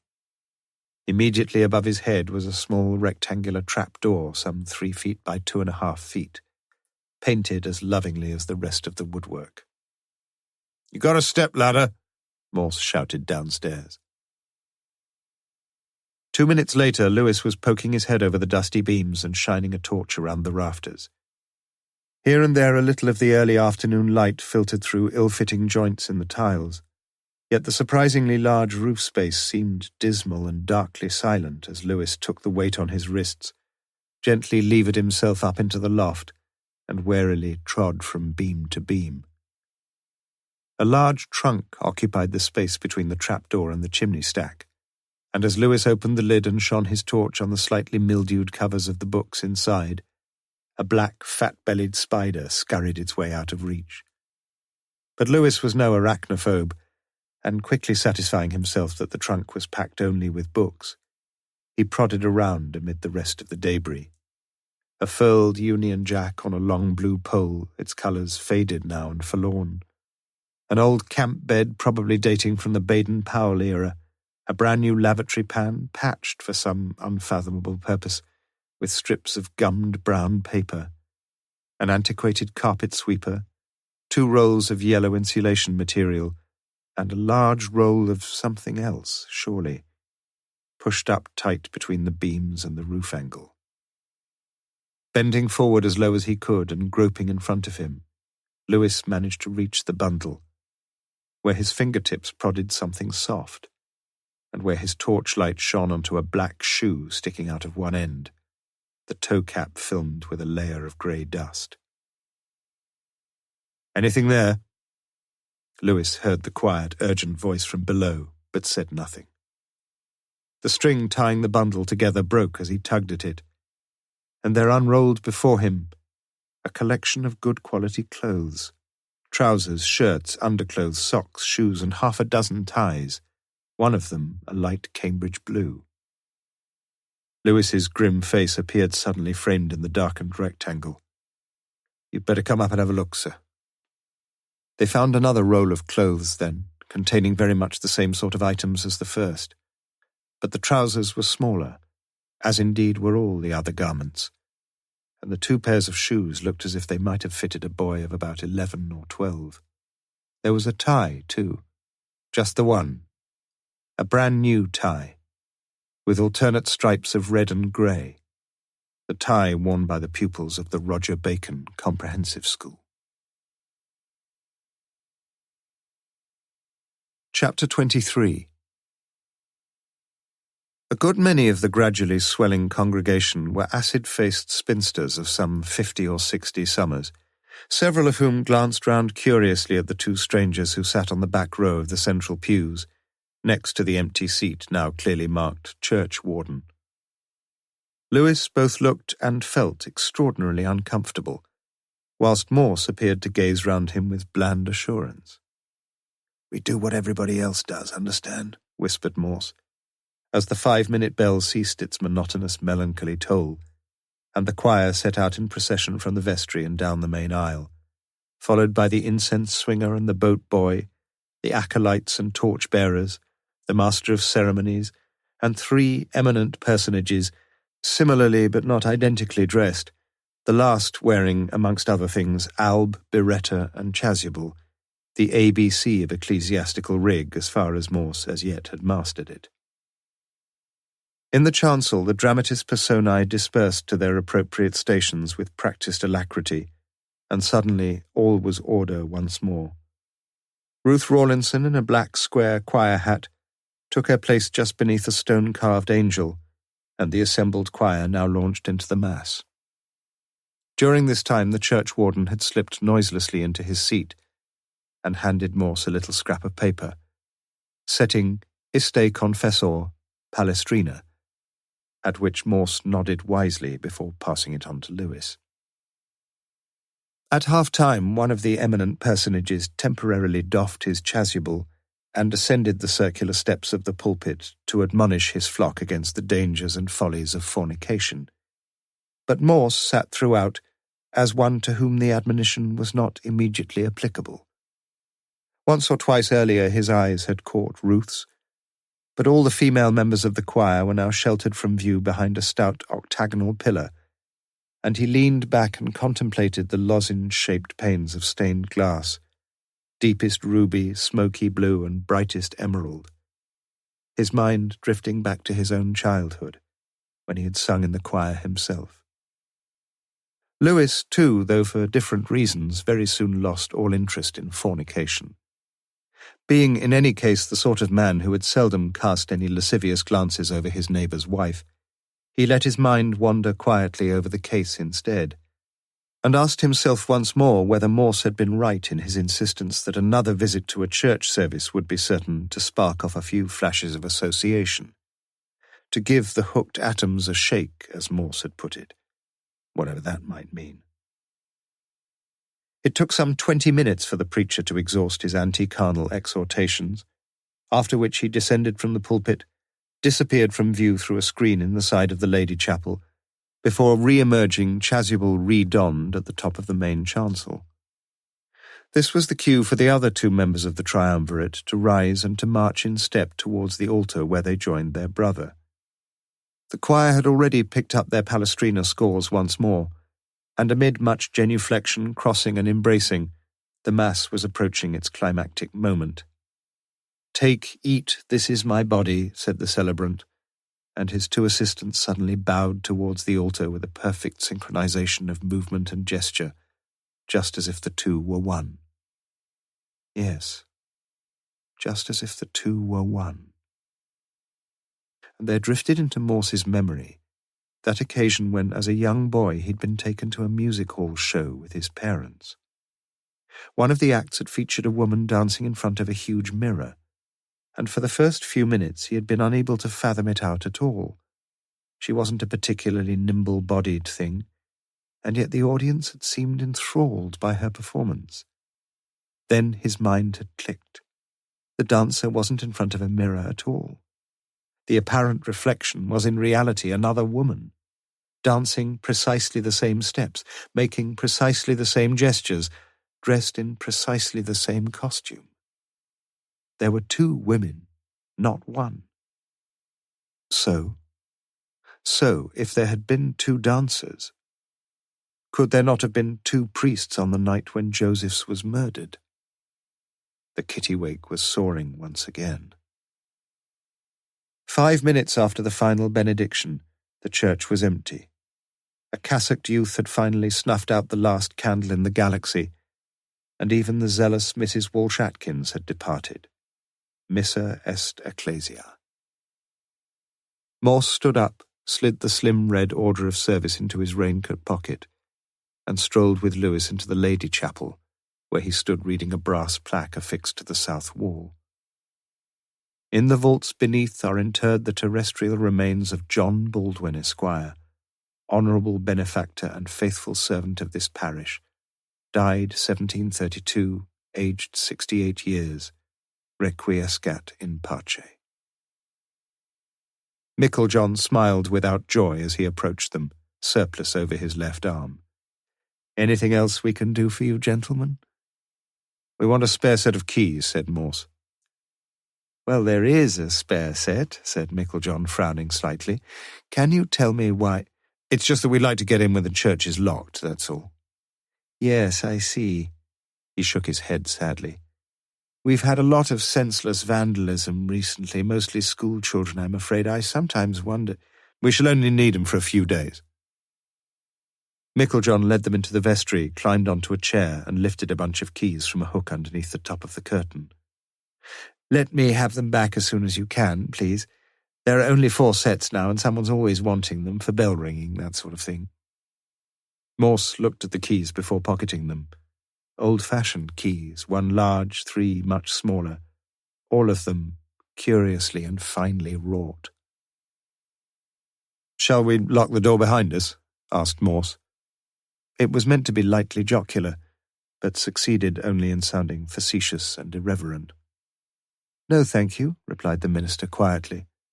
"We get quite a lot of visitors on Sundays, and they like to come here and be quiet and to think about life, even to pray, perhaps."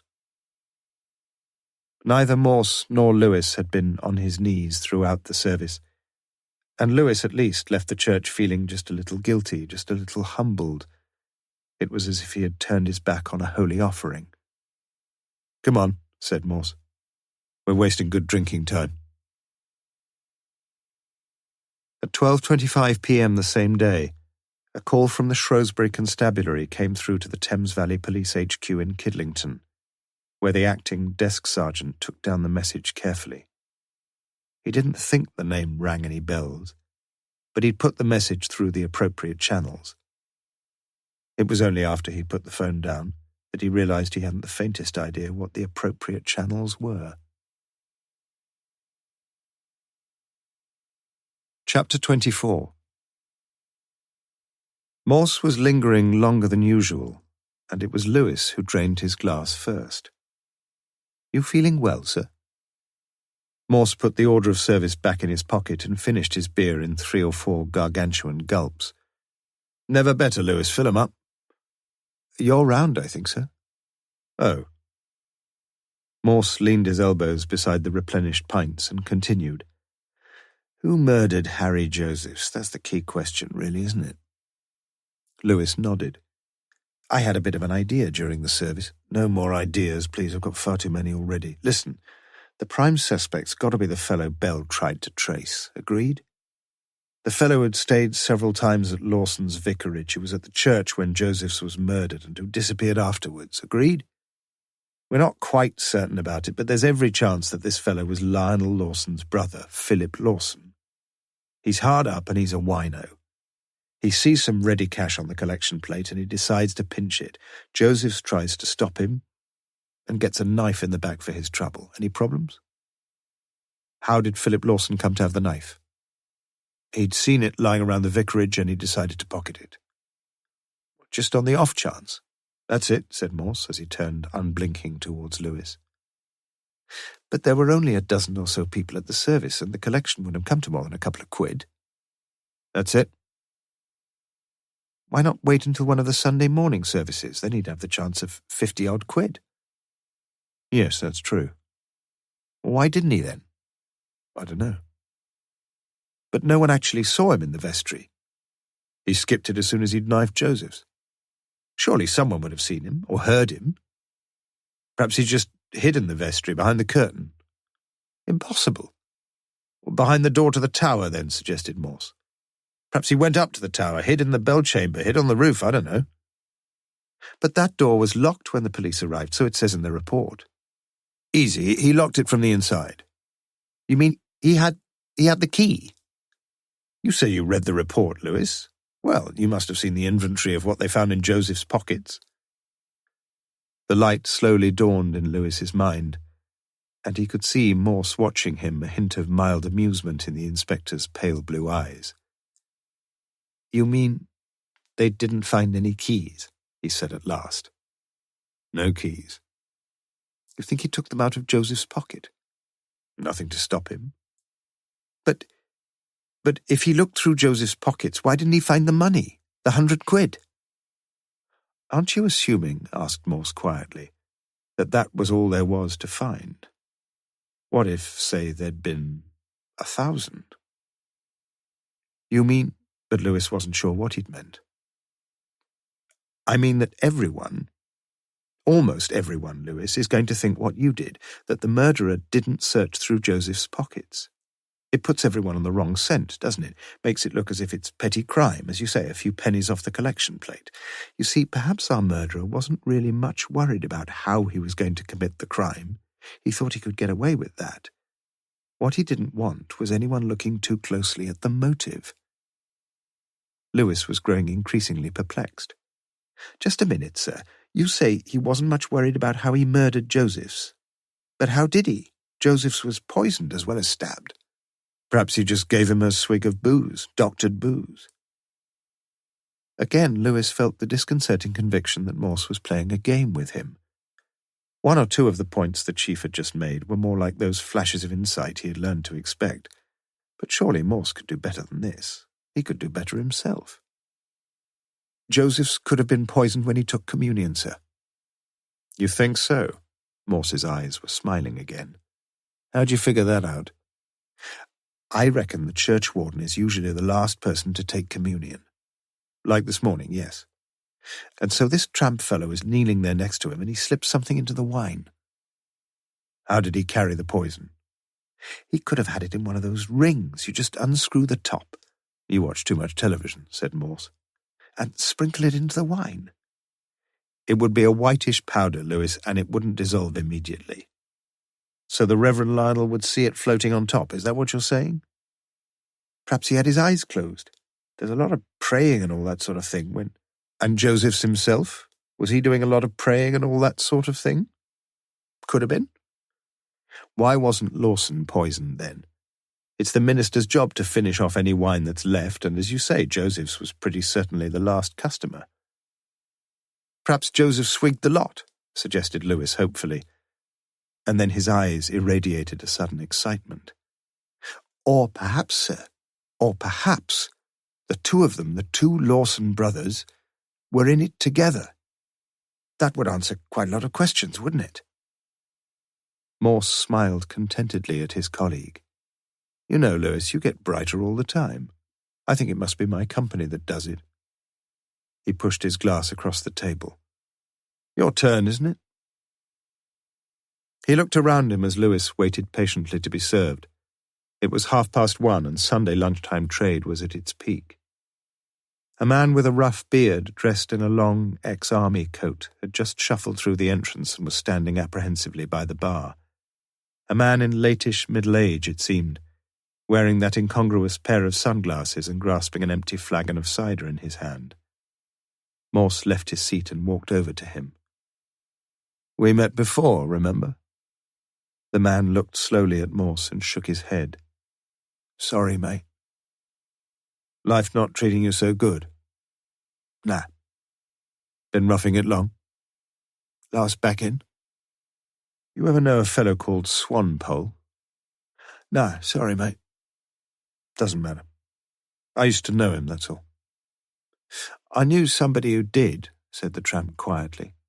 "Somebody who knew the fellow you was just talking about." "Yes?" Morse fumbled in his pockets and pushed a 50-pence piece into the man's hand. "The old boy I used to go round with. He mentioned that name recently. Swanee, that's what they called him, but he's not round these parts anymore." "What about the old boy? Is he still around?" "No, he's dead. Died of pneumonia. Yesterday." "Oh." Morse walked back thoughtfully to the table, and a few minutes later watched a little sadly as the landlord showed the tramp the way to the exit. Clearly there was no welcome for the poor fellow's custom here, and no cider slowly to be sipped on one of the city's benches that Sunday afternoon. Not from this pub, anyway. "One of your pals?" grinned Lewis as he placed 2 more pints on the table. "I don't think he's got any pals."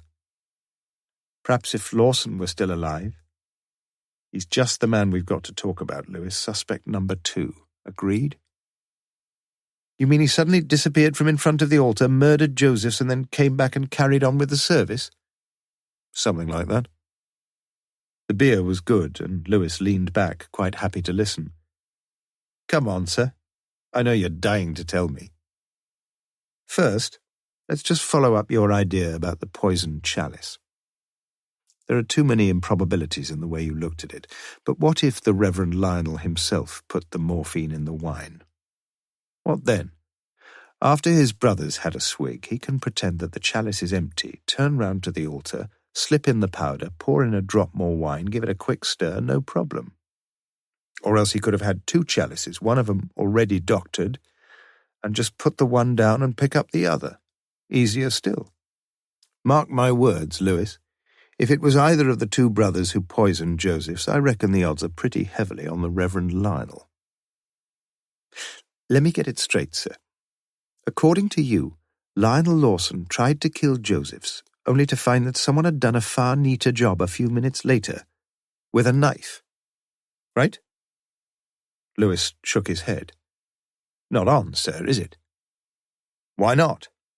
The Reverend Lionel knows that Joseph's will go straight to the vestry and that in a few minutes he's going to be very dead. There's one hell of a dose of morphine in the communion wine, and the strong probability is that Joseph's is going to die all nice and peaceful-like, because morphine poisoning isn't a painful death, just the opposite. In which case, Joseph's death may well pose a few problems, but no one's going to be able to pin the murder on the Reverend Lionel. The chalice has been carefully washed out and dried in strict accord with ecclesiastical etiquette. A wonderful example of a criminal actually being encouraged to destroy the evidence of his crime. Beautiful idea. But then things began to go askew. Joseph's must have guessed that something was desperately wrong with him, and before he collapsed in the vestry, he just managed to drag himself to the curtains and shout for help, a shout that all the congregation heard. But someone, Lewis, was watching that vestry like a hawk, the Reverend Lionel himself. And as soon as he saw Joseph's, there he was, off down the aisle like an avenging fury, and he was down there in the vestry before anyone else had the nous or the guts to move, and once inside, he stabbed Joseph's viciously in the back, turned to face the congregation, and told them all that Joseph's was lying there, murdered. Morse mentally congratulated himself on an account that was rather more colourful and dramatic than Bell's prosaic reconstruction of exactly the same events. He'd have got blood all over him, protested Lewis. Wouldn't have mattered much if he'd been wearing the sort of outfit they were wearing this morning. Lewis thought back to the morning service and those deep crimson vestments, the colour of dark red blood. But why finish Joseph's off with a knife? He'd be almost dead by then. Lionel was frightened that Joseph's would accuse him of doing the poisoning. Almost certainly Joseph's would have guessed what had happened. Probably everyone else would too. But if you stab Joseph's in the back as well, people are going to ask who did that, aren't they? Yes, and they're going to think that was Lawson too. After all, it was Lawson's knife. No one knew that at the time, said Morse defensively. Did Bell think that's how it happened? Morse nodded. Yes, he did. And do you, sir? Morse seemed to be weighing the odds in the mental balance. No, he said finally. Lewis leaned back in his chair. You know, when you come to think of it, it's a bit improbable that a minister's going to murder one of his own congregation, isn't it? That sort of thing doesn't happen in real life. I rather hope it does, said Morse quietly. Pardon, sir? I said I rather hope it does happen. You asked me if Lionel Lawson killed Joseph's in a particular way, and I said I didn't think so. But I reckon it was Lionel Lawson who killed Joseph's, though in a rather more simple way. He just walked down to the vestry, knifed poor old Harry Joseph's, and then he walked back. You've got it. Lewis's eyes rolled towards the tobacco-stained ceiling, and he began to wonder if the beer had not robbed the inspector of his wits. With all the congregation watching him, I suppose? Oh, no, they didn't see him. They didn't. No, the service at which Joseph's was killed was held in the Lady Chapel. Now, if you remember, there's an archway in the screen separating this chapel from the central chancel, and I reckon that after the bread and wine had been dished out, Lawson took a few of the utensils across from the altar in the Lady Chapel to the main altar. They're always doing that sort of thing, these priests. Lewis was hardly listening anymore, and the landlord was wiping the tables, collecting glasses, and emptying the ashtrays. You want to know how he performed this remarkable feat, Lewis? Well, as I see it, the Reverend Lionel and his brother had got everything worked out, and that night the pair of them were all dressed up in identical ecclesiastical clobber. Now, when the Reverend Lionel walked out of the Lady Chapel for a few seconds, it wasn't the Reverend Lionel who walked back. There are only a few prayerful old souls in the congregation, and for that vital period, the man standing in front of the altar, kneeling there, praying there, but never actually facing the congregation, is Brother Philip. What do you think, Lewis? Do you think anyone looking up could have suspected the truth? Perhaps Philip Lawson was bald. Doubt it. Whether you go bald depends on your grandfather. If you say so, sir. Lewis was growing increasingly sceptical about all this jiggery-pokery with duplicate chalices and chasubles, and anyway he was anxious to be off home. He stood up and took his leave. Morse remained where he was, the forefinger of his left hand marrying little droplets of spilt beer on the tabletop. Like Lewis, he was far from happy about his possible reconstructions of Joseph's murder. But one idea was growing even firmer in his mind. There must have been some collaboration somewhere, and like as not, that collaboration had involved the two brothers. But how? For several minutes, Morse's thoughts were chasing round after their own tails. For the 1,000th time he asked himself where he ought to start, and for the 1,000th time he told himself that he had to decide who had killed Harry Josephs. All right. Assume it was the Reverend Lionel, on the grounds that something must have driven him to suicide. But what if it wasn't Lionel who had thrown himself from the tower? What if it was Philip who had been thrown? Yes, that would have been very neat. But there was a virtually insuperable objection to such a theory. The Reverend Lionel would have to dress up his brother's body in his own clothes, his own black clerical front, his dog collar, everything. And that, in such a short space of time after the morning service, was plain physically impossible. But what if... Yes, what if Lionel had somehow managed to persuade his brother to change clothes? Was it possible? Of course it was. It wasn't just possible, it was eminently probable. And why? Because Philip Lawson had already done it before. He'd agreed to dress up in his brother's vestments so that he could stand at the altar whilst Joseph's was being murdered. Doubtless he'd been wonderfully well rewarded for his troubles on that occasion. So why not agree to a second little charade? Of course he would have agreed, little thinking he'd be dressing up for his own funeral. But with one seemingly insuperable problem out of the way, another one had taken its place. Two people had positively identified the body that had fallen from the tower. Was that a real problem, though? Had Mrs. Walsh-Atkins really had the stomach to look all that carefully at a face that was as smashed and bleeding as the rest of that mutilated body? Had her presence outside the church just been an accidental fluke? Because someone else had been there, had he not? Someone all ready to testify to the identity, the false identity, of the corpse, Paul Morris. And Paul Morris had subsequently been murdered because he knew too much, knew specifically that the Reverend Lionel Lawson was not only still in the land of the living, but was also a murderer to boot.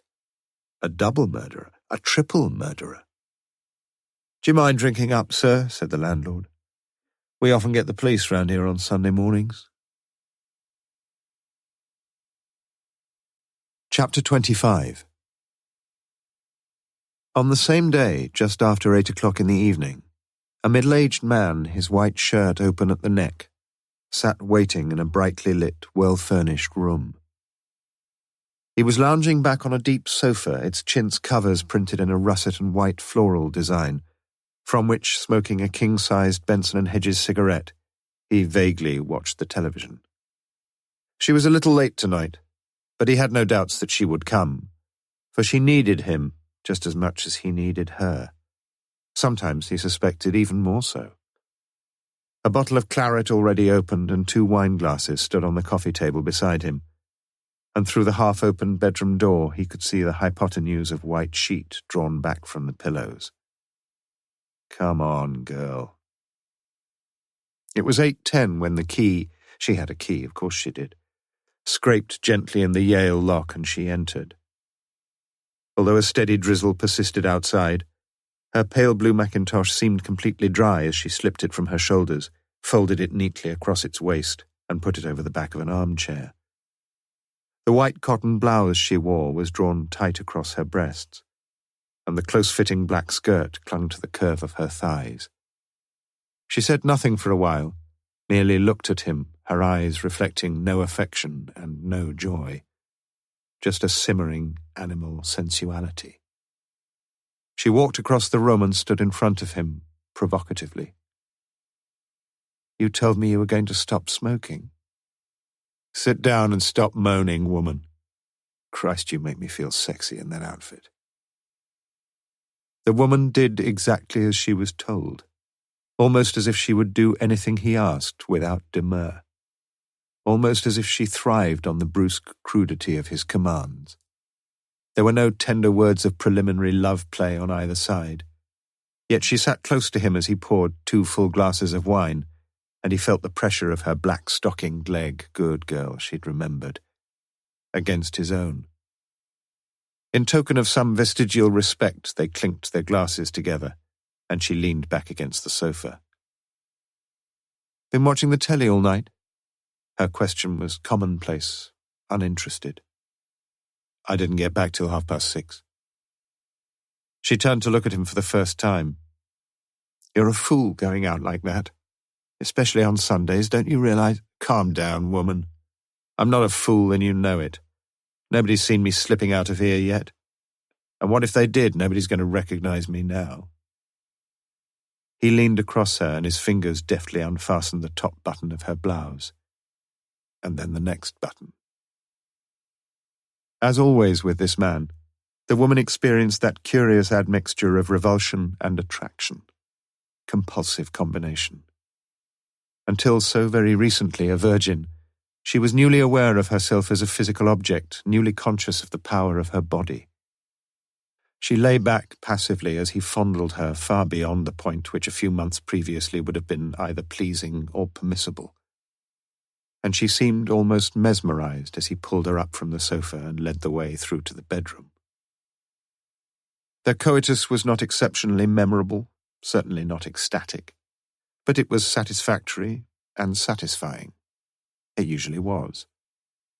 As usual, too, the woman now lay between the sheets silently, feeling cheap and humiliated.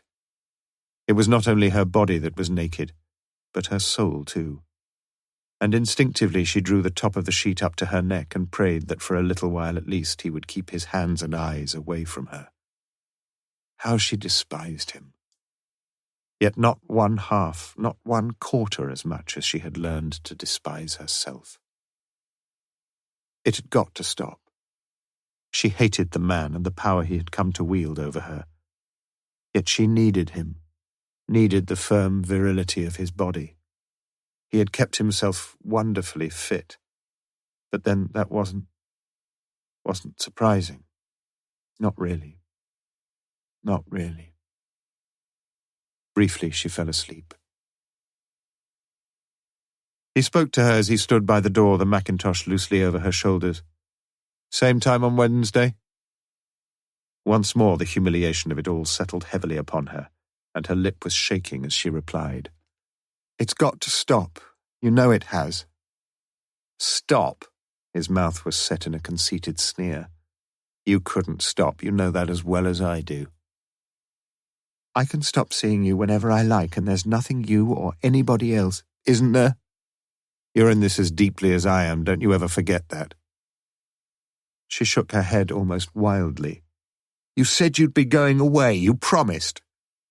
"And I shall be. I'll be going very soon now, my girl, and that's the truth.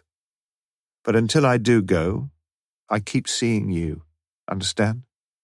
I see you when I want, as often as I want. And don't tell me you don't enjoy it, because you do, and you know you do."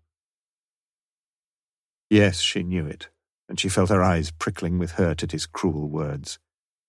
How could she do this? How could she hate a man so much, and yet allow him to make love to her? No, it just couldn't go on like this. And the solution to all her troubles was so childishly simple. She just had to go and see Morse, that was all, tell him everything and face the consequences, whatever they were. She still had a bit of courage left, didn't she? The man was watching her carefully, half guessing what was going through her mind. He was used to taking swift decisions. He always had been. And he saw his next moves as clearly as if he were a grandmaster playing chess with a novice.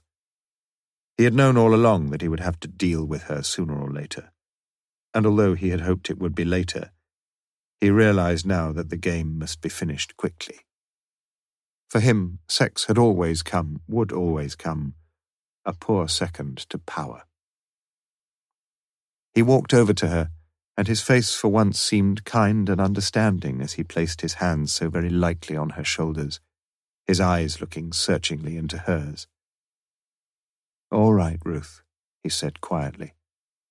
"I'll not be a nuisance to you any more. Come and sit down a minute. I want to talk to you." Gently he took her arm and led her unresisting to the sofa. "I won't make any more demands on you, Ruth. I promise I won't. We'll stop seeing each other if that's what you really want. I can't bear to see you unhappy like this." It had been many weeks since he had spoken to her in such a way, and for a while, in the context of her wider grief, she felt infinitely grateful for his words. "As I say, I'll be going away soon, and then you can forget me, and we can both try to forget what we've done, the wrong we've done. Because it was wrong, wasn't it? Not about us going to bed together, I don't mean that. That was something lovely for me, something I shall never regret. And I'd hoped it was lovely for you too. But never mind that. Just promise me one thing, Ruth, will you? If you ever want to come to me, while I'm here, I mean, please come. Please. You know I'll be wanting you. And waiting." She nodded, and the tears trickled down her cheeks at the bittersweet joy of his words as he cradled her head against his shoulder and held her firmly to him. She stayed there for what seemed to her a long, long time. Yet for him it was little more than a functional interspace, his cold eyes staring over her shoulder at the hateful wallpaper behind the television. He would have to kill her, of course. That decision had been taken long ago anyway. What he was quite unable to understand was the delay. Surely the police were not so stupid as they seemed. Nothing so far, why, about the Shrewsbury murder. Nothing definite about the body on the tower, nothing at all about the boy. "Your mother all right?" he asked it almost tenderly. She nodded and sniffed. It was time she was back home with that mother of hers. "Still cleaning the church?"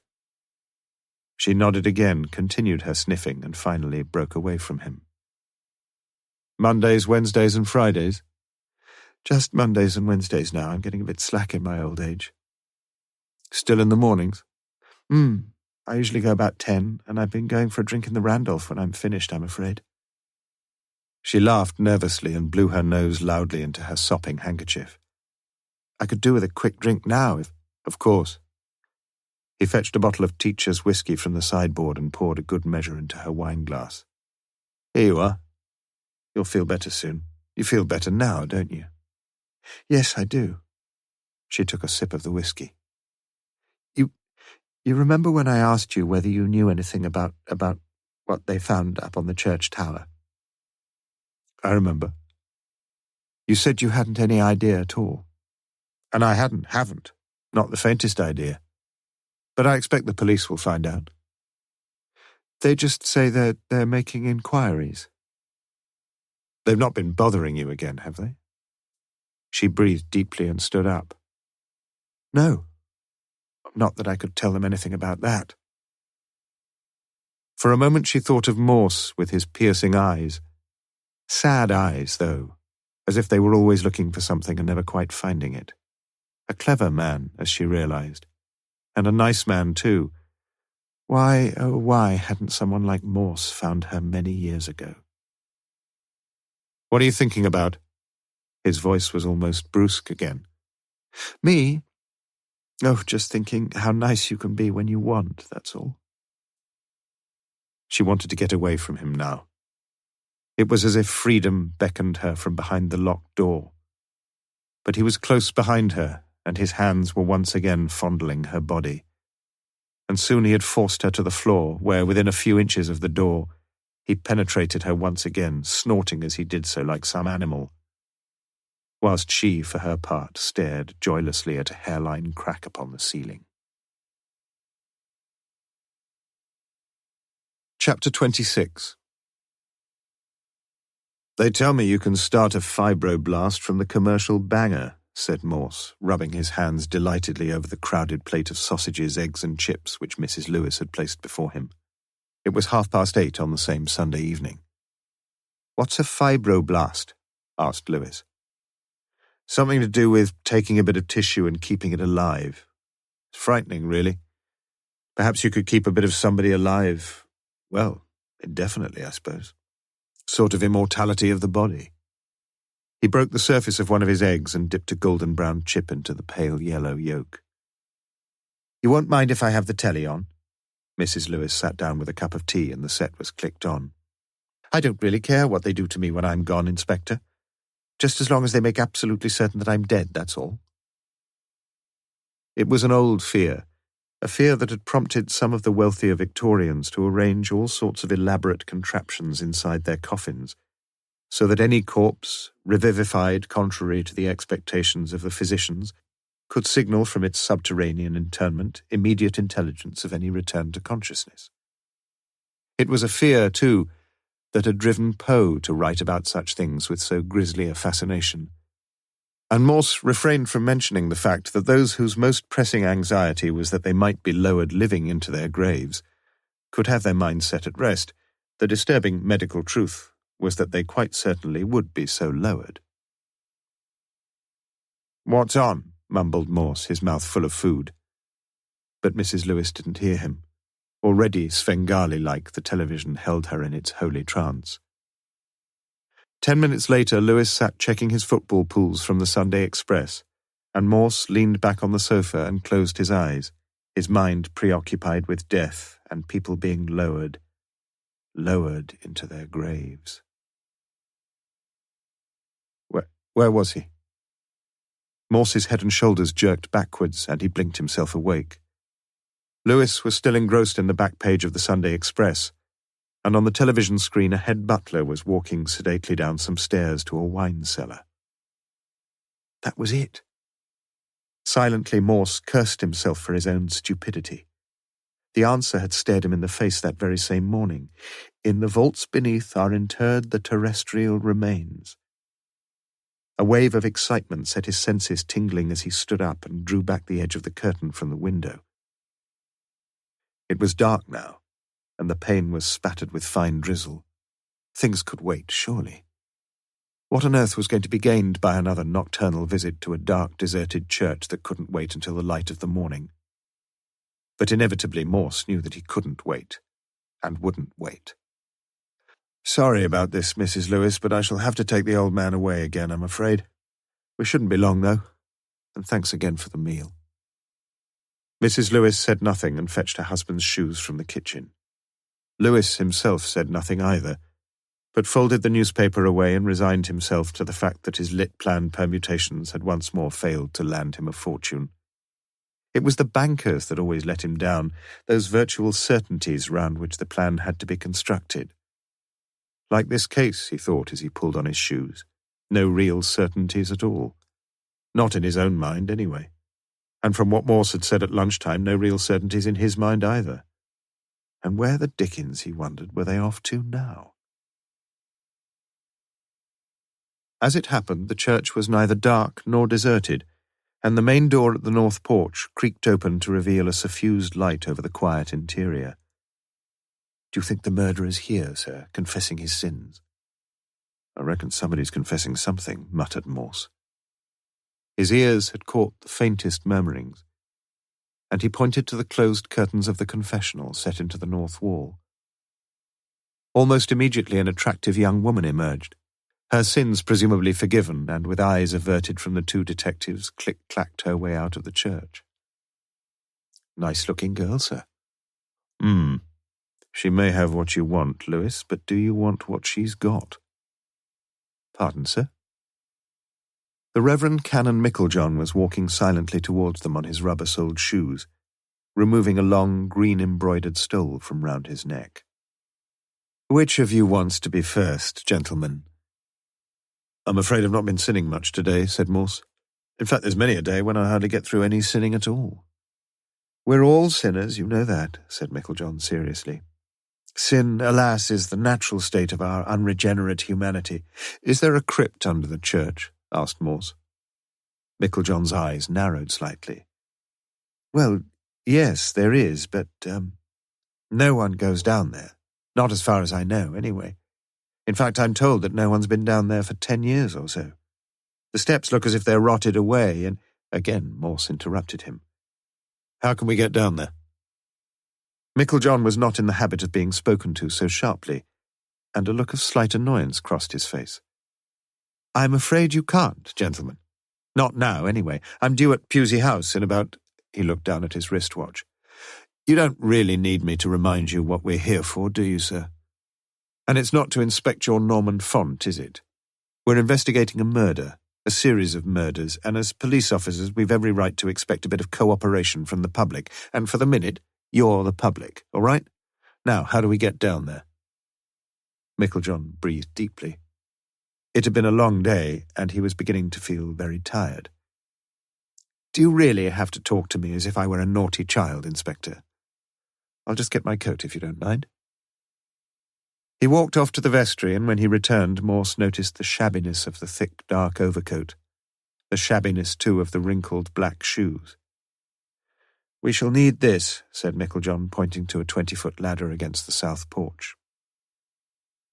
With a marked lack of professionalism, Morse and Lewis manoeuvred the long ladder awkwardly out of the south door, through the narrow gate immediately opposite, and into the churchyard, where they followed Meiklejohn over the wet grass along the south side of the outer church wall. A street lamp threw a thin light onto the irregular rows of gravestones to their right, but the wall itself was in the deepest gloom. "Here we are," said Meiklejohn. He stood darkly over a horizontal iron grille about 6 feet by 3 feet, which rested on the stone sides of a rectangular shaft cut into the ground. Through the grille bars, originally painted black but now brown flaked with rust, the torchlight picked out the bottom of the cavity about 12 feet below, littered with the debris of paper bags and cigarette packets. To the side of the shaft furthest from the church wall was affixed a rickety-looking wooden ladder, and parallel to it an iron handrail ran steeply down. Set just beneath the church wall was a small door, the entrance to the vaults. For a minute or so the three men looked down at the black hole, similar thoughts passing through the mind of each of them. Why not wait until the sane and wholesome light of morning? A light that would dissipate all notions of grinning skulls and gruesome skeletons. But no. Morse put his hands beneath the bars of the grille and lifted it aside easily and lightly. "Are you sure no one's been down here for 10 years?" he asked. Lewis bent down in the darkness and felt the rungs of the ladder. "Feels pretty firm, sir." "Let's play it safe, Lewis. We don't really want any more corpses if we can help it." Meiklejohn watched as they eased down the ladder, and when it was resting firmly on its fellow, Lewis took the torch and slowly and carefully made his way down. "I reckon somebody's been down here fairly recently, sir. One of the steps near the bottom here is broken, and it doesn't look as if it happened all that long ago." "Some of these hooligans, I expect," said Meiklejohn to Morse. "Some of them would do anything for what they call a kick. But look, Inspector, I really must be going. I'm sorry if I—" "Forget it," said Morse. "We'll let you know if we find anything." Are you expecting to find something?" Was he? In all honesty, the answer was yes. He was expecting to find the body of a young boy called Peter Morris. "Not really, sir. We just have to check out every possibility, though." Lewis's voice sounded once more from the black hollow. "The door's locked, sir. Can you—" Morse dropped his set of keys down. "See if one of these fits." "If it doesn't," said Meiklejohn, "I'm afraid you really will have to wait until the morning. My set of keys is just the same as yours, and—" "We're in, Meredith!" shouted Lewis from the depths. "You get off then, sir," said Morse to Meiklejohn. "As I say, we'll let you know if Thank you. Let's just pray you don't, Inspector. This is all such a terrible business already that... Good night, sir. With infinite pains and circumspection, Morse eased himself onto the ladder, and with nervously iterated entreaties that Lewis make sure he was holding the bloody thing firmly, he gradually descended into the shaft with the slow-motion movements of a trainee tightrope walker. He noted, as Lewis had just done, that the third rung from the bottom of the original wooden ladder had been snapped roughly in the middle, the left-hand half of it drooping at an angle of some 45 degrees. And judging from the yellowish-looking splintering at the jagged fracture, someone's foot had gone through the rung comparatively recently. Someone fairly heavy, or someone not so heavy, perhaps, with an extra weight upon his shoulder. "Do you think there are any rats down here?" asked Morse. "Shouldn't think so. Nothing to feed on, is there?" "Bodies, perhaps?" Morse thought yet again of leaving the grim mission until the morning, and experienced a little shudder of fear as he looked up at the rectangle of faint light above his head, half expecting some ghoulish figure to appear in the aperture, grinning horridly down on him. He breathed deeply. "In we go, Lewis."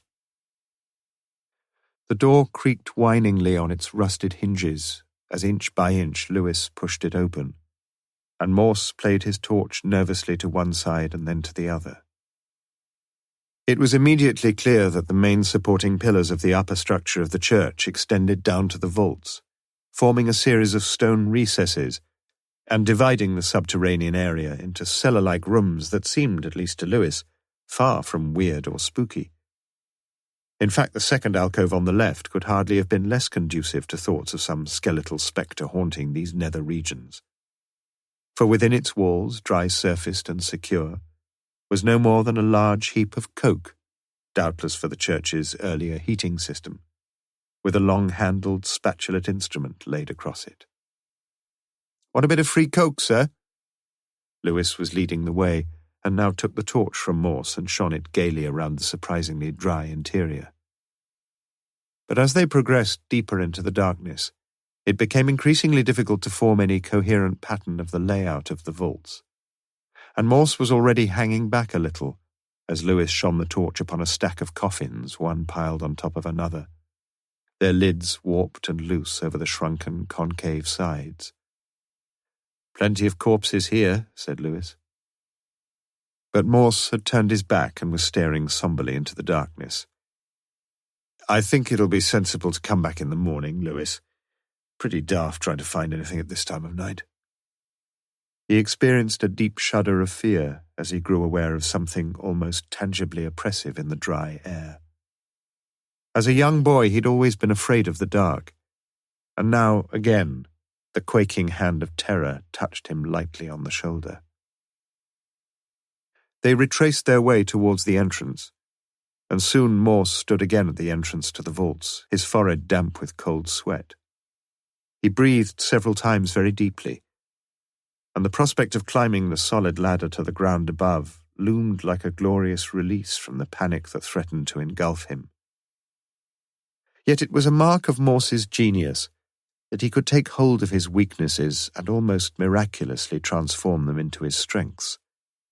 If anyone were going to hide a body in these vaults, he would feel something, surely, at least something, of this same irrational fear of the dark, of the dead, of the deep-seated terror that forever haunted the subconscious mind. No one, surely, would venture too far, alone and under the cover of night, into these cavernous, echoing vaults. His foot kicked a cigarette packet as he walked past the heap of coke, and he picked it up and asked Lewis to shine the torch on it. It was a golden-coloured empty packet of Benson and Hedges, along the side of which he read, "Government health warning, cigarettes can seriously damage your health. Middle tar." When had the government decided to stipulate such a solemn warning to cigarette addicts? 3, 4, 5 years ago? Certainly not, what had Micklejohn said, 10 years. "Have a look under the coke, will you?" said Morse quietly. 5 minutes later, Lewis found him.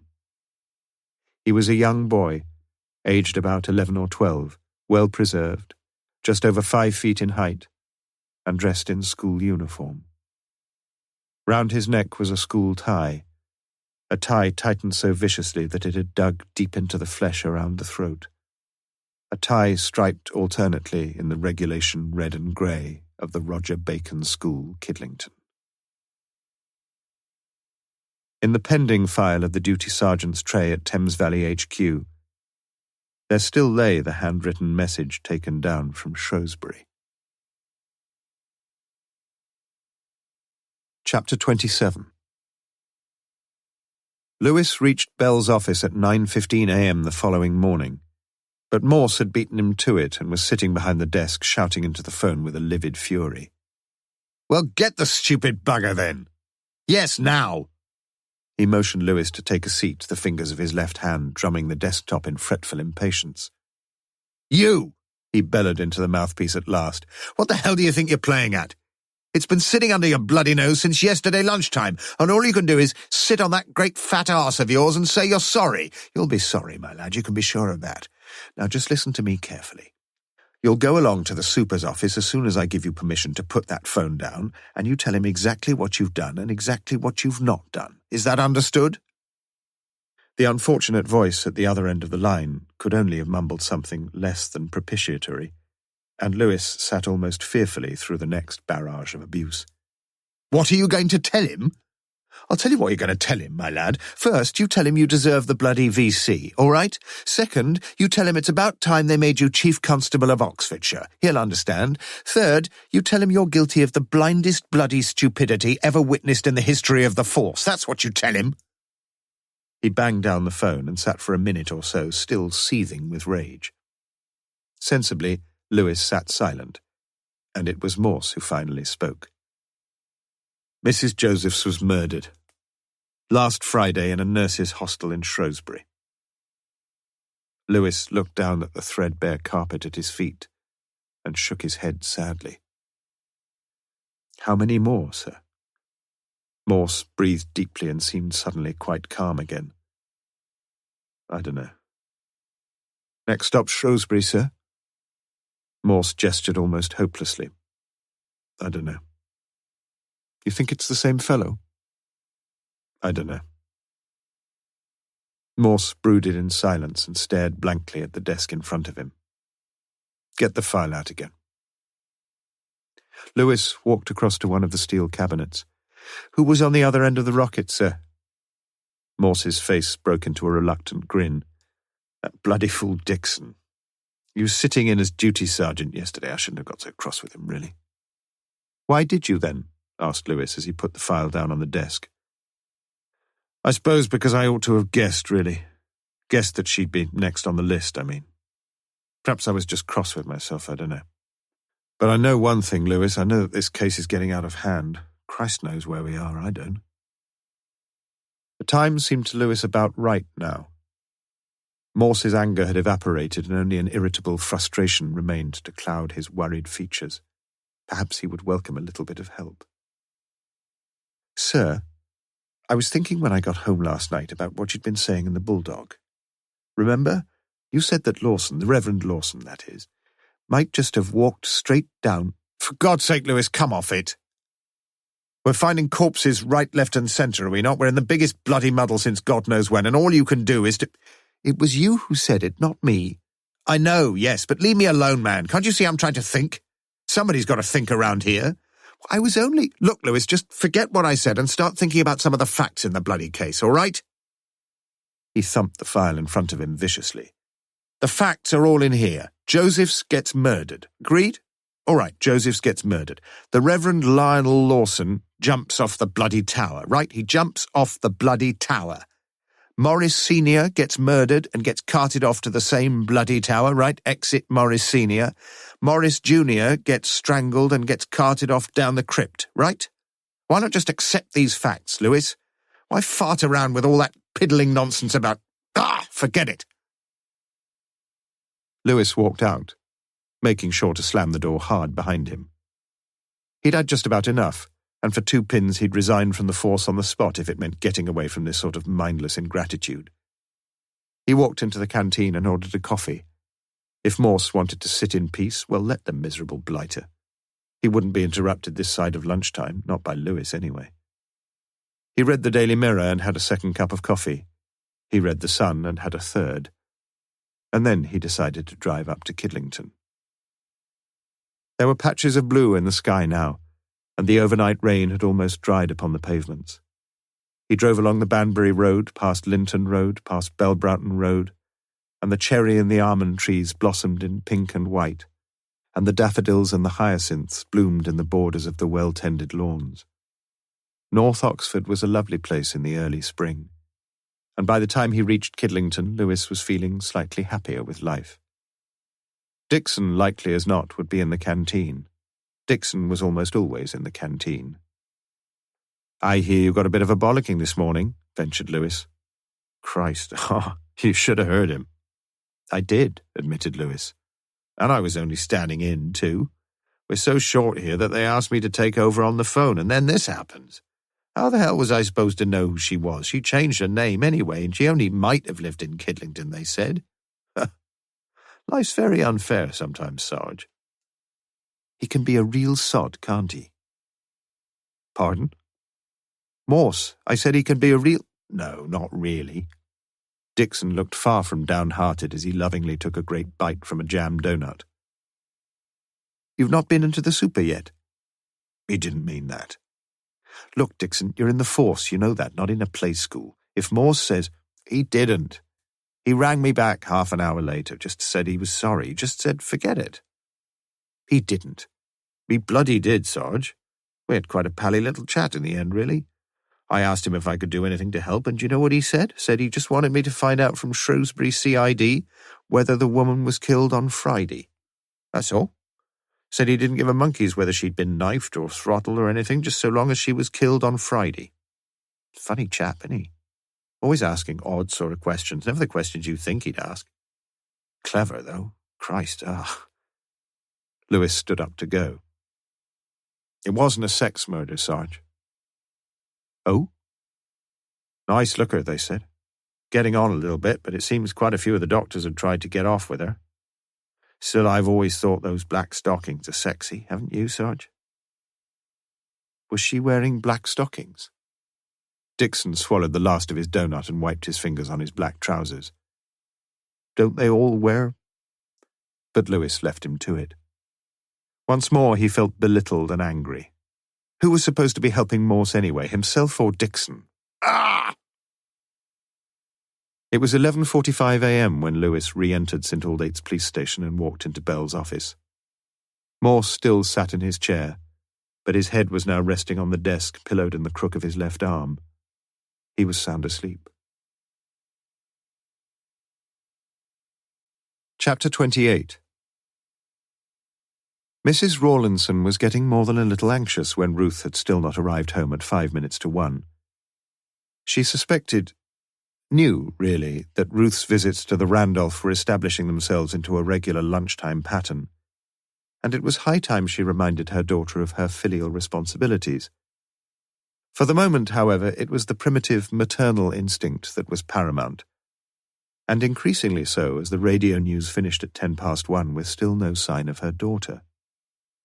At 1:15 the phone rang, shattering the silence of the room with a shrill, abrupt urgency, and Mrs. Rawlinson reached across for the receiver with a shaking hand, incipient panic welling up with her as the caller identified himself. "Mrs. Rawlinson, Chief Inspector Morse here." "Oh, my God. What is it?" she blurted out. "What's happened?" "Are you all right, Mrs. Rawlinson?" "Yes. Oh, yes. I just thought for a moment—" "I assure you there's nothing to worry about." But didn't his voice sound a little worried? "I just wanted a quick word with your daughter, please." She's not in at the moment, I'm afraid. And then Mrs. Rawlinson heard the key scratching in the front door. "Just a minute, Inspector." Ruth appeared, smiling and fresh-faced round the door. "Here, it's for you," said her mother as she pushed the receiver into Ruth's hand and then leaned back in her wheelchair, luxuriating in a beautifully relieved anger. "Hello?" "Miss Rawlinson, Morse here. Just routine, really, one of those little loose ends we're trying to tie up. I want you to try to remember, if you can, whether the Reverend Lawson wore spectacles. Yes, he did. Why, did he wear them just for reading, or did he wear them all the time? He always wore them. Always when I saw him, anyway. Gold-rimmed they were. That's very interesting. Do you happen to remember that tramp fellow, you know, the one who sometimes used to go to your church? Yes, I remember him, replied Ruth slowly. Did he wear spectacles? No, I don't think he did. Just as I thought. Good, well, that's about all, I think. How are you, by the way? Oh, fine, thanks. You still engaged on your good works? In the church, I mean? Yes. Mondays and Wednesdays, isn't it? Yes. It was the second occasion she'd been asked the same question within a very short time. And now she knew he was going to ask her what time she usually went there. It was just like hearing a repeat on the radio. Usually about 10 o'clock, isn't it? Yes, that's right. Why do you ask?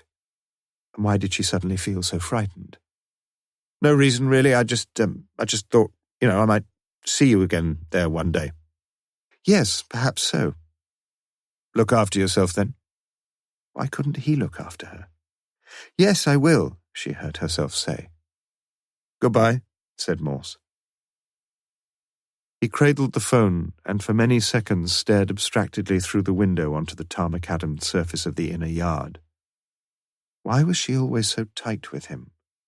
Why couldn't she metaphorically open her legs for him once in a while? You ask some very odd questions, said Lewis. Some very important ones, too, replied Morse rather pompously. You see, Lawson's specs were in his coat pocket when they found him, a pair of gold-rimmed specs. It's all here. He tapped the file on the death of the Reverend Lionel Lawson, which lay on the desk in front of him.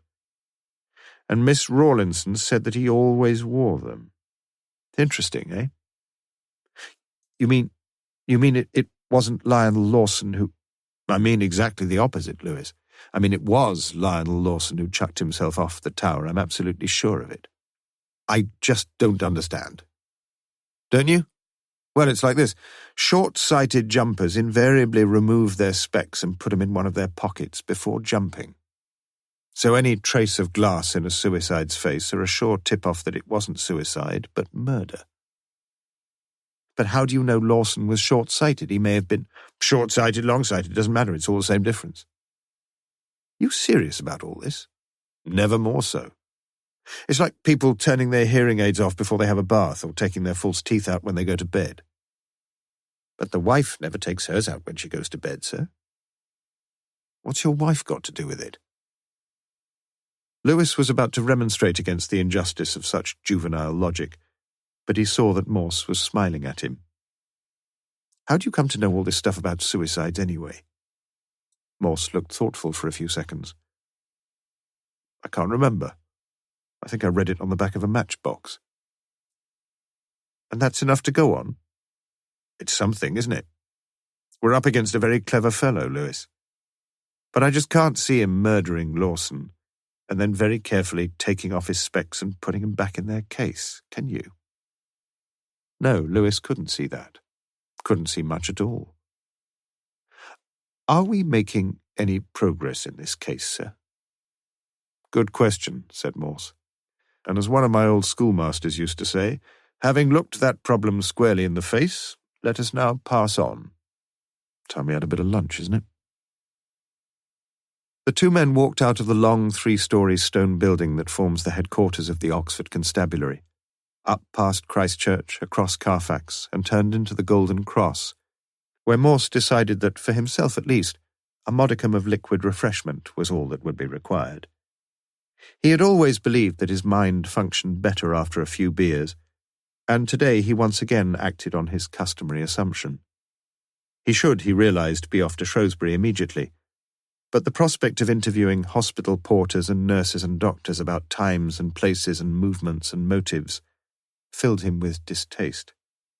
Anyway, there was a great deal of routine work to be done in Oxford. Lewis left after only 1 pint, and Morse himself sat back to think. The flashing shuttles wove their patterns on the loom of his brain, patterns that materialized in different shapes and forms, but patterns always finally discarded. After his third pint, there was nothing to show for his cerebrations except the unpalatable truth that his fanciful theories, all of them, were futile, his thinking sterile, his progress nil. Somewhere, though, if only he could think where, he felt convinced that he had missed something that would present him with the key to the labyrinth. Yes, that's what he needed, the key to the... He had the key to the church, though. Was it there, in the church itself, that he had overlooked some simple, obvious fact that even at this very second lay waiting to be discovered? Chapter 29. Morse relocked the door in the north porch after him, conscious that he must try to look upon the interior of the church somehow differently. Previously he had gazed vaguely across the pews, his mind wafted away to loftier things by the pervasive sickly sweet smell of the incense and the gloomy grandeur of the stained glass windows. Not so now. He fingered through half a dozen devotional tracts neatly stacked side by side on a wall ledge just inside the door to the left. He examined a sheaf of leaflets to be filled in by those who wished to be added to the electoral roll. He drew back a curtain just behind the font and noticed a bucket, a scrubbing brush, and 2 sweeping brushes. This was much better. He felt it in his bones. He examined postcards, 6p each, which carried exterior views of the church taken from several angles, large close-ups of the famous font, much admired, it seemed, by all save Morse, and full frontal photographs of one of the grinning gargoyles on the tower. How on earth had anyone taken those? Then he turned his attention to a stack of guides to St. Frideswide's, 10p each, and another stack of parish notes, 2p each, in which details of the current month's activities were fully listed. Then, beside the west wall, he noted again the heaps of prayer books with their dull red covers and the heaps of hymn books with their... He suddenly stopped, experiencing the strange conviction that he had already overlooked the vital clue that he'd been looking for. Was it something he'd just seen? Something he'd just heard? Something he'd just smelt? He went back to the door, retraced his few steps around the porchway, and then duplicated as far as he could his exact actions since entering the church. But it was no use. Whatever it was, if it was anything, was still eluding his grasp. Maddeningly. Slowly he paced his way up the central aisle, and there stood still. The hymns from the previous evening's service were there, white cards with their red numbers slotted into a pair of hymn boards, one on either side of him. Odd. Why hadn't they been taken down? Was that one of Ruth Rawlinson's jobs? The bucket and the scrubbing brush looked as if they had been used very recently, almost certainly by Ruth herself that very morning. Had she forgotten the hymn boards? Or was that the job of the vicar, or one of the choir, or one of the supernumerary assistants? For someone had to look after such matters. Come to think of it, someone had to decide the hymns, the psalms, the collects, epistles and gospels and the rest. Morse knew nothing about it, but he presumed that it was all laid down in some great holy book available for the guidance of the clergy. Must be. Like all those saints' days and other religious festivals, no one could carry all that stuff around in his head. What was more, someone would have to keep some sort of record of all the services every week. Surely so. Especially when you had as many services as... That was it. He walked quickly back to the north porch and picked up a copy of the parish notes and stared with curious excitement at the front page. Church of St. Frideswide, Oxford. Services. Sundays, Mass and Holy Communion, 8 a.m., 10:30 a.m. high, and 5:30 p.m. Evening service, 6 p.m. Weekdays, Mass on Tuesdays and Fridays, 7:30 a.m., on feast days, 7:30 a.m. and 7:30 p.m. Solemn. Confessions. Tuesdays, Fridays and Saturdays, all at midday or by arrangement with the clergy. Clergy. The Reverend Canon K.D. Micklejohn, Vicar, St. Frideswide's Vicarage. The Reverend Neil Armitage, Curate, 19 Portmeadow Lane. April. 1st, in octave of Easter. 2nd, Low Sunday. Preacher at 10:30 a.m. The Bishop of Brighton. Annual parish meeting 6:15 p.m. 3rd, St. Richard of Chichester. Mass at 8 a.m. and 7:30 p.m. 4th, Holy Hour 11 a.m. 5th, Mothers' Union 2:45 p.m. 6th, Deanery Synod 7:45 p.m. 8th, Holy Hour 5 to 6 p.m. 9th, Easter 2. So it went on through the whole month, with one major feast day, Morse noted, in 2 of the other 3 weeks. But so what? Was there anything here that was of the slightest interest or value? The name Armitage was new to Morse, and he suspected that the curate was probably a fairly recent acquisition and had almost certainly been one of the 3 wise men in the purple vestments. Still, with all those services on the programme, there'd be need of a helping hand, wouldn't there? It would be a pretty hefty assignment for one poor fellow who presumably was entrusted, in addition, with the pastoral responsibilities of visiting the lame and the sick and the halt and the blind. My goodness, yes. Micklejohn would certainly need a co-labourer in such an extensive vineyard. And then a little question posed itself to Morse's mind, and for a second or two the blood seemed to freeze in his cheeks. Did Lawson have a curate? It should be easy enough to find out. And Morse had a peculiar notion that the answer might be important, though exactly how important he had, at this point, no real idea at all. He pocketed the parish notes and turned back into the church. A long tasselled rope barred access to the altar in the Lady Chapel, but Morse stepped irreverently over it and stood before the heavily embossed and embroidered altar cloth. To his immediate left was the arched opening to the main altar, and slowly he walked through it. In a niche to the left of the archway was an early English piscina, and Morse stopped to look at it carefully, nodding slowly as he did so. He then turned left, made his way along the high carved screen which separated the Lady Chapel from the main nave, skipped lightly across the entrance to the Lady Chapel, and came to a halt outside the vestry. For some reason he looked quite pleased with himself, and nodded his head again several times with a semi-satisfied smile. He stood where he was for several minutes looking around him once more, and indeed, had he but realized it, he was now within a few yards of the clue that would smash some of his previous hypotheses into 1,000 pieces. But for the moment, the fates were not smiling upon him. The north door was opened, and Micklejohn entered, carrying a carton of electric light bulbs in the company of a young man balancing an extending ladder on his shoulder. "Hello, Inspector," said Micklejohn. "Discovered anything more yet?" Morse grunted non-committally, and decided that the investigation of the vestry could, without any cosmic ill consequence, be temporarily postponed. "We're just going to change the bulbs," continued Micklejohn. "Have to do it, every 3 or 4 months. Quite a few have gone already, I'm afraid." Morse's eyes travelled slowly up to the tops of the walls, where about 40 feet above the floor he could see a series of twin electric light bulbs, each pair set about 20 feet apart. Meanwhile, the ladder had been propped up beneath the nearest lights, and in a progressively more precarious stutter of elongations, the 2 men were pushing the ladder even higher until the slimly converging top of the 3rd extension now rested about 2 or 3 feet below the first pair of bulbs. "I'm afraid," said Morse, "that I just haven't got the stomach to stop and witness this little operation any further." "Oh, it's not so bad, Inspector, as long as you're careful. But I must admit I'm always glad when it's over." "He's a better man than I am," said Morse, pointing to the young man standing, rather nervously, on the 2nd rung, and gently manoeuvring the ladder onto a more firmly based vertical. Micklejohn grinned and turned to Morse quietly. "He's about as bad as you are, if not worse. I'm afraid I have to do the job myself."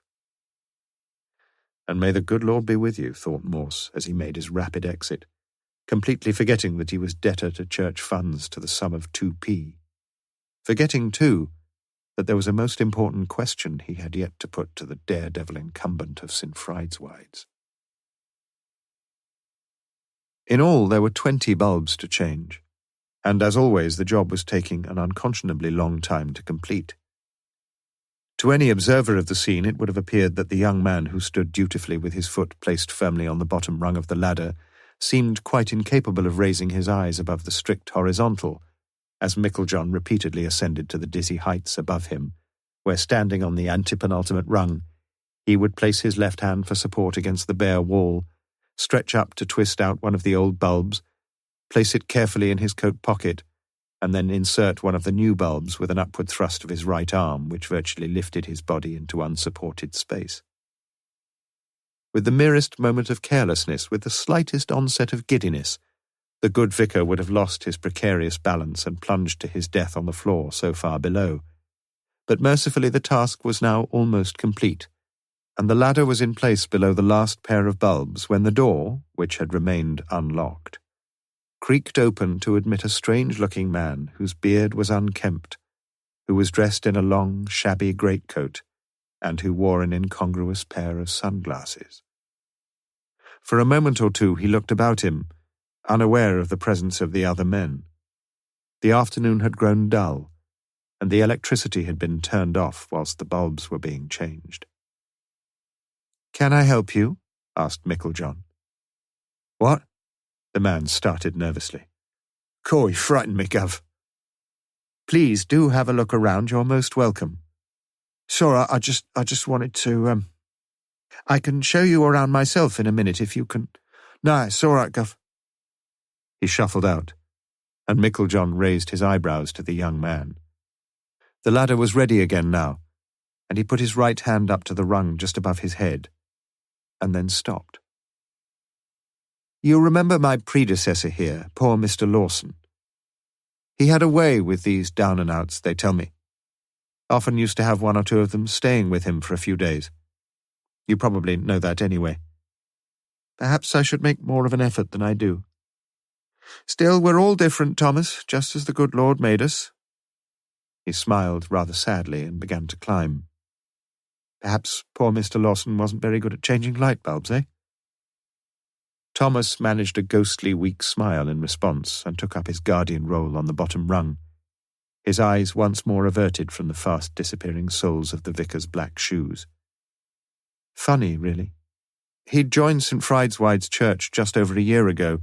He was an undergraduate at Harford College, and he remembered the previous vicar very well indeed. He thought he remembered other things, too. For example, he thought he remembered the tramp who'd just walked in. Hadn't he seen him in church once or twice? Chapter 30. The decision to travel to Shrewsbury was taken momentarily and arbitrarily when Morse had walked out of the church on his way back to St. Aldate's, and as Lewis drove the police car round the Woodstock Road roundabout and headed out onto the A34, both men were mentally calculating the possible time schedule. It was already 4:20 p.m. 2 hours, say, to get there, if the traffic was reasonable. 2 hours actually there, another 2 hours back. So with a bit of luck, they could be back in Oxford by about 10:30 p.m. Morse, as was his wont, spoke little in the car, and Lewis was quite happy to give his whole attention to the motoring. They had started in time to miss the diurnal mass exodus from Oxford, which begins at about 4:45 and continues its semi-paralytic progress for almost another hour. It was good fun, too, driving in a conspicuously marked police car. As always, other road users immediately became punctilious about speed restrictions as they spied the pale blue and white car in their mirrors and ostentatiously shunned the slightest suspicion of substandard driving, behaving with a courtesy and care that were wildly at variance with their customary frenetic aggression. So it was now. Lewis turned left off the A34 through Chipping Norton, up through Bourton-on-the-Hill, through Morton-in-Marsh, and then with the Vale of Evesham opening out into a vast panorama before them, down the long, steep hill into Broadway, its houses of mellowed Cotswold stone gleaming a warm yellow in the late afternoon sun. At Evesham, Morse insisted that they took the road to Pershaw, in which town he enthused lovingly over the red brick houses with their white-painted window frames, and at Worcester he directed Lewis along the Bromyard Road. "I've always thought," said Morse as they turned north from Leominster onto the A49, "that this is one of the prettiest roads in England." Lewis sat silent. It was also a pretty long way round, and at this rate it would be about 7 before they reached Shrewsbury. Yet as they drove past Church Stretton, it seemed to Lewis that Morse was perhaps right, and even more so as they left the long Mynd behind them, when the sun, still hovering over the Welsh hills far off on the western horizon, suffused the early evening sky with a fiery glow and turned the white clouds to the softest shade of purple. It was 7:30 when finally the 2 Oxford detectives were seated in the superintendent's office at the Salop Police HQ, and it was 8:30 when they emerged. Morse had said little, and Lewis less, and neither man felt that the meeting was of more than routine value.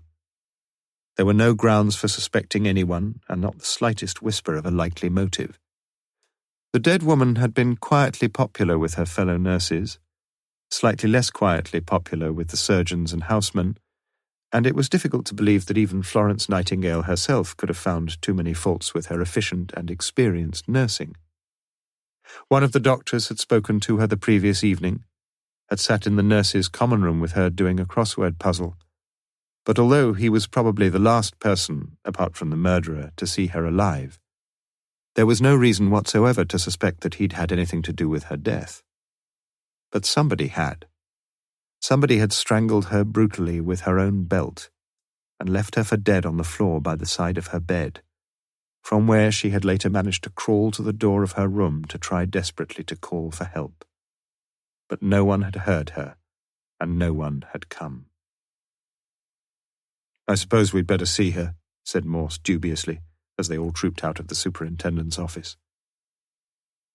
In the cream-tiled police morgue, a constable pulled out a sliding container from a stainless steel structure and turned back the sheet from the face, white, waxy textured and washed, the lolling, bloodshot eyes bearing their chilling witness to the agony of her death. At the base of her neck and running up to her right ear was the hideous groove left by the belt. "Probably left-handed," muttered Lewis, "if he strangled her from the front, that is." He turned towards Morse as he spoke, and noticed that the great man had his eyes shut. 5 minutes later, Morse was looking immeasurably happier as he sat in the anteroom surveying the contents of the murdered woman's pockets and handbag. "We should be able to check the handwriting easily enough," said Lewis, as he saw Morse studying the letter from Kidlington. "We hardly need to, do we?" said Morse, putting it to one side and turning to the other contents of the handbag. There were 2 pocket diaries, a lady's handkerchief, a leather purse, 3 luncheon vouchers, and the usual bric-a-brac of feminine toiletry, perfume, nail file, comb, hand mirror, eyeshadow, lipstick, and tissues. "Was she wearing much makeup when you found her?" asked Morse. The superintendent frowned slightly and looked less than comfortable. "I think she was wearing some, but,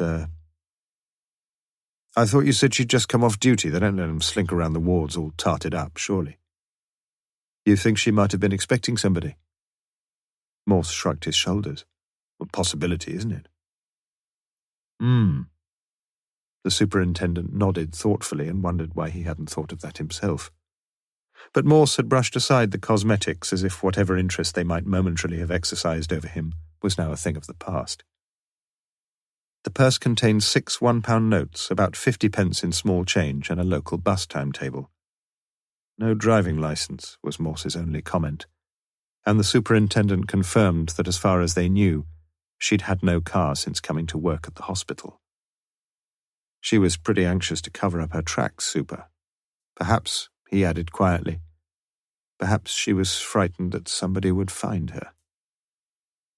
But again he seemed to lose interest in the line of thought upon which he had embarked, and proceeded to turn his attention to the 2 slim diaries, one for the current, one for the previous year. "She wasn't exactly a Samuel Pepys, I'm afraid," said the superintendent. "The odd jotting here and there, but not much to go on as far as I can see." Mrs. Brenda Josephs had certainly started off the 2 years with admirable intentions, and the first few days of each of the 2 Januaries were fairly fully documented. But even then, such aide-memoire entries as her 6 fish fingers or 8:30 nurses' social seemed hardly likely to lead the Salop or the Oxon Constabulary very much nearer to the apprehension of her murderer. The expression on Morse's face was mildly sour as he flicked rather aimlessly through the pages, and in truth he found little to hold his attention. On the day of Brenda's death he noticed the single entry, "Periods due," rather pathetic but of little consequence. Lewis, who hitherto had felt his contribution to the visit to have been less than positively constructive, picked up the diary for the previous year and examined it with his usual exaggerated care. The writing was neatly and clearly charactered, but for the most part so small that he found himself holding the diary at arm's length and squinting at it lopsidedly. Against virtually every Sunday throughout the year up to mid-September were the letters SF, and these same letters were repeated at irregular intervals and on irregular weekdays throughout the same period. SF. The only thing he could think of was science fiction, but that was obviously wrong. There was something else, though. From July up until late September there was a series of P's, written almost imperceptibly in pencil in the ruled blue lines which separated the days of the month from each other. And the day was always a Wednesday. "What does SF stand for, sir?" "It's in Frideswide's," said Morse without a moment's thought. Yes, that must be it. Harry Josephs, as Lewis now recalled, had been disqualified from driving, and it was his wife's duty to take him down to the church in her own car. That fitted all right, Sunday mornings for the big service of the week, and then, at intermittent intervals, the mid-week days whenever some prestigious saint or other held an anniversary. That was it, no doubt about it. "What does P stand for, sir?" Morse reeled them off with the fluency of a man who had devoted too many hours of his life to the solving of crosswords. Soft, president, prince, page, participle. Nothing else? Phosphorus? Lewis shook his head. Probably the initial of someone's name is a capital P. Let's have a look, Lewis. Could be Paul, sir? Paul Morris? Or Peter Morris, if she's a paedophile. Pardon? Nothing. Always on Wednesdays, though, sir. Perhaps she suddenly decided she wanted to see him more often. And our old man was in the way, and so she bumped him off. I've heard of odder things. She said she'd nipped off to the pictures that night, didn't she? Morse's interest appeared to be engaged at last. How much does it cost to go to the pictures these days? Dunno, sir. £1, £1.50? Expensive for her, wasn't it? She couldn't have been there much more than an hour at the most. If she went, sir. I mean, she mightn't have gone to the pictures at all. She might have just crept quietly back into the church and... Morse nodded. You're quite right. She probably had the best motive of the lot of them. But you're forgetting something. The door creaks like hell. Only the north door. Really? But Morse had clearly lost all interest in creaking doors, and Lewis found himself once more wondering why they'd bothered to come all this way. Nothing had been learned. No progress had been made. There's another P, isn't there? Said Morse suddenly. We've forgotten Philip Lawson. Yes, Lewis had forgotten Philip Lawson. But where on earth was he supposed to fit into this particular picture? The constable packed up Brenda Joseph's possessions, replaced them in their plastic bags, and redeposited the bags in a labelled cabinet. Morse thanked the superintendent for his cooperation, shook hands with him, and got into the car beside Lewis. It was on the Kidderminster Road, about 6 or 7 miles south of Shrewsbury, that a wave of chilling excitement starting from the bottom of the back gradually crept up to the nape of Morse's neck. He tried to conceal the agitation of his mind as he questioned Lewis.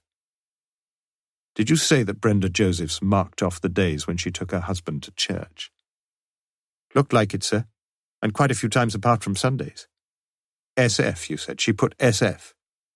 That's about it, sir. As you said, it's St. Frideswide. Not much doubt about that. He turned suddenly and glanced at Morse, who was staring with extraordinary intensity into the outer darkness of the night. Unless, of course, you think it stands for something else. No. It doesn't stand for anything else. And then, very quietly, he said, Turn round, please. We're going back. The luminous dial on the fascia board showed 10:30 just gone, and things were running way behind even the most pessimistic schedule. But Lewis turned round at the earliest possible opportunity. He also was a man under authority. The constable in the police mortuary reopened the cabinet and shook out the contents of the plastic bags once more. They were always a funny lot, these fellows from other forces. Morse managed to keep his hand from shaking as he picked up the earlier of the two diaries and turned to the one specific page. And as he looked at the page, the blood seemed to congeal in his jowls, and a slow smile of joyous satisfaction formed about his mouth. "Thank you very much, Constable. Thank you very much. You don't think I could take this diary?" "I don't know about that, sir. The super's gone off now and—" Morse held up his right hand like a priest delivering the benediction. "Forget it, doesn't matter." He turned quickly to Lewis. "See that?" He pointed to the space for Monday the 26th of September, the day on which Harry Josephs had been murdered, and Lewis's forehead creased into a frown as he looked at it, and then looked at it again. The space was completely blank. "You remember your Sherlock Holmes, Lewis?" But whether or not Lewis was familiar with the works of that great man was not immediately apparent, for clearly Morse himself had a good many passages of Holmesian dialogue by heart, and before Lewis could reply, he proceeded to recite one. "Is there any point to which you would wish to draw my attention?" "To the curious incident of the dog in the night time." "The dog did nothing in the night time." "That was the curious incident." "I see," said Lewis, seeing not. "How fast will she go?" asked Morse as he clambered into the police car once more. "About 90. Bit more on the straight." "Well, put the flasher on and start the siren up. We must get back to Oxford quickly, all right?" The car sped through the darkened countryside, down through Bridgnorth and Kidderminster, along the old Worcester road to Evesham, and then, in an almost incredibly short time, back to Oxford. An hour and a half, almost to the minute. "Back to the station, is it?" asked Lewis as he turned into the Northern Ring Road. "No, take me straight home, Lewis. I'm tired out." "But I thought you said—" "Not tonight, Lewis. I'm dead beat." He winked at Lewis and slammed the door of the Ford behind him. "Good fun, wasn't it?" "Sleep tight. We've got work to do in the morning." Lewis himself drove off home happily. His honest soul had very few vices, but fast driving was certainly one of them. Chapter 31. Perhaps the events of the past few days had disturbed the Reverend Keith Micklejohn rather less than they should have done, and being an honest man, the realization of this was worrying to him. It was true that, inducted as he had been only in the previous November, he had not known the Morris family personally, and he could not therefore be expected to react too keenly to the tragic discoveries of what, if rumour were to be believed, were the bodies of father and son. Yet as he sat in his study at 9:30 a.m. on Tuesday morning, he knew that his compassion should have been engaged more deeply, and he wondered about himself, wondered about his church too. Micklejohn was a robust, well-built man, 41 years of age and happily unmarried. His childhood had been spent in a family household brimming with evangelical piety, and one forever frequented by inveterate God-botherers and born-again Baptists. From his earliest years, the promises of eternal life and the terrors of the lake that burneth with fire and brimstone had been as real to him as licorice all-sorts in the landscape of his Dorset home. In his early youth, whilst his classmates discussed the prospects of their favourite football teams or the merits of their new racing bikes, young Keith had grown zealous over matters ecclesiastical and theological, and by the age of 16 the way ahead was quite clear. He was destined to take holy orders. As a young curate, he had at first been moderately low church in his views on the liturgy and the sacraments, but gradually he had been more and more attracted towards the doctrines of the Oxford movement, and at one point he had come within a communion wafer of conversion to the Roman Church. But all that was in the past.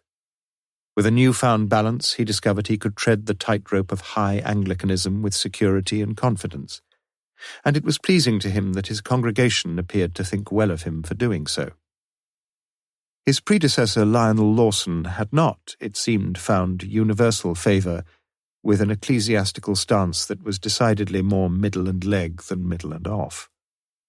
In fact, when Lawson's curate, some 5 years earlier, had been promoted to a parish of his own, there had been no request to the bishop for a replacement, and Lawson himself had coped single-handed with the manifold duties of St. Frideswide's parish. Inevitably, of course, there had been cuts in services, and it was Micklejohn's resolve to restore as soon as possible the daily masses at 11:15 a.m. and 6:15 p.m., which were a wholly necessary feature, as he saw things, of a church that was dedicated to the glory of God. Yet, as he sat at the ancient roll-top desk, the page over which his pen had been poised for several minutes remained blank. It was high time he preached again on transubstantiation, a tricky issue, of course, but one that was vital for the spiritual health of the brethren. But could that sermon wait, perhaps? His limp leather copy of the Holy Writ lay open before him at the book of Hosea, a marvellous and memorable piece of writing. It was almost as if the Almighty himself had not really known what to do with his people when their goodness and mercy were as evanescent as the mists or the early dews that melted away in the morning sun. Was the church in danger of losing its love? For without love, the worship of God and the care of the brethren was little more than sounding brass and tinkling cymbals. Yes, a possible sermon was just beginning to shape itself nicely. Not too forcefully expressed, nothing to smack too strongly of the stamping pulpit thumper. But then another verse caught his eye from an earlier chapter of the same prophecy. Ephraim is joined to idols, let him alone. Another striking verse. Idolaters were, after all, those within the church, not those outside it. Those who worshipped, but who worshipped a false representation of God. And not just the golden calf, either. There was always a danger that other representations could get in the way of true worship. Yes, he had to admit it, things like incense and candles and holy water and crossings and genuflections, and all the sheer apparatus of ceremonial which could perhaps clog up the cleansing power of the Holy Spirit. It was possible, too, only too easy, in fact, to be blinded to the spiritual health of the church by the arithmetical aggregation of its membership, especially when he considered, as he did with pride, the undoubted increase in the numbers attending divine worship since his own arrival. The records showed that there had been times under Lawson's regime when attendance had been just a little disappointing, and indeed some occasions in midweek when it had been difficult to muster much of a congregation at all. But God didn't just count heads, or so Micklejohn told himself, and he pondered again the central problem that had dominated his earlier thinking. Should he not be more concerned than he was about the spiritual health of his church? He was still undecided about the text of his next sermon, the page still blank beneath his pen, the disturbing words of the prophet Hosea still lying before him, when the doorbell rang. Had it been the will of Providence that he had been pondering the state of St. Frideswide's soul? At the very least, it was an uncanny coincidence that his visitor was soon asking him the very same questions he had been asking himself. Asking them pretty bluntly, too. "You had a big congregation last Sunday, sir?" "About usual, Inspector." "I've heard that you get even more people than Lawson did." "Perhaps so, certainly in the week, I think." "The crowds are flocking back, so to speak." "You make it sound like a football match." "A bit more interesting than the last football match I saw, I hope." "And one doesn't have to queue up at the turnstiles, Inspector." "You keep a fairly accurate record of the congregations, though?" Micklejohn nodded. "I've continued my predecessor's practice in that respect." "Not in all respects." Micklejohn was aware of the inspector's blue eyes upon him. "What are you trying to say?" "Was Lawson lower church in his views than you are?" "I didn't know him." "But he was." He had views, I believe, which were, lower church. That might be a way of putting it, yes.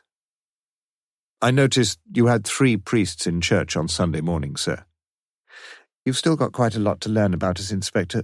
There were myself and my curate. The subdeacon need not be in holy orders. 3's a bit more than the usual ration, though, isn't it?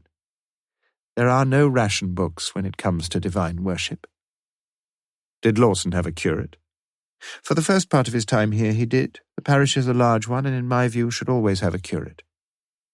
Lawson was on his own, then, for the last few years? He was. Did you ever hear, sir, that Lawson might have been a fraction too fond of the choir boys? I think it quite improper for you or for me to— I met his former headmaster recently, interrupted Morse, a new note of authority in his voice. I felt he was concealing something, and I guessed what it was, the fact that Lionel Lawson had been expelled from school. You're sure of that? Morse nodded. I rang the old boy up today and put it to him. He told me I was right. Expelled for homosexuality, you say? He refused to confirm that, said Morse slowly. He also refused to deny it, I'm afraid, and I'll leave you to draw your own conclusions. Look, sir, I want to assure you that whatever you may have to tell me will be treated in the strictest confidence. But it's my duty as a police officer to ask you once again, have you heard any rumours that Lawson was at all inclined to that sort of thing? Micklejohn looked down at his feet and picked his words with uneasy care. I've heard 1 or 2 rumours, yes. But I don't myself think that Lawson was an active homosexual. Just a passive one, you mean? Micklejohn looked up and spoke with quiet conviction. It is my view that the Reverend Mr. Lawson was not a homosexual. I am, of course, sometimes wrong, Inspector. But in this case I think I am right. Thank you, said Morse, in the tone of a man who says thank you for nothing. He looked round the room at the bookshelves lined with rows of theological works, the spines of most of them either dark blue or brown. It was in this dark and sombre room that Lawson himself would have sat, probably for several hours each day, during his 10-year ministry at St. Frideswide's. What had really gone wrong here? What strange tales of the human heart and the deep abyss of human consciousness could these walls and these books tell, if only they had tongues to speak to him? Could Micklejohn tell him any more? Oh yes, he could. There was just that one final question, the most vital question he would ask in the whole case. It was the question which had suddenly sprung to life in his mind the previous evening on the road just a few miles south of Shrewsbury. He took from his pocket the now crumpled parish notes for April. You print one of these every month? Yes. Do you— This was it, and his mouth seemed suddenly to grow dry as he asked it. Do you keep copies of them from previous years? Of course. It's a great help in compiling the parish notes to have the previous year's copy. Not so much with the Easter period, of course, but— Can I look at last year's notes, please, sir? Micklejohn walked over to one of the bookshelves and took out a loose-leafed folder. Which month's copy do you want? His eyes reflected a shrewd intelligence. September, perhaps? September, said Morse. Here we are, yes, July, August. He stopped and looked a little puzzled. October, November. He turned back to January and went very carefully through the issues once more. It's not here, Inspector, he said slowly. It's not here. I wonder— Morse was wondering too. But please, it wouldn't be too difficult to find a copy somewhere, would it? They must have printed a few hundred, whoever they were. Who prints these for you, sir? Some little man in George Street. He'd surely keep the originals, wouldn't he? I'd have thought so. Can you find out for me, straight away? Is it that urgent? Asked Micklejohn quietly. I think it is. You could always check up from the church register, Inspector. The what? We keep a register in the vestry. Every service— I think it is a service you're looking for— every service is recorded there. The time, the type of service, the minister officiating, the offertory, even the number of the congregation, although I must admit that's a bit of a rough guess sometimes. Morse allowed himself an exultant grin. His hunch had been right then. The clue for which he'd been searching was where he'd always thought it would be, under his very nose inside the church itself. The next time he had a hunch, he decided, he would pursue it with a damn sight more resolution than he had done this one. For the moment, however, he said nothing. He was there, almost there anyway, and he felt the thrill of a man who knows that he has 7 drawers up on the football pools and is just going out to buy a sports paper to discover the result of the 8th match. The 2 men walked down the wide staircase and into the hallway, where Micklejohn took his coat from the clothes stand, stained dark brown like almost every other item of furniture in the large, echoing vicarage. "A lot of room here," said Morse as they stepped out into the street. Again the vicar's eyes flashed with intelligence. "What you mean to say is that I ought to turn it into a hostel, is that it?" "Yes, I do," replied Morse bluntly. "I understand your predecessor used to take in a few waifs and strays now and then." "I believe he did, Inspector. I believe he did." They parted at George Street, and Morse, in a state of suppressed excitement, and already fingering the heavy church keys in his raincoat pocket, walked on down Cornmarket to St. Frideswide's. Chapter 32. Just as Micklejohn had said, the bulky, leather-bound register stood on its shelf in the vestry, and Morse felt the same amalgam of anxiety and expectation with which, as a schoolboy, he had opened the envelopes containing his examination results. Any second, and he would know. The pages of the register were marked in faded blue lines, about 1/3 of an inch apart, with each line stretched across the double page, quite sufficient to accommodate the necessary information. On the left-hand page were written the day, the date, and the time of the service, followed by some brief specification of the particular saint's day, feast day, etc. On the right-hand page, the record was continued with details of the type of service celebrated, the number present in the congregation, the amount taken at the offertory, and lastly the name, almost always the signature, of the minister or ministers officiating. Doubtless in a church permeated by a more fervent evangelicalism, there would have been the biblical reference of the text which the preacher had sought to propound, but Morse was more than delighted with the information he found in front of him. The register had fallen open at the current month, and he noted the last entry, Monday, 3rd April, 7:30 p.m., St. Richard of Chichester, Low Mass, 19, £5.35, Keith Micklejohn, M.A., Vicar. Then he turned back a thickish wodge of the book's heavy pages. A little too far, though, July the previous year, on through August, and his heart suddenly seemed to sink within him as the thought flashed into his mind that someone might well have torn out the page he was seeking. But no. There it was now, staring him in the face. Monday, 26th Sept, 7:30 p.m. The Conversion of St. Augustine, Solemn Mass, 13, Lionel Lawson, M.A., Vicar. For several minutes Morse stared at the entry with a blank fixity. Had he been wrong after all? For there it was, all printed out in Lawson's own hand, the precise details of the service at which Josephs had been murdered, the date and time, the occasion, the type of service, which of course accounted for Paul Morris's presence, the number in the congregation, the offertory, the sum quite naturally unknown and unrecorded, except perhaps for a few brief seconds in Joseph's brain before he met his death, and then Lawson's signature. All there, all in order. What had Morse hoped to find there? Surely he had not expected the amount of the offertory to be recorded. That would have been an elementary mistake of such monumental stupidity on Lawson's part that, if repeated in other aspects of his crime, would have led to an arrest within a few hours by any even moderately competent detective. No, Morse had not been looking for any such mistake. The simple truth of the matter was that he'd expected there to be no entry at all. The door at the north porch creaked open, and Morse felt a sudden brief surge of primitive fear as he stood alone in the silent church.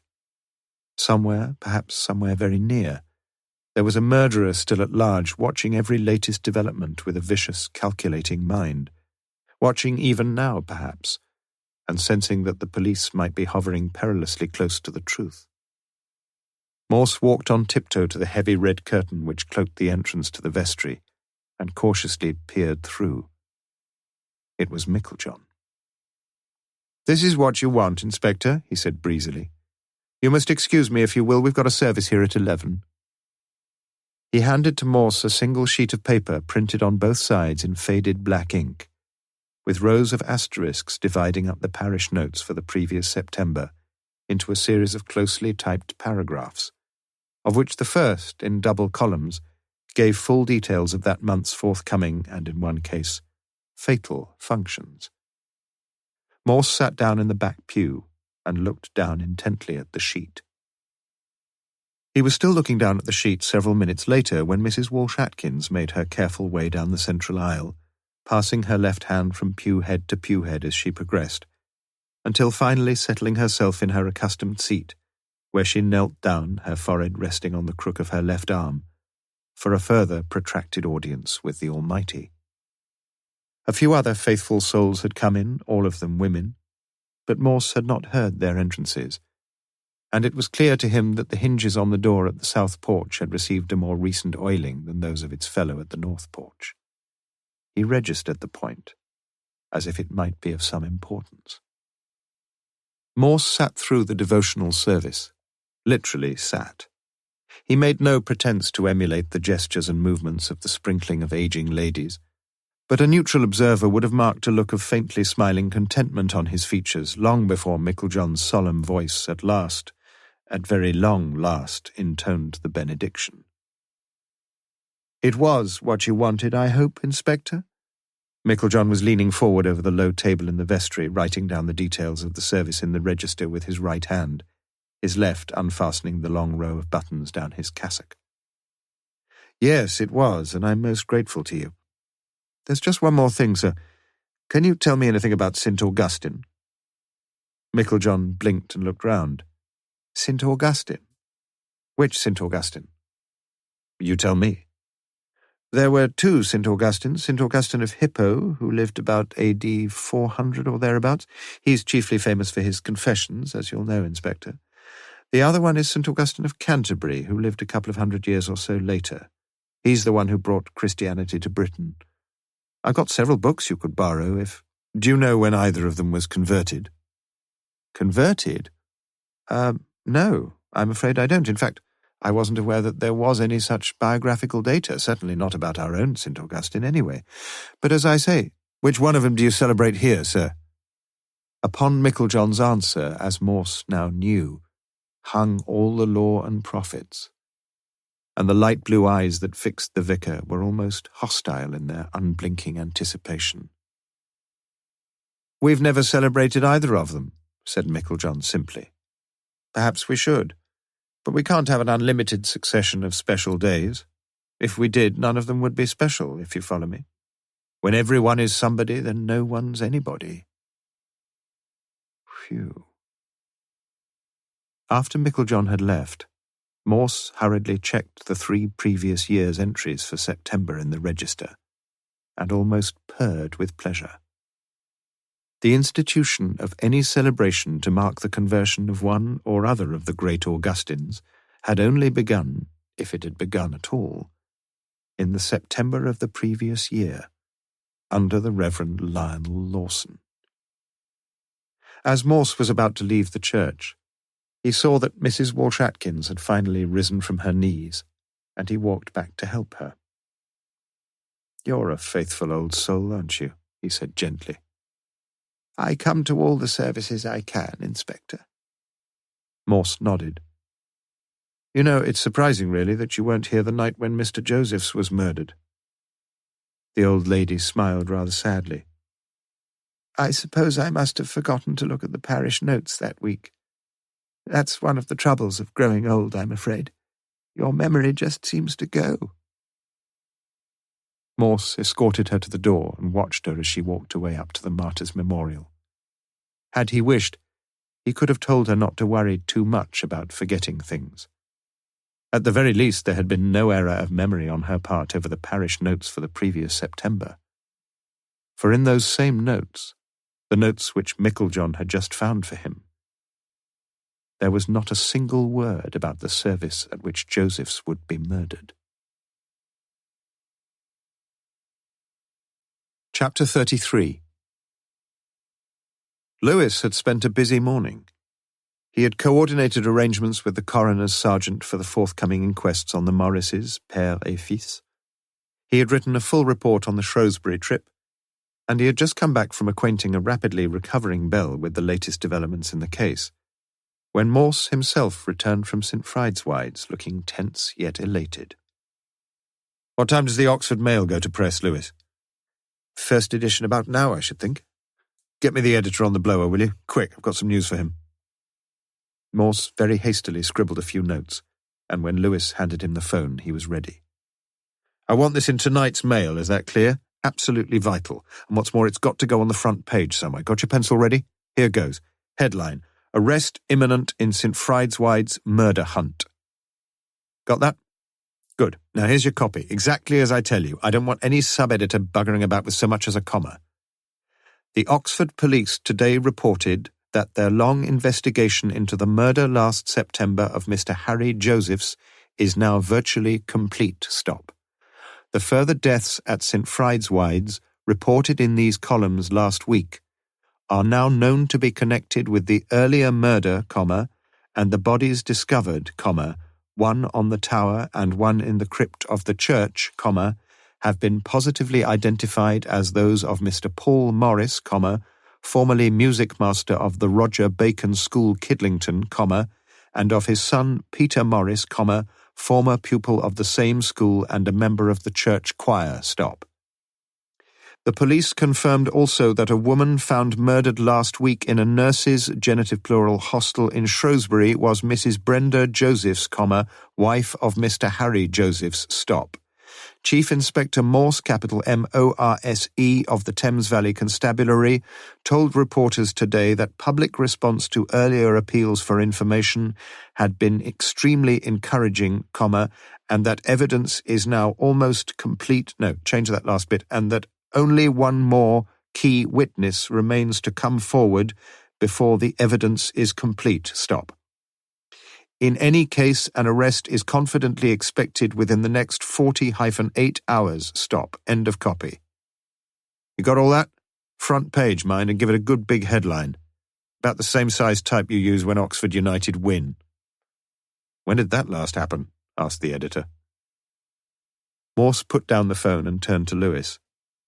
And here's a little printing job for you. Get it typed and stick it on the outside of the south door at St. Frideswide's. Lewis looked down at what Morse had written. Because of imminent danger from falling masonry immediately above the inside of the porch, this door must on no account be opened until further notice.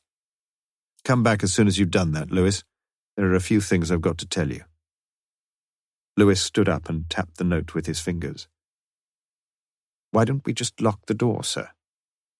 Because there's only one lock on it, that's why. For once, Lewis refused to rise to the bait, put a clean white sheet of paper into the typewriter carriage, and turned the ribbon to red. The humpbacked surgeon put his head round the door of Bell's office just after 3 p.m. and found Morse and Lewis in earnest conversation. Won't interrupt you, Morse. Just thought you ought to know we're not much forwarder with that fellow you found up the tower. I don't know as we're ever going to be certain, you know. Morse seemed neither surprised nor overmuch interested. Perhaps you're getting too old for the job. Not surprising, Morse, old son. We're all aging at the standard rate of 24 hours per diem, as you know. Before Morse could reply, he was gone, and Lewis felt glad that the interruption was so brief. For once in the case, he knew exactly, well, almost exactly, where they were and why they were there. It was just after 4:30 when one of the paper boys from the Summertown newsagents turned into Manning Terrace on his racing bicycle. The drop handlebars, in one of the stranger perversions of fashion, turned upward. Without dismounting, he took a copy of the Oxford Mail from the canvas bag thrown over his shoulder, folded it expertly in one hand, rode up to the door of number 7, and stuck it through the letterbox. 4 doors in a row next, all on the right-hand side, starting with number 14A, where Ruth Rawlinson was just inserting her Yale key after an afternoon's shopping in Oxford. She took the paper from the boy, put it under her right arm, and carried the 2 fully laden shopping bags into the house. "Is that you, Ruthie, dear?" "Yes, Mother." "Is the paper come?" "Yes, Mother." "Bring it with you, dear." Ruth put her carrier bags down on the kitchen table, draped her mackintosh over a chair, walked into the lounge, bent down to kiss her mother lightly on the cheek, placed the newspaper on her lap, turned up the gas fire, almost commented on the weather, wondered why she hadn't already gone mad, realized that tomorrow was Wednesday. Oh God, how much longer would she be able to stand all this? Her mother and him, especially him. There was little enough she could do about her mother, but she could do something about him. She just wouldn't go. It was as simple as that. "Ruth, come and read this," said her mother.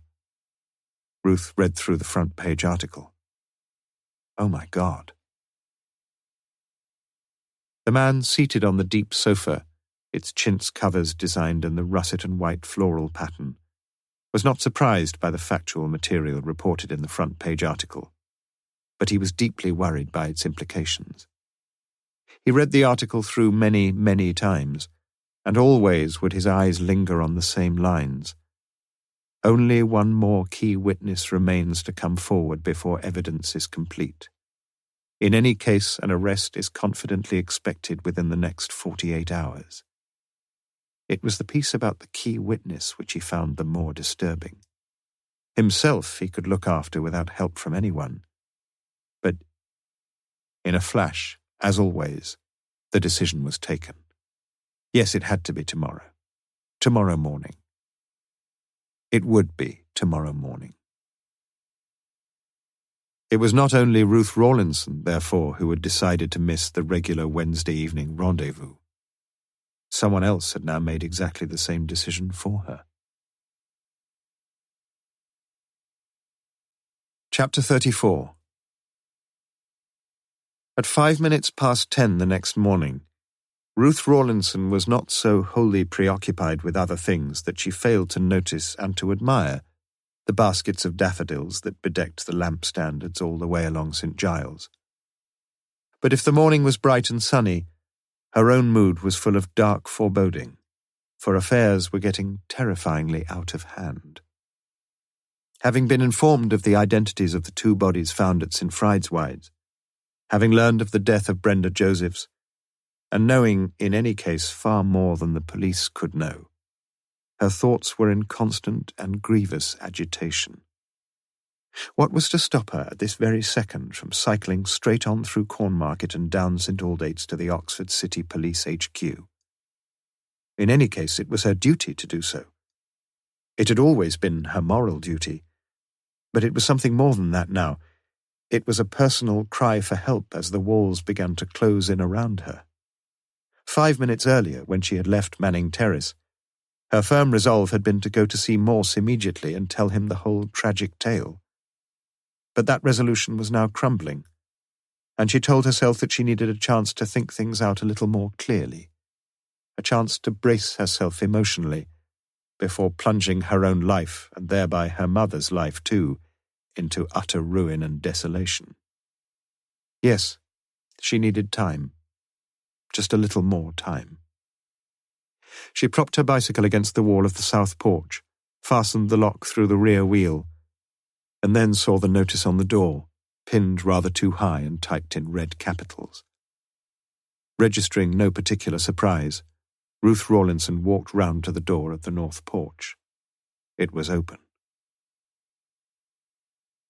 From the sub-manager's office on the top floor of the large store almost opposite, Lewis followed Ruth's progress with his binoculars, just as he had followed the progress of the others who had entered the church since 8:45 a.m., when the door at the north porch had first been unlocked.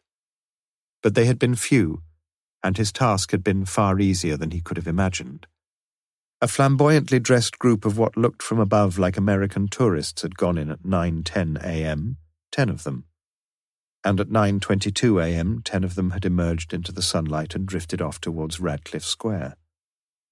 At 9:35 a.m., a solitary white-haired lady had gone in, and had come out, her morning devotions completed, about 10 minutes later. During the same time, a tall, bearded youth, carrying an extraordinarily large transistor radio, had gone in, only to make his exit some 20 seconds later, doubtless, as it appeared to Lewis, having mistaken the place for somewhere else.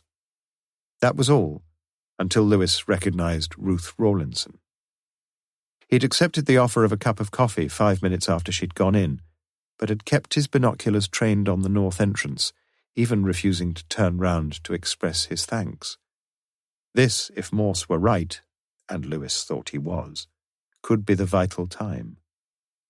Yet half an hour later, it hardly seemed as if it were going to be so. There had been no further visitors, if one discounted, that is, an innocent-looking white-haired terrier which had urinated against the west wall.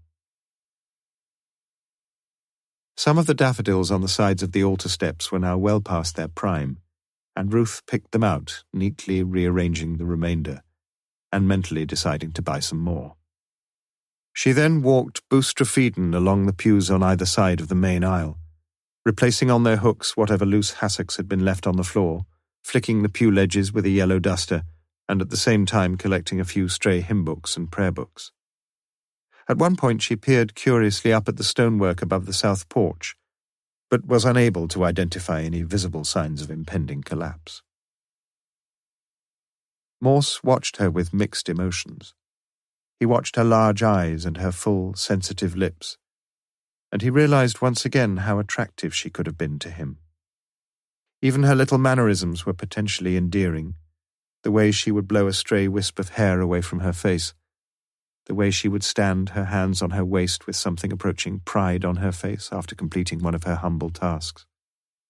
And yet at the same time, he was conscious that she was in far more imminent danger than the masonry above the south porch was ever likely to be.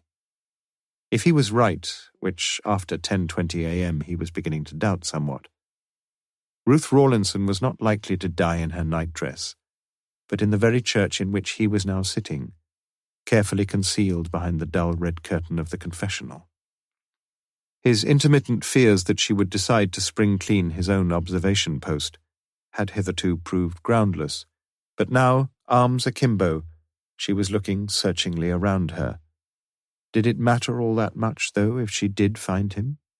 He could explain as best he could, even take her over to the Randolph for a drink, perhaps. Yet he was glad when he heard the telltale clatterings and the drumming of cold water into the bottom of the scrubbing bucket. Several members of the public had entered the church during this time, and at each clinking of the latch and creaking of the door, Morse felt the tension rise within him, only to fall again as the visitors stared rather vacantly around them, fumbled through the church literature, and without exception departed again within 10 minutes of their arrival. Lewis had seen them go in, seen them leave too, the coffee long since cold at his elbow. But Morse's own vigilance was becoming progressively less keen, and he began to feel just a little bored. The only book within arm's reach was a stiff-backed Bible, whose pages he now turned desultorily, thinking back as he did so to his youth. Something had gone sadly wrong somewhere with his own spiritual development, for he had almost completely lost his early ebullient faith, and he now had to confess that when faced with the overwhelming difficulties of forming any coherent philosophy of life and death, he had come to regard the teachings of the church as so much gobbledygook. He could be wrong, of course, probably was wrong, just as he was probably wrong about this morning.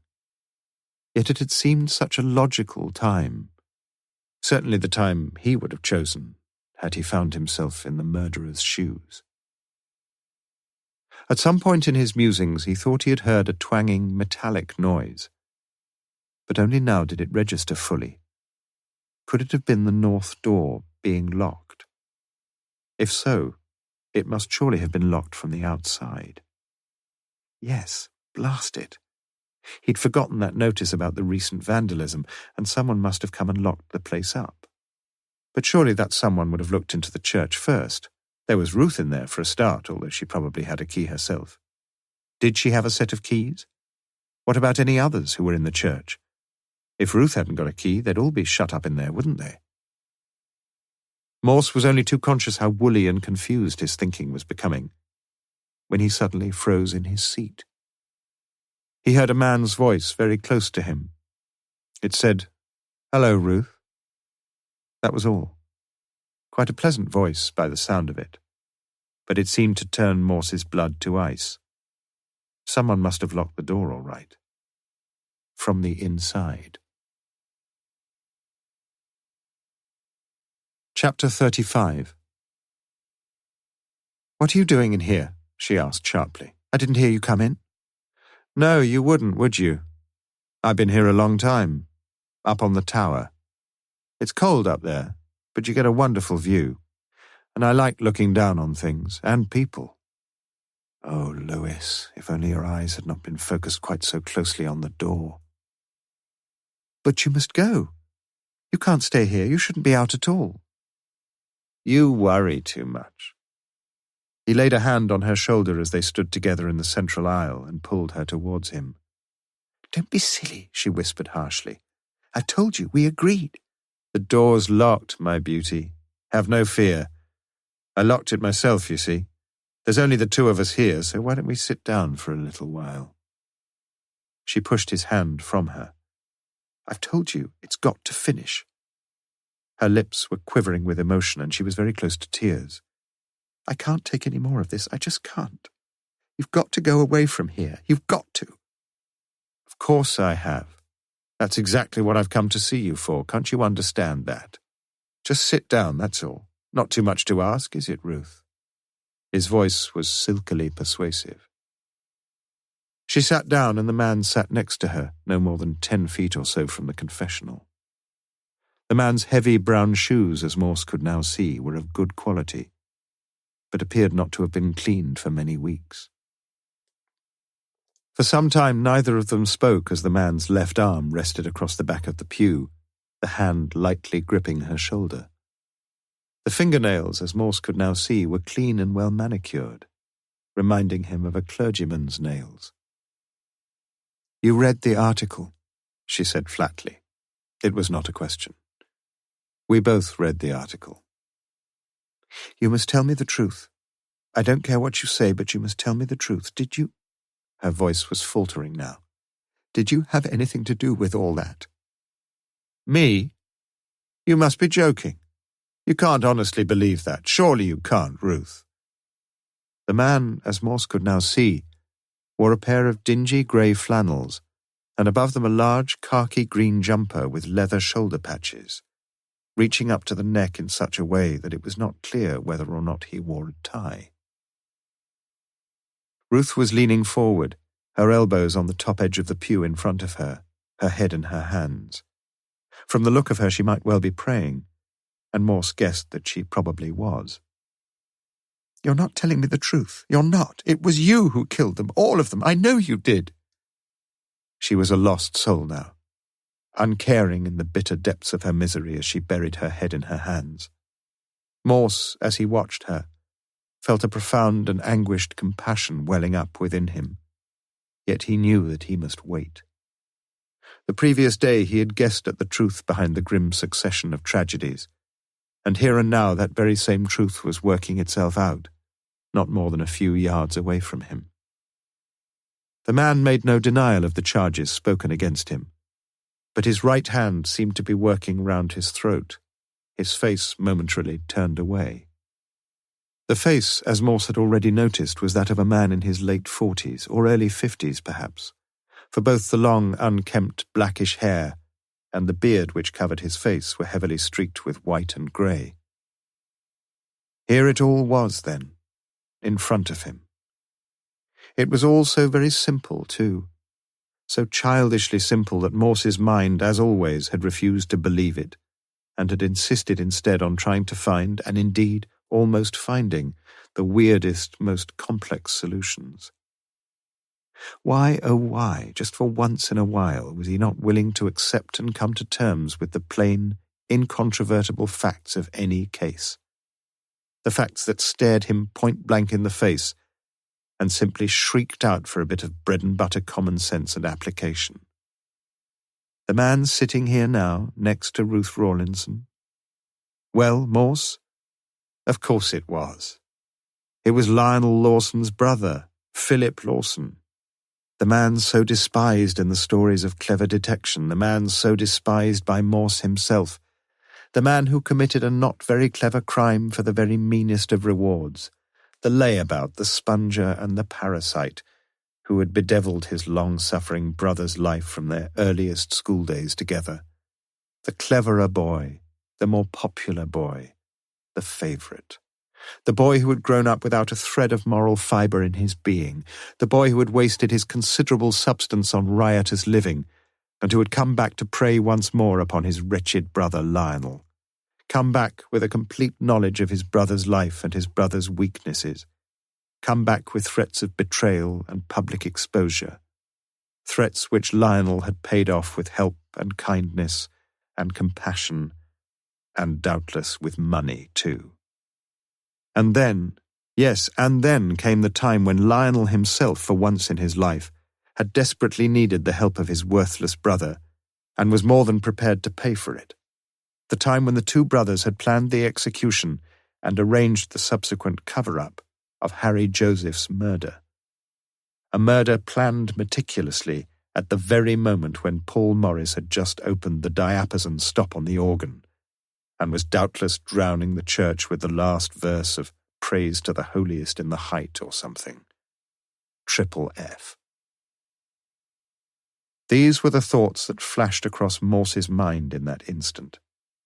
With the multiple murderer sitting there just in front of him, his left arm still resting along the back of the pew, his right hand still fumbling with something round his neck, and Ruth still bending forward in her posture of semi-supplication, still so pathetically vulnerable. Then, even as he watched, Morse felt his every muscle tense in readiness as the adrenaline coursed through his body. The fingers of the man's left hand were holding the narrower end of a tie, a dark navy blue tie with broad, diagonal scarlet stripes bordered by very much thinner ones of green and yellow. And as Morse watched the scene being enacted immediately before his eyes, his mind came to a dead stop in its tracks, seemed to turn a reverse somersault, and to land in a state of complete stupefaction. But the time for thought was past. Already the man's left hand had looped the tie round the woman's neck. Already the right hand was moving to meet it, and Morse acted. It was ill luck that the low door of the confessional opened inwards, for he had to clamber awkwardly in the narrow space, and by the time he was out the element of surprise was gone, and as the tourniquet was already tightening about Ruth's throat, she cried a terrible cry. "Keep your distance!" snarled the man, springing to his feet, and dragging Ruth up with him, the tie cutting cruelly into her neck. "You heard me! Keep it there, not a step farther or else!" Morse hardly heard him. He lunged desperately at the pair of them, and Ruth fell heavily in the central aisle as Morse seized the man's right arm and tried with all his considerable strength to twist it behind his back. But with almost ridiculous ease his adversary shook himself clear and stood there, a vicious hatred blazing in his eyes. "I know you," said Morse, panting heavily. "And you know who I am, don't you?" "Yes, I know you, you bastard. There's no sense in trying anything. I've got my men all round the church." The words were coming out in a series of breathless snatches. "There's no way for you to get out of here. No way at all. Now please be sensible. I'm going to take you from here. There's nothing to worry about." For a while the man stood quite motionless, only his eyes roving about in their sockets as if weighing the situation with frenetic logicality, as if searching for some desperate remedy.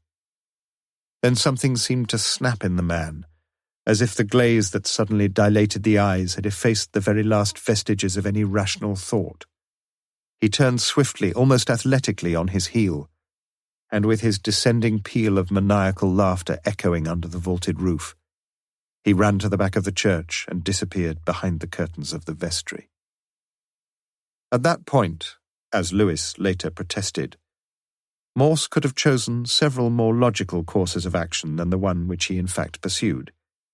He could have gone to the door at the north porch and signalled Lewis immediately. He could have led Ruth from the church and locked the door behind him, with his quarry cornered and powerless. He could have sent Ruth, if sufficiently recovered, to get help, and himself stayed where he was, performing no more than a watchdog brief until that help arrived. But Morse did none of these things. He felt that strangely compelling and primitive instinct of the hunter for the hunted, and he walked almost boldly to the vestry, where in a sudden flurry he flung the curtains aside on their rollers. No one was there. The only other doorway from the vestry led to the tower, and Morse walked across the parquet floor and tried the door. Locked.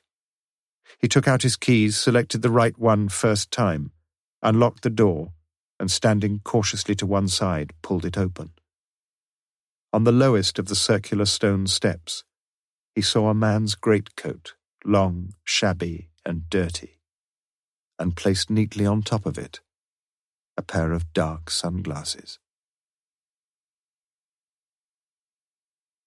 Chapter 36.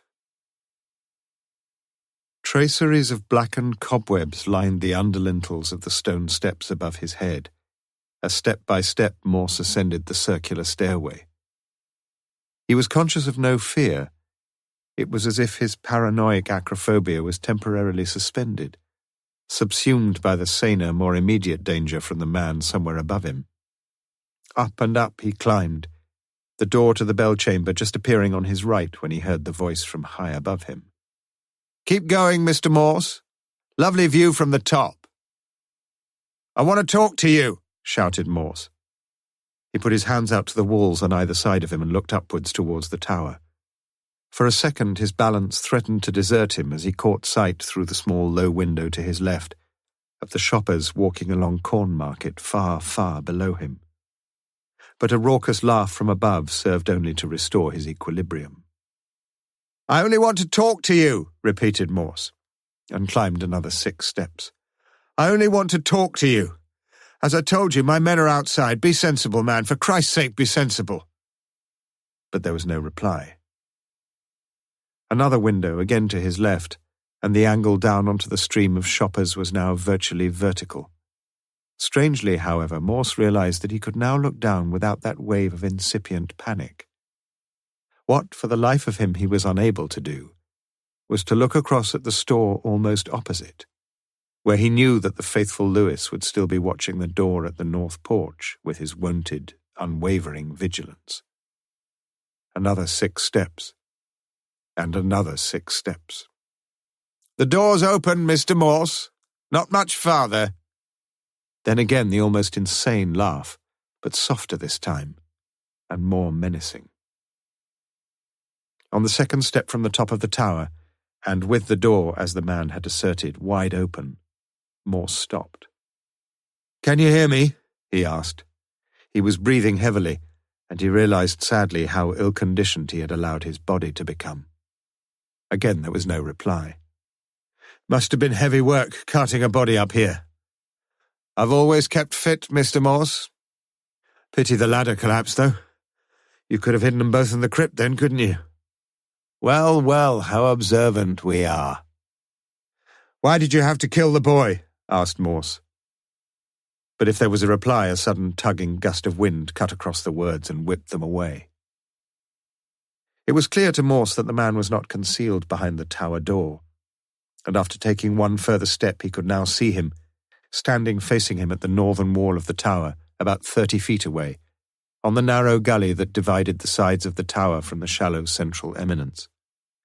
With a peculiarly detached inconsequentiality, Morse noticed how very large the weather vane was, and for a second or two he wondered whether he would soon be waking from a terrifying dream. "Come down. We can't talk here. Come on." Morse's tone was gentle and persuasive. He knew the whole truth at last, and his one remaining duty was to get this man down safely. "Come on, come down. We can talk then." Morse climbed the final step and felt the wind pulling at his thinning hair. We'll talk now, Mr. Morse, or we won't talk at all. Do you understand what I mean?" The man hitched himself up and sat on the coping between two of the crenellations, his feet dangling loosely above the tower floor. "Don't do anything stupid," shouted Morse, his voice betraying a sudden panic. "That solves nothing. That's no way out for you. Whatever else you are, you're not a coward." The last word seemed to strike a chord, which could still vibrate with something of its former attunement, for the man jumped lightly down and his voice was steady now. "You're right, Mr. Morse. Dangerous sitting there like that, especially in the wind." "Come on." Morse's mind was racing now. This was the time when it mattered so desperately that he said and did exactly the right things. He felt sure that there must be some suitable phrases in the psychiatrist's handbook that would soothe the raging of a maddened lion, but his own brain was quite incapable of formulating any such irenic incantations. "Come on," he said again. Then, as a minor variant, "Come along." And in spite of the bankruptcy of these banal exhortations, Morse felt that he was adopting the right sort of approach, for there now seemed some hesitation in the other's manner, some indication of a slightly saner attitude. "Come along," repeated Morse, and took one slow step towards the man. Then another step. Then another. And still the man stood motionless, his back to the north wall of the tower. Only 5 or 6 yards now separated them, and Morse took yet a further step towards him. "Come along." He held out his hand as if to lend support to one who has passed the dangers of a long walk along a tightrope and is now only a few feet from final safety. With a snarl on his bearded lips, the man launched himself at Morse and pinned him round the shoulders with a vicious, vice-like power. "No one's ever called me a coward," he hissed. "No one." Morse managed to grab hold of the man's beard with both hands and to force his head back inch by inch until they both lost their balance and fell heavily against the leaded slope of the central roofing. Morse felt himself pinned beneath the other man's body, his legs and shoulders utterly powerless. He felt strong hands at his throat, the thumbs digging deep into the flesh, and his own hands were now frantically gripping the man's wrists, temporarily staying the irresistible thrust, his lips stretched to their widest extremity over his gritted teeth, his eyes closed with a desperate tightness, as though somehow this might lend him a few extra seconds of time, an extra ounce of strength. The blood thudded in his ears like someone pounding against a heavy door that would admit no entrance, and from somewhere he heard what sounded like the tinkling crash of a broken milk bottle, and the noise registered coolly and clinically in his brain, as if his mind was now outside himself, contemplating events with an objective detachment that was wholly devoid of panic or fear. He saw the scene with such clearly focused clarity. He was driving through the night along the fast, straight, narrow stretch of road from Oxford to Bicester, a long stream of cars coming towards him, ever coming towards him, their twin headlights staggered slightly in a continuous double line of yellow circles, ever approaching and then flashing past him. And now there was another vehicle coming straight towards him, coming on the wrong side of the road, its offside blinker flashing as it closed upon him. Yet, amazingly, his hands remained firm and steady on the driving wheel. Perhaps that was one of death's most guarded secrets. Perhaps the fear of dying, perhaps even death itself, was nothing but a great deception after all. The headlights turned to spinning yellow circles in his brain, and then as he opened his eyes, he could see only the dull sky above him. His knees were drawn up under the man's stomach, but so oppressive was the weight upon him that he could gain no leverage at all. If only he could find the strength to coordinate his arms and his knees, there might just be the chance of unbalancing the man and turning him sideways, and thus for a few seconds relieving the overpowering pressure of the hands at his throat. But his strength was almost gone, and he knew that his body, any second now, would almost gladly capitulate as the aching muscles in his arms screamed out for rest. He was relaxing already, his head resting almost comfortably now against the cold surface of the central roofing. That weather vane really was enormous. How on earth could anyone have carried such a weight up here, up the circling staircase, up and up and up, with such a great weight upon his shoulder?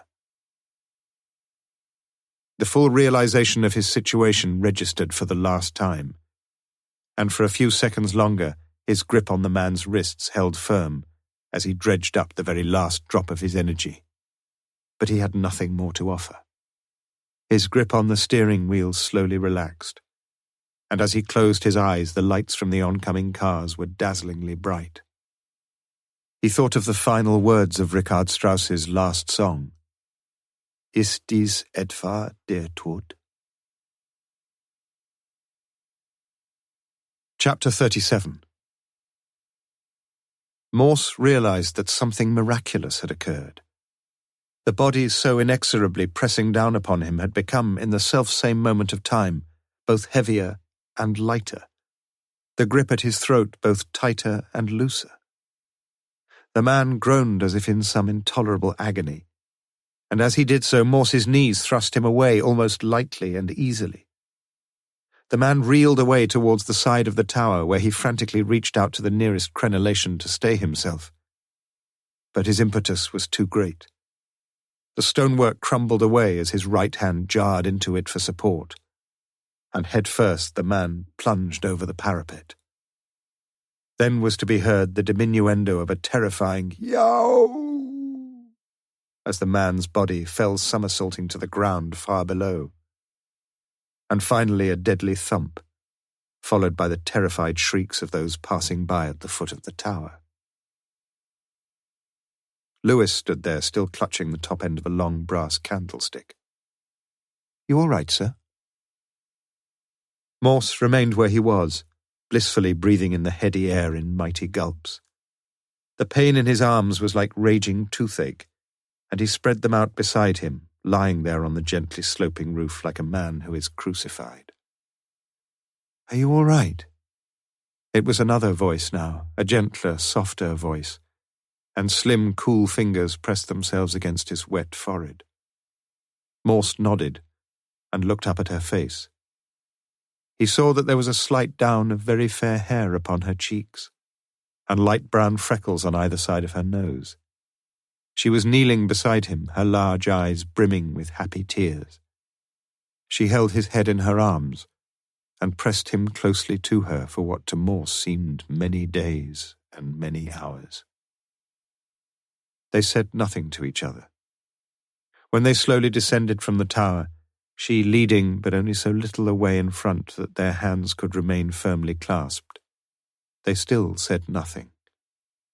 When a few minutes later Lewis saw them, they were sitting in the back pew of the Lady Chapel, her tear-stained face resting happily on his shoulder. And still they said nothing. Lewis had seen the two men on the tower, had almost broken his own neck clambering down the 5 flights of stairs, had knocked several young ladies out of the way as he had run through the ground-floor cosmetic department, and finally, like some frustrated fury, had hammered and hammered with his fists against the north door. The woman was still in there, he knew that, but it occurred to him that something might have happened to her, and in desperation he had hurled a large stone through the lowest and most convenient window, with the dual purpose of making himself heard and of creating a possible means of entry. And the woman had heard him. The door was unlocked, and grabbing a candlestick from the shrine of the Blessed Virgin, he had taken the tower staircase 3 steps at a time, and once on the roof he had smashed the candlestick with all his force across the middle of the back of Morse's bearded assailant. 2 duty policemen were already on the scene when Lewis emerged. A ring of people standing some 4 or 5 yards off surrounded the dead body, and an ambulance, already summoned, was winding its way down St. Giles from the Radcliffe Infirmary. Lewis had plucked a cassock from one of the hooks in the vestry, and now draped it over the dead man. "Do you know who he is?" asked one of the policemen. "I think so," said Lewis. "You all right?" The humpbacked police surgeon was the 3rd person to have asked the same question. "Fine. A few weeks on the Riviera and I'll be fine. Nothing serious." It's what they all say. Whenever I ask my patients what their parents died of, they all say the same. Oh, nothing serious. I'd tell you if I wasn't all right. You know, Morse, don't you, that every single person ever born has at least one serious illness in life? The last one. It was a thought. Lewis came back into the church. Things were almost ready outside. You all right, sir? Oh, for Christ's sake, said Morse. Ruth Rawlinson still sat on the rear pew of the Lady Chapel, her eyes staring blankly ahead of her, composed, silent, and passive. I'll see her home, said Lewis quietly. You just... But Morse interrupted him. She can't go home, I'm afraid. You'll have to take her down to the station. He breathed heavily and looked away from her. She's under arrest, and I want you personally to take her statement. He turned to Lewis with inexplicable anger in his voice. Is that clear? You, personally. Unspeaking and unresisting, Ruth was led away to a police car by one of the constables, and after she was gone, Morse, Lewis, and the police surgeon followed. The crowd outside, now standing 3 or 4 deep around the covered body, watched their emergence with deep interest, as if the principal protagonists in a drama had just walked onto the stage. The humpbacked, rather elderly man, who looked, had he been around in 1555, as if he might have viewed unmoved the sight of Ridley and Latimer as they had burned to death in front of Balliol only a few hundred yards away. Next, the placid-looking, rather thick-set man, who earlier had seemed to be in charge of all the operations but now appeared to fade a little into the background as if he were in the presence of his superiors. And finally, a slimmer, balding, pale-faced man with piercing eyes, in whose sombre mien, if in any of the trios, lay the look of a natural authority.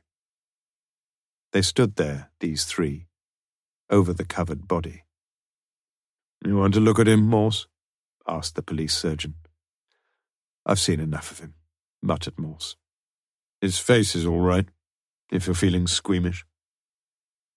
The surgeon pulled back the top of the cassock from the dead man's face, and Lewis looked down at it with great interest and intensity. So that's what he looked like, sir. Pardon, said Morse. Lawson's brother, sir. I was just saying that that's not Lawson's brother, said Morse quietly. So quietly, in fact, that neither of the other men seemed to hear him. The Book of Ruth. Chapter 38. Statement given by Miss Ruth Rawlinson, 14A Manning Terrace, Oxford, dictated by Miss Rawlinson, signed by the same, and witnessed by Sergeant Lewis, Thames Valley Police, CID. Perhaps it is easier to start 20 years ago. I was then in the first year 6th at Oxford High School studying for my A-levels in English and History and Economics.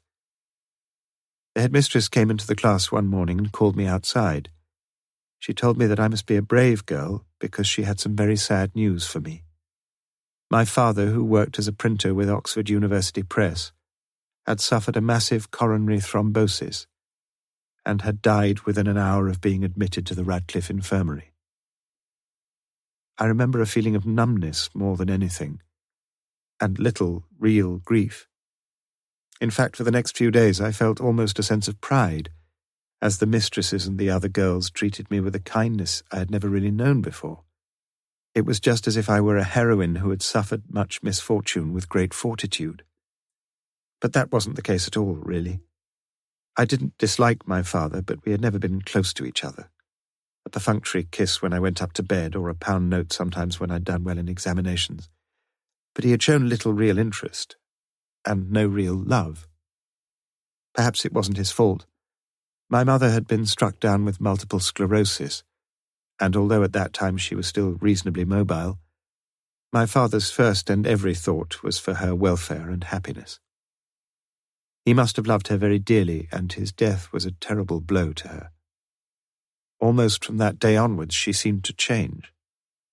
It was as if the woman she had been could never come to terms with such a bereavement and therefore had to become a different person. Something happened to me too. I suddenly began to lose all pride in my schoolwork, and I began to lose all love for my mother. I suspected that she exaggerated her physical handicaps, and all the cooking and washing and cleaning and shopping I did for her were accepted with less and less gratitude. I stayed on at school and took my A-levels the next year, but I didn't apply for a university place, although, oddly enough, my mother wanted me to. Instead, I took a year's course at the Marlborough Secretarial College in the High, and soon found that I had a real aptitude for the work. Even before I left the college, I had been offered 3 posts, and I finally accepted a very good offer from Oxford University Press as a personal and confidential secretary to a man who had known my father slightly. He was a very kind boss and a very clever man, and the 5 years I spent with him were the happiest of my life. He was a bachelor, and a year or so after starting with him, he began to ask me out for an occasional meal or a visit to the playhouse, and I accepted. He never tried to take the slightest advantage of me, and only when he used to take my arm through his as we walked to the car was there the slightest physical contact between us. Yet I fell in love with him, quite hopelessly as I thought. Then 2 things happened almost within a few days of each other. My boss asked me if I would marry him, and there was a sudden, sharp deterioration in my mother's condition. Whether these 2 things were connected, it's impossible for me to say. I had told her about the proposal of marriage, and she had told me what she thought about it in typically forthright terms. He was just a dirty old man looking for a bit of regular sex, and look at the huge difference in our ages. Ridiculous. I should find myself some nice young man about my own age. That is, if I had finally decided to leave her to rot away in some lonely home for chronic invalids. She worked herself up into a most distraught state, and I realized that I'm perhaps being less than fair in doubting her genuine shock at the news I had brought her. Anyway, her GP told me that she was very poorly indeed and would have to go into hospital immediately. Then 2 more things happened almost at once. My mother returned home, now needing a great deal of daily attention, and I told my boss that I couldn't accept his proposal and that in the circumstances it would be better for me to leave. I remember the look of childlike sadness and disappointment in his eyes. When I left 3 weeks later, he took me out for a marvellous meal at the Elizabeth, and he talked quite happily all the evening. When he took me home and we sat in the car trying to say our very awkward farewells, I turned to him and kissed him freely and lovingly on the mouth. From that day, I grew my own shell round me, just as my mother had grown hers. Doubtless I am much more like my mother than I would want to believe.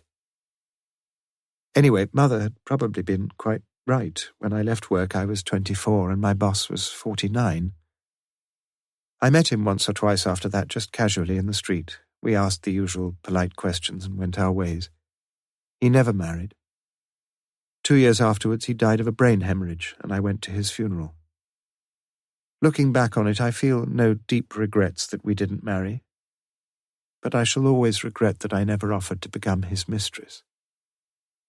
These facts may seem irrelevant, but I mention them only in the hope that someone may be able to understand why things began to go wrong, and not in order to exonerate myself in any degree for my own part in the terrible business that was to come. I must now talk about money. With my own quite handsome little salary now cut off, our financial situation had to be considered carefully, and my mother thought that my own C-grade pass in A-level economics was a sure guarantee of prudence and wizardry in monetary matters. Soon, therefore, I came to have a very full knowledge of all our financial affairs, and it wasn't long before my mother gladly handed over all the responsibility to me. There was no problem with the house, since my father had taken out a combined mortgage and life insurance policy on it. It was far too big for the 2 of us, but its market value was now about 10 times greater than when my father had bought it 25 years earlier, and with his death it was ours. At that time, too, my mother had realizable assets of about £2,000 in various stock market equities, and my own deposit account with Lloyd's stood at over £800. In addition, my mother had a small widow's pension accruing from a policy my father had taken out with the press, And from this time I also began to claim a dependency allowance from the Department of Social Security. For the next 10 years or so I took on quite a lot of typing duties at home, mostly theses for doctorates and manuscripts for hopeful authors and that sort of thing. So we lived with a reasonable degree of comfort and security. And then 2 years ago came the stock market slump, and I was persuaded to realize my mother's stock capital for less than £500. If only I had held on for another 6 months, all would have been well, or at least not half so disastrous. But there were great fears at the time of a complete collapse in the market. As the shares plummeted even lower in the weeks that followed, it seemed that I had been wise to act as I had done. But the truth was that I had been badly advised, and that I had acted disastrously. I kept all this from my mother as best I could, and this was not difficult. She had no real knowledge about financial affairs. Whilst my father was alive, he had managed his small resources with a shrewd competence and would never let my mother worry about such things or inquire too closely into them. Since his death, the burden of responsibility had fallen on my own, slimmer shoulders, and my mother fully expected that all was still well. I was too ashamed of my own incompetence to let her think otherwise. I decided then, and remember this was only 2 years ago, to put all our remaining assets into my one idea of a sound investment. I've already mentioned that our house was far too big for the two of us, and I had my plans for it. We would divide the house into 2, with Mother and myself living on the ground floor, and another family on the first floor. My idea was to partition the front hall so that the stairs to the upper floor led directly to a completely self-contained residence. The bathroom and toilet were already on that floor anyway, and the only major reconstruction necessary was a kitchen sink upstairs and a small bathroom downstairs with a second front door, so that there need be no sharing of keys or doorbells and no postal complications. A friend from St. Frideswide, yes, I shall be coming to that soon, drew up some neat little plans for me, and after finding out that no planning permission was required, I asked for estimates. They all seemed to me surprisingly high, but I decided we could just manage the lowest estimate of £1,500. So I went ahead, and the work began a few months later with heaps of sand and piles of bricks and builders' planks appearing in the front driveway.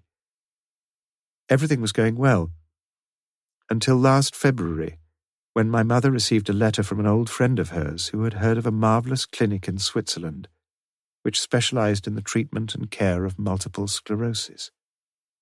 No magical cures were promised, but there were glowing reports from satisfied clients, and the brochure included with the letter gave full details of the 3-week course, together with technicolor pictures of the clinic itself overlooking Lake Thun, with the snowy summits of the Alps behind, and the foothills alive with saxifrage and edelweiss. The cost was £630, which included the return airfare from Heathrow to Basel and transport to and from the clinic. Never before this time had I fully understood the terrible tyranny of money. If I had it, my mother could go. If I didn't, she couldn't go. There were no gradations of merit or need. I was rather sceptical about any treatment for my mother's illness, but the clinic was obviously a reputable one, and I knew that a period abroad would do my mother some good.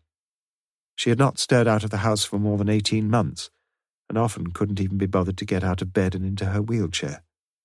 But now, for the first time in years, she had taken a firm decision herself. She wanted to go, and was excited at the prospect. She went. Although I spent the 3 weeks of her absence working as hard and as long as I could as a temporary typist by day and as a waitress in the evenings, I found the time exhilarating, and I once more discovered some of the joy of living. But things were not working out at all well.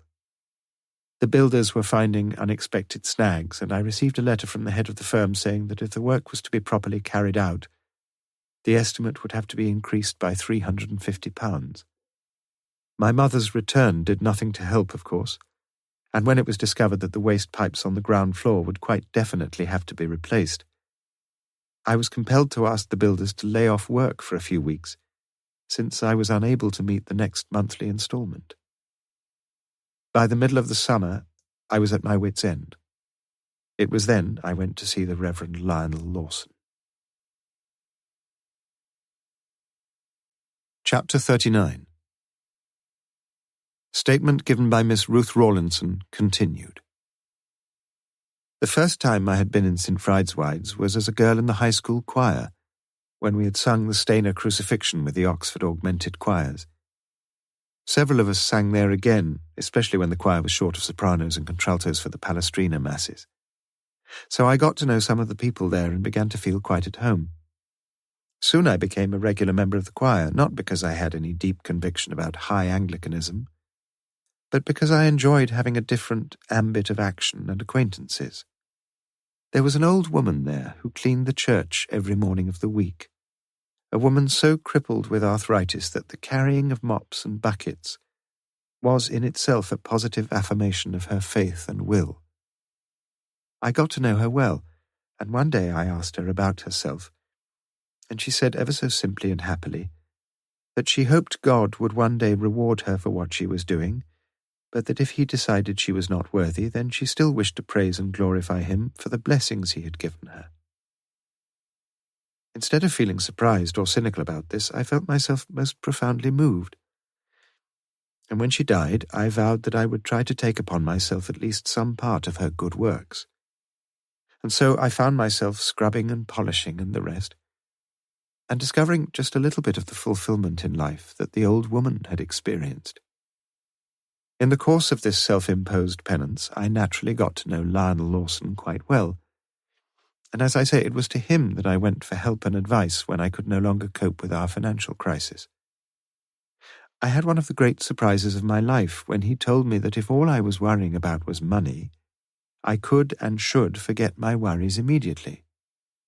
He asked me what I needed, and when I told him, he sat down at his desk, where I noticed a paper knife in the form of a crucifix, and wrote out a cheque for £500.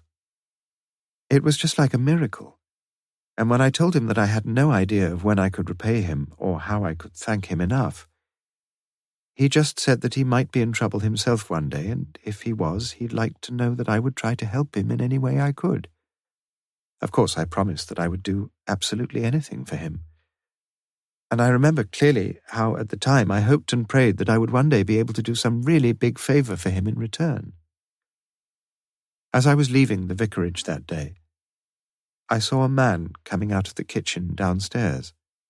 For a moment I didn't recognize him, although his face looked familiar. He was rather shabbily dressed, but he was freshly shaven, and his hair had been recently trimmed. I knew that Lionel had a few of the men from the church army hostel to stay with him for a day or two, and sometimes he would persuade them to come along to church services. Then I recognized him. He was much the same age and build as Lionel, but the last time I'd seen him he'd had a week or so's growth of stubble on his face, and his hair had been long and dirty. It was only later that I learned that this man was Lionel's brother, Philip. It was shortly after this time that Harry Josephs came into my life. One way and another, tensions were growing between various members of the church at the end of last summer. It was then that I first heard a nasty rumour about Lionel possibly liking the company of choir boys rather more than he should. But I couldn't bring myself to believe it. Even now, I am quite convinced that if Lionel was in some way homosexually inclined, his weakness was a very gentle and completely passive one. But there was another rumour almost everyone seemed to have heard about, to the effect that Paul Morris, the church organist, was very much too fond of Harry Joseph's wife Brenda, who almost always brought Harry to the services. Harry himself had been disqualified from driving for some reason. Brenda was often seen talking to Paul, although she herself would rarely stay in the church for a service, and one of the women in the congregation told me she had once seen them holding hands. I must admit that although I had no direct evidence to go on, I began to suspect more and more that this second rumour might be true. And then I knew it was true, because Harry Josephs told me so. The first time he had called at my home, there were the three of us, because Mother happened to be up that day, and he was very pleasant and polite, and he stayed for about 2 hours. After that he called quite regularly, always in the morning, and we took to sitting together in the lounge when Mother was in bed. In some ways he reminded me a bit of my old boss because he made no attempt at all to take the slightest advantage of me. Not then, anyway. But he couldn't hide the fact that he was a lonely and disappointed man. And before long he told me that he knew all about his wife's affair with Paul Morris. At first I think he must have come to see me just to find a little sympathy because he never once asked my opinion of what he should do. But then one day as we walked to the front door, he just turned to me and told me that he found me attractive and that he would love to go to bed with me. Of course I felt a little bit flattered. Certainly I had no moral scruples about the situation.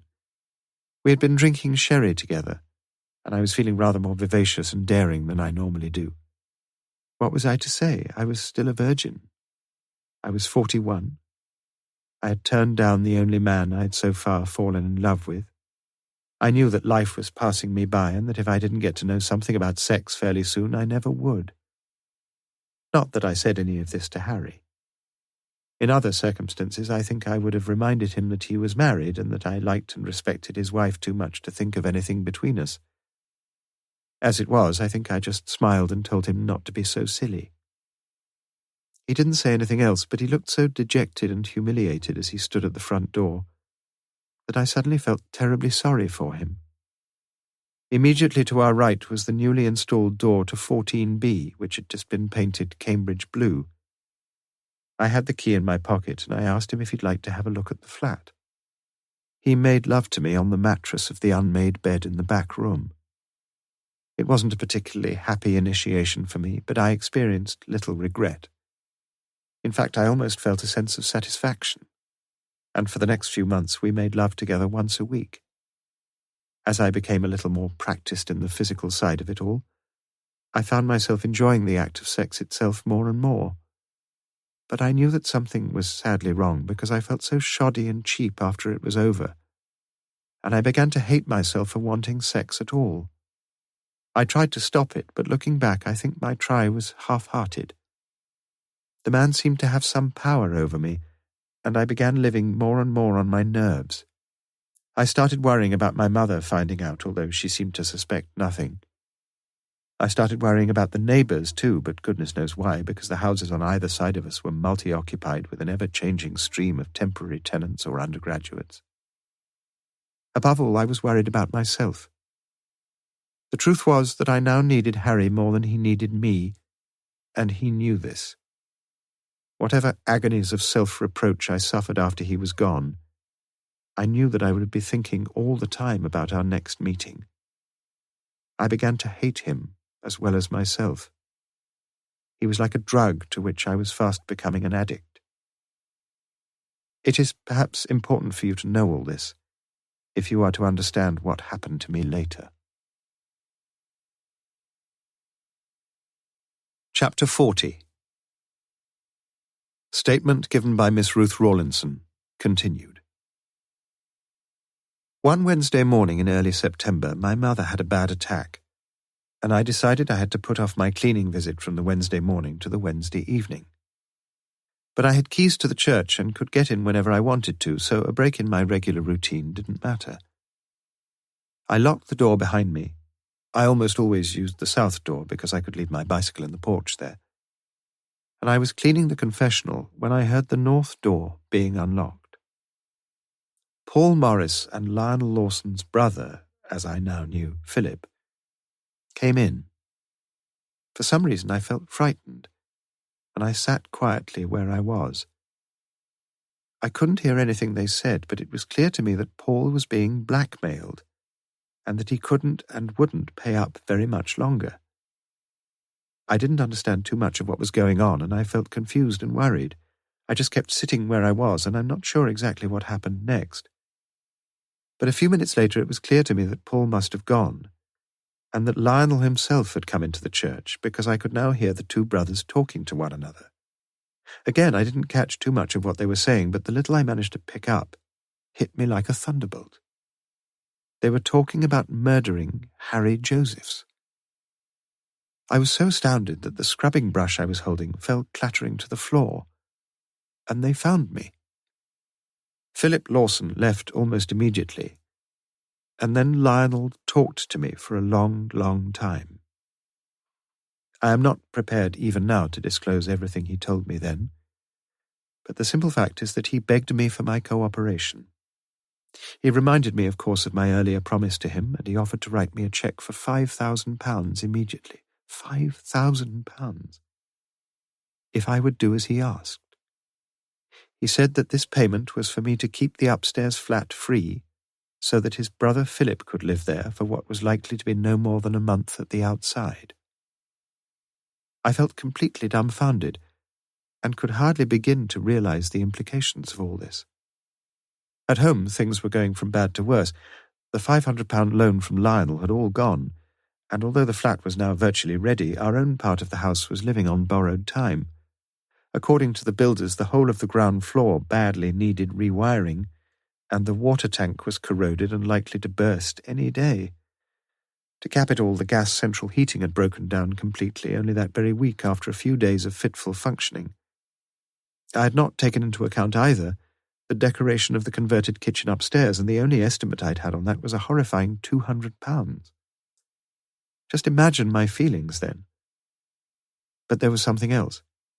I should have mentioned it much earlier, but since it is the one thing in the whole case which inescapably incriminates me, you will perhaps understand my reluctance, my refusal almost, to mention it.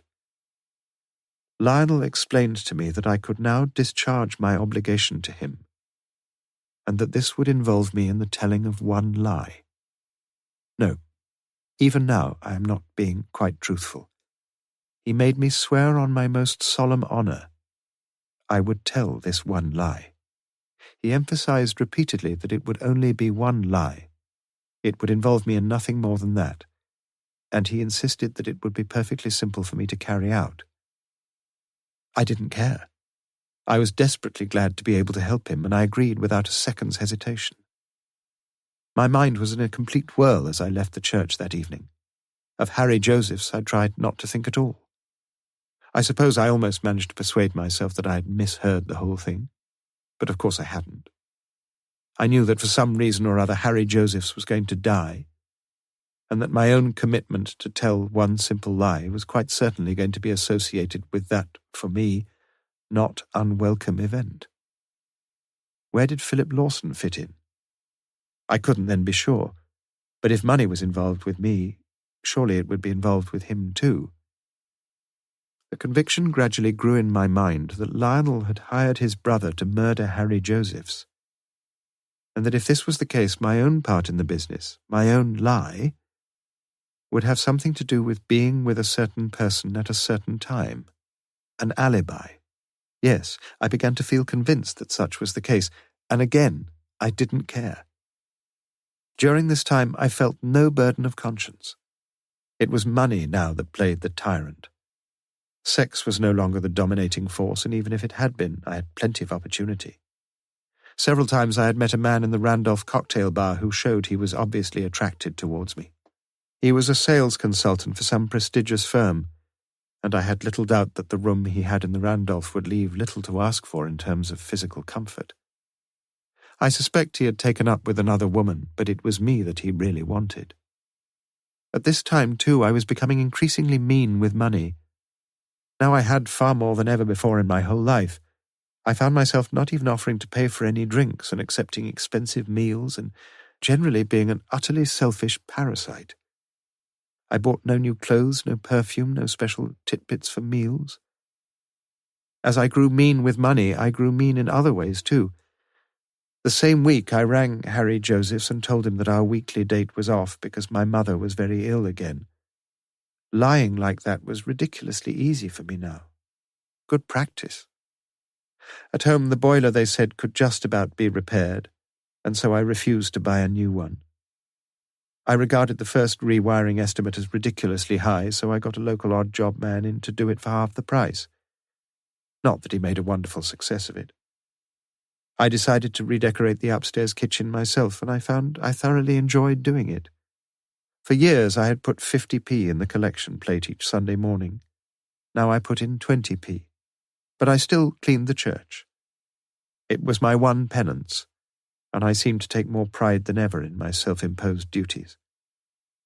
You will think all of this very strange, yet it is exactly how I felt and acted. From the way I have just been talking, I am conscious that I have made it sound as if it all took place over a long time, but of course it didn't. It was only just over 3 weeks until the 26th of September. On that day, the 5 of us met at 7 p.m. at St. Frideswide's. Brenda Josephs, and Paul Morris, and Lionel Lawson, and Philip Lawson, and myself. The doors were locked, and I received my instructions. The candles were to be lit in the Lady Chapel, and prayer books set out as if for 13 members of a congregation, including the churchwarden's pew. I think that last thing was the worst of all, really. Paul was playing something on the organ, and he seemed to me to look more strained than any of us. Brenda was standing by the font, dressed in a smart 2-piece green suit and looking quite expressionless. Lionel was busying himself with what appeared to be the usual preparations for a mass, his face quite normal as far as I could tell. Lionel's brother was just as spruce as when I had last seen him, and was sitting in the vestry drinking from a bottle which Lionel had no doubt provided for him. At about 7:15, Lionel asked Brenda and myself to go and stand up at the altar in the Lady Chapel, and to stay there until he told us. Almost immediately we heard the key being fitted into the north door, and Harry Josephs walked in carrying a fairly large brown paper parcel under his arm. He looked flushed and excited, and it was obvious that he'd been drinking quite heavily. He saw the pair of us and nodded, but whether to me or to Brenda I couldn't tell. We sat down on the steps of the altar, and I think that both of us were trembling. Then the organ suddenly stopped, and Paul came through and pressed his hand lightly on Brenda's shoulder before walking up towards the vestry. For several minutes we could hear the men's mumbled voices, and then there was a scuffling of feet followed by a dull, low sort of moan.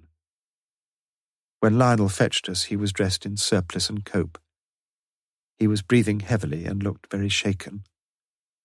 He said that when the police came, I was to tell them that there had been about a dozen or more in the congregation, mostly American visitors, and that I had heard Harry cry out for help from the vestry during the playing of the last hymn. Whether Brenda was still with me, I can't remember.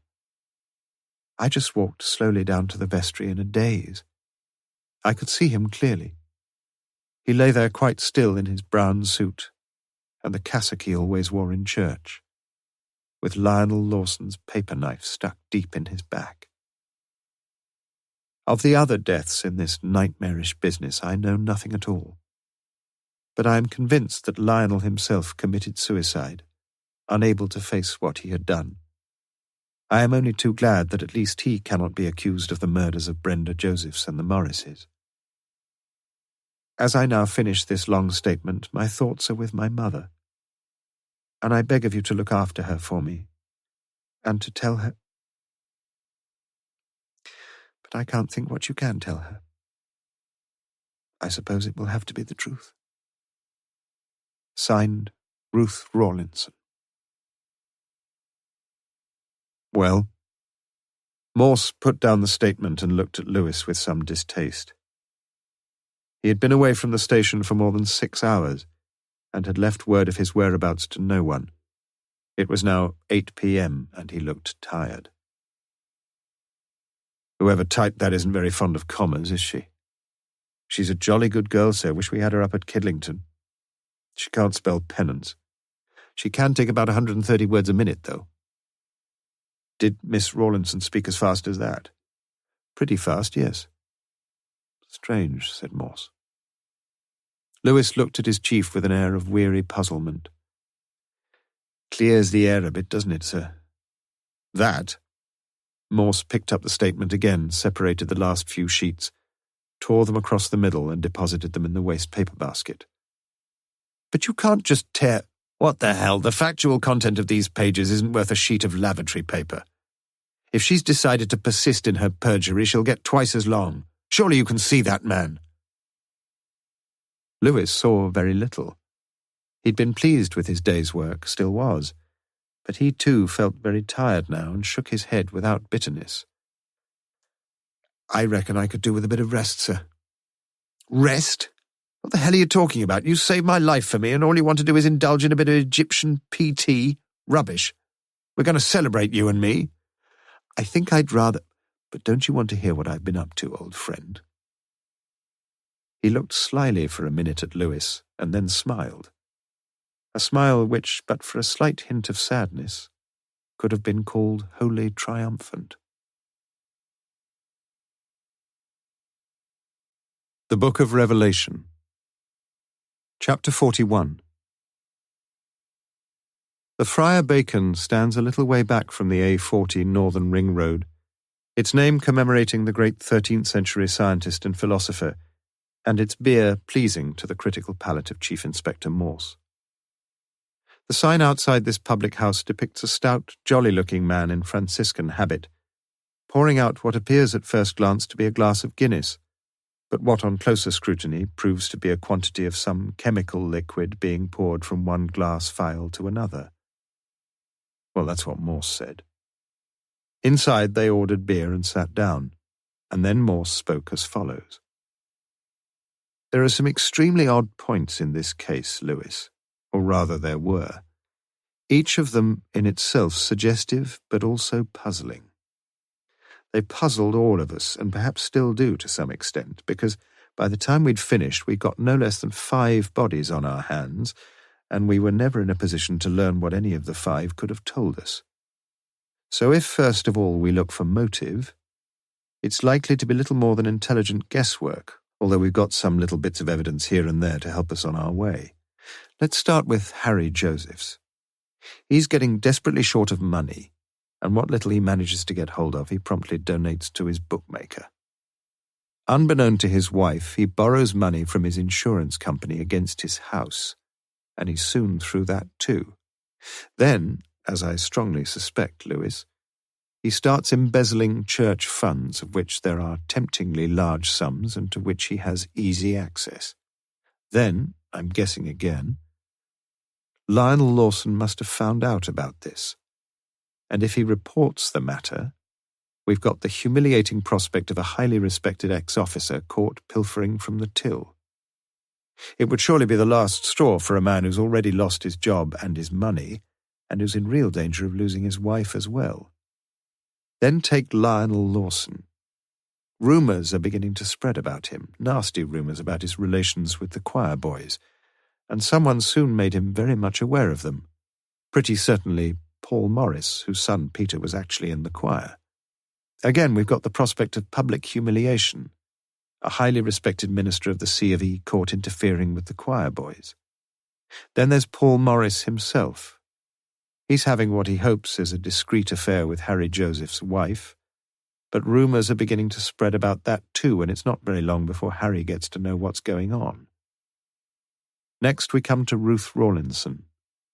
She's got her eyes and ears open more than most, and very soon she gets to know a great deal, in fact a great deal more than is good for her. But she's got a good many problems herself, and it's directly because of them that she becomes caught up in the case. Last, there's Lawson's brother Philip, who, as far as I can see, only comes permanently onto the Oxford scene last summer. He's been an idle beggar all his life, and he still was then, absolutely on his uppers and looking yet again to his brother for help. Lionel has him to stay at the vicarage, and it isn't long before the old tensions begin to mount again. By the way, Lewis, I'm not making that last bit up, but I'll come back to it later. What have we got, then? We've got enough miscellaneous motives here for a multitude of murders. Each of those involved has some cause to fear at least one of the others, and at the same time some hope he might profit from it all. There's enough potential blackmail and hatred to boil up into a very, very ugly situation. The only thing needed to set the whole reaction off is a catalyst, and we know who that catalyst was, the Reverend Lionel Lawson. It's he who's got the one priceless asset in the case, money, about £40,000 of it. What's more, this money means very little to him personally. He's perfectly happy to struggle along on the miserable little stipend he's allowed by the mean-minded church commissioners because, whatever weaknesses he may have, the love of money is not among them. So, He carefully tests the ice, and after a few tentative steps he finds that the ice on the pond is thick enough to hold all of them. What does he offer?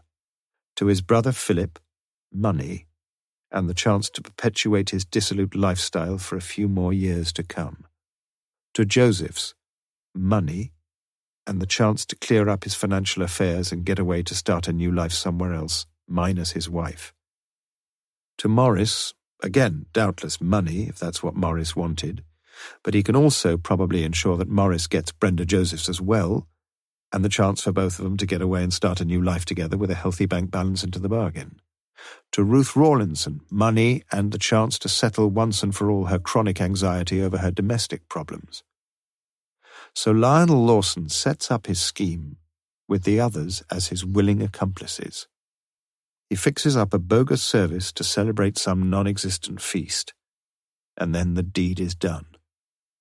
The witnesses happily perjure themselves and at the same time vouch for one another's alibis.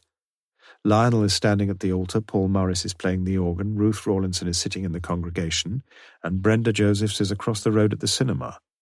If they all stick to their stories, they're all in the clear. All the suspicion, of course, is going to fall on brother Philip, but Lionel has told him, and probably told everyone else, that everything has been most carefully arranged for him. Within a few minutes of the murder, he will have caught a train from Oxford Station and will be on his way to some pre-arranged hotel booking with several £1,000s in his pocket for his troubles. And for all that, a little suspicion is a cheap price to pay, wouldn't you say? Morse finished his beer, and Lewis, who for once had beaten him to it, walked up to the bar. It was quite clear to him, as Morse had said, that there was a whole host of motives in the case, interlocking and, if Morse were right, mutually complementary and beneficial. But where did all this hatred against Harry Josephs spring from? All right, the lot of them were getting into a terrible mess, but, again, if Morse were right, money seemed to be coping quite adequately with all their problems. And why, oh why, all this peculiar palaver in the church? It all seemed a ridiculously complicated and quite unnecessary charade. Why not just kill Josephs and dump his body somewhere? Between them, that would have been infinitely simpler, surely. And what about the actual murder itself? Morphine poisoning and a knife in the back? No, it didn't really add up. He paid for the beer and walked circumspectly back to their table. He wouldn't be thanked if he slopped as much as a cubic millimetre onto the carpet. Morse took a mighty swallow from his beer and continued. We've now got to ask ourselves the key question. How can we account for enough hatred on somebody's part against Harry Josephs? Because unless we can answer that question, we're still groping about in the dark. And closely connected with it, we've got to ask ourselves why there was all this clumsy kerfuffle at the phony service, and also why Josephs was killed twice over. Well, let's deal with the last question first. I'm sure you've heard of those firing squads when you get, say, 4 men with rifles, all quite happy to shoot the poor fellow tied to the post, but 3 of them have blanks up the barrel and only one has a live bullet. The idea is that none of them will ever know which one actually fired the fatal shot. Well, I thought that something of the sort may have happened here. There were 3 of them, remember? And let's say none of them is too keen on being solely responsible for the killing. Now, if Josephs, as well as being poisoned and stabbed, had also been bashed on the head, I reckon the evidence would have pointed strongly to my being right. But we learned from the post-mortem that there were 2 causes of death, and not 3. Somebody gives Josephs morphine in some red wine, and then somebody, either the same somebody or somebody else, stabs him in the back. Why bother to kill him twice over? Well, it may well be that 2 of them were involved in the actual murder. A division of labour could have been agreed for the reason I've just mentioned.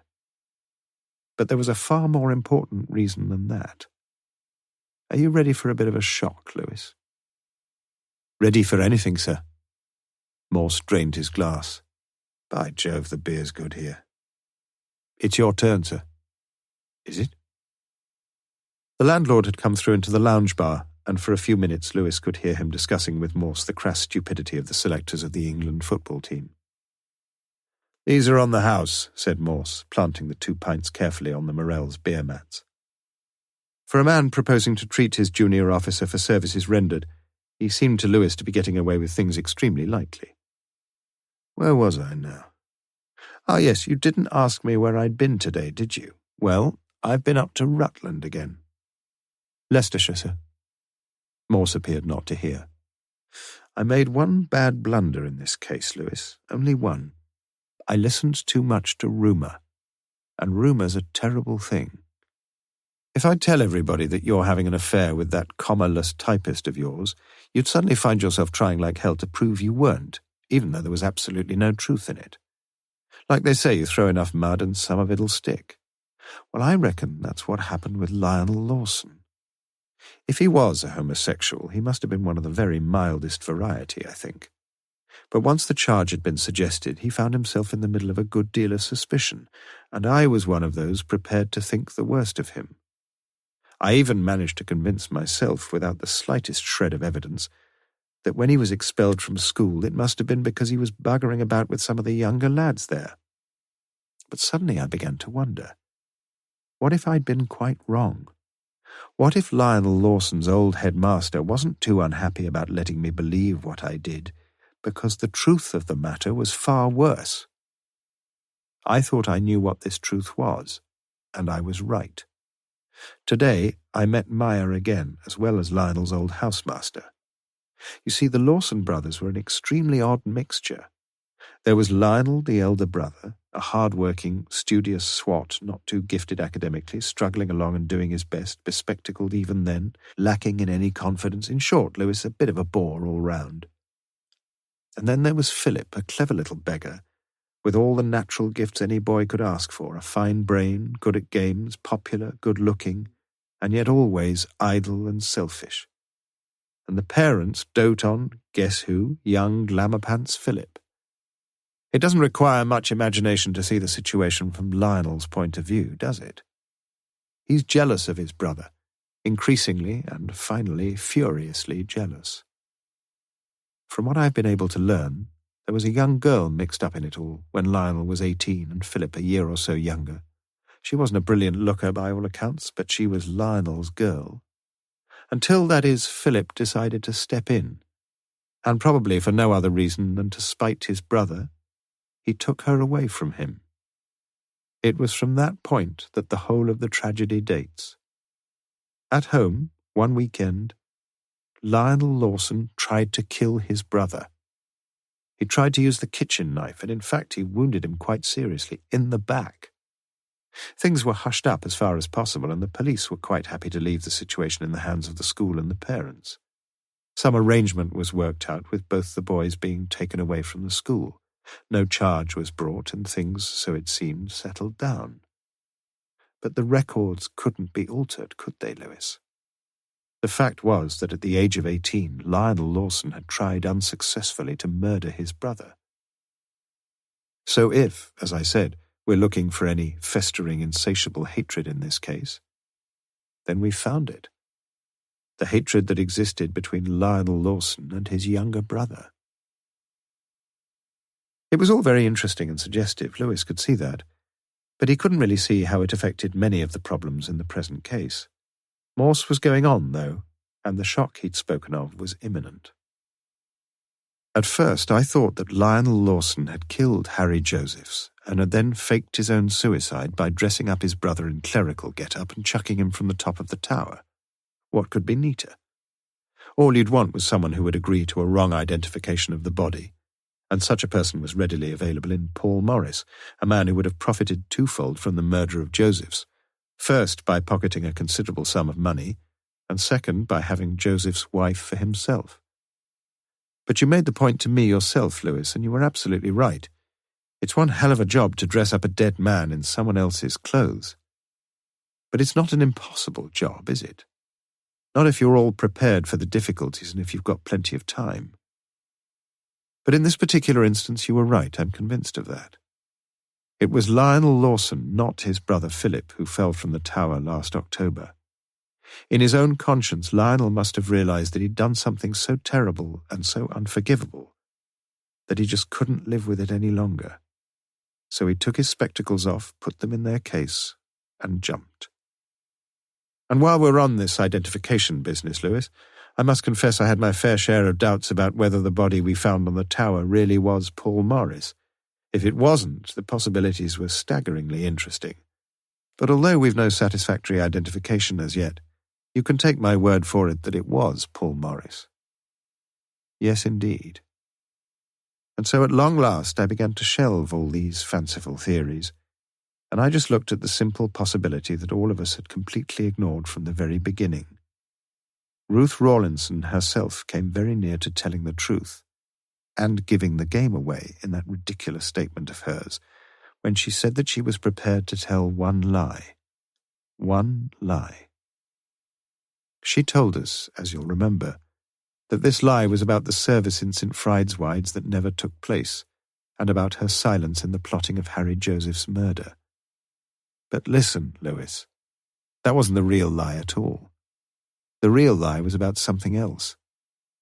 She lied about the identification of the body lying dead in St. Frideswide's vestry that night in September. That was her one big lie. Because you see, the body found murdered that night was not the body of Harry Joseph's at all. It was the body of Lionel Lawson's brother, Philip Lawson. Chapter 42. Extract from the transcript of proceedings held on the 4th of July at Oxford Crown Court against Miss Ruth Isabel Rawlinson on the charges of perjury and conspiracy. Mr. Gilbert Marshall, QC, prosecuting for the Crown. Mr. Anthony Johns, QC, acting for the defence. Marshall. Let us turn, if we can, away from these rather nebulous areas of motive and come to the events of last September, specifically to the evening of Monday the 26th of that month. The court will be glad, I know, to hear your own explanation of the events which took place that unholy night. Morse. It is my view, sir, that a conspiracy had been formed to murder Mr. Philip Lawson, and that this conspiracy involved the Reverend Lionel Lawson, Mr. Paul Morris, and Mr. Harry Josephs. I am quite sure in my own mind that the statement made by the defendant about the events of that evening is substantially correct. Correct, that is, as far as it goes, since I am convinced that Miss Rawlinson was not in a position to know the detailed sequence of events, being neither an active party in nor an actual witness to the murder itself. Marshall. Try to confine yourself to the question, Inspector, will you? It is for the court to determine the degree of the defendant's involvement in this crime, not for you. Please continue. Morse. If I were to guess the sequence of events that night, sir, it would have to be something like this. Lionel Lawson was able somehow to persuade his brother Philip that it would be greatly to his advantage to be in the church at a certain time that evening. It would have been no great problem to persuade him to drink a glass of red wine whilst they waited there, wine that had already been doctored with morphine. The fact that the man found dead at the church that night could have died, or certainly would have died, of morphine poisoning was clearly established by the post-mortem findings. But the provenance of the morphine itself was never discovered in spite of extensive police inquiries. However, there was one of the three men who had earlier had direct and daily access to a complete pharmacopoeia, a man who had worked for 18 months as a chemist's assistant in Oxford. That man, sir, was Harry Josephs. And it was Josephs who, in my view, not only suggested but actually administered the lethal dose of morphine in the wine. Marshall. Can you tell us why, if the man was already dead, it was necessary to stab him into the bargain? Morse. I don't think he was already dead, sir, although I agree he would have been unconscious fairly soon after drinking the wine. Whatever happened, though, he had to be dead when the police arrived, because there might always be the outside chance of his recovering and telling the police what he knew, hence the knife. And so, if I may say so, sir, the key question is not why he was stabbed in the back, but why he was given morphine. And in my considered view, the reason was this. It was absolutely vital from Lionel Lawson's point of view that his brother's clothes should be changed. And you can't stab a man in the back and then change his clothes without removing the knife and stabbing him again.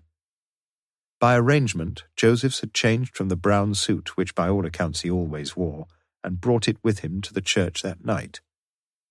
Without any doubt, I should think, the suit was wrapped up in the brown paper parcel which Miss Rawlinson mentions in her statement. The police would obviously examine the dead man's clothes in the minutest detail, and an actual change of clothes would be the one certain way of making the deception appear absolutely authentic. And so when Philip Lawson had slumped unconscious in the vestry, his own clothes were removed and Joseph's clothes put on him. A difficult and lengthy job, I should imagine, but there were 3 of them to do it, and time was very much on their side. Then they dressed him in Joseph's cassock, and the moment of truth had now arrived for Lionel Lawson.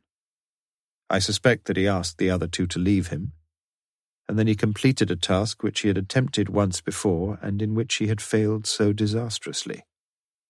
He looked down on the brother he had hated for so long, and he stabbed him in the back with his paper knife. As I say, I don't myself think that Philip Lawson was dead at that point, and the defendant's statement tends to confirm this view, since what she heard must almost certainly have been the dying man's final groans. The police were summoned immediately, the body wrongly identified both by the defendant and by Paul Morris, and I think you know the rest, sir. Marshal. Doesn't all this seem to you an extraordinarily complicated business, Inspector? To me, at least, it seems quite ludicrously so. Why didn't the Reverend Lionel Lawson just murder his brother himself? Judge. It is my duty to remind prosecuting counsel that it is not the Reverend Mr. Lawson who is on trial in this court, and it is improper for the witness to answer the question in the form in which it has been phrased. Marshal. Thank you, my lord. Will the witness please explain to the court why, in his view, the Reverend Mr. Lawson, supposing him to have been responsible for his brother's death, did not proceed in this matter in a significantly more simple manner? Morse. In my opinion, sir, 2 things were absolutely imperative for the Reverend Lawson. First, that his brother should die, a matter which, as you suggest, he could perhaps have coped with single-handedly all right if he tried.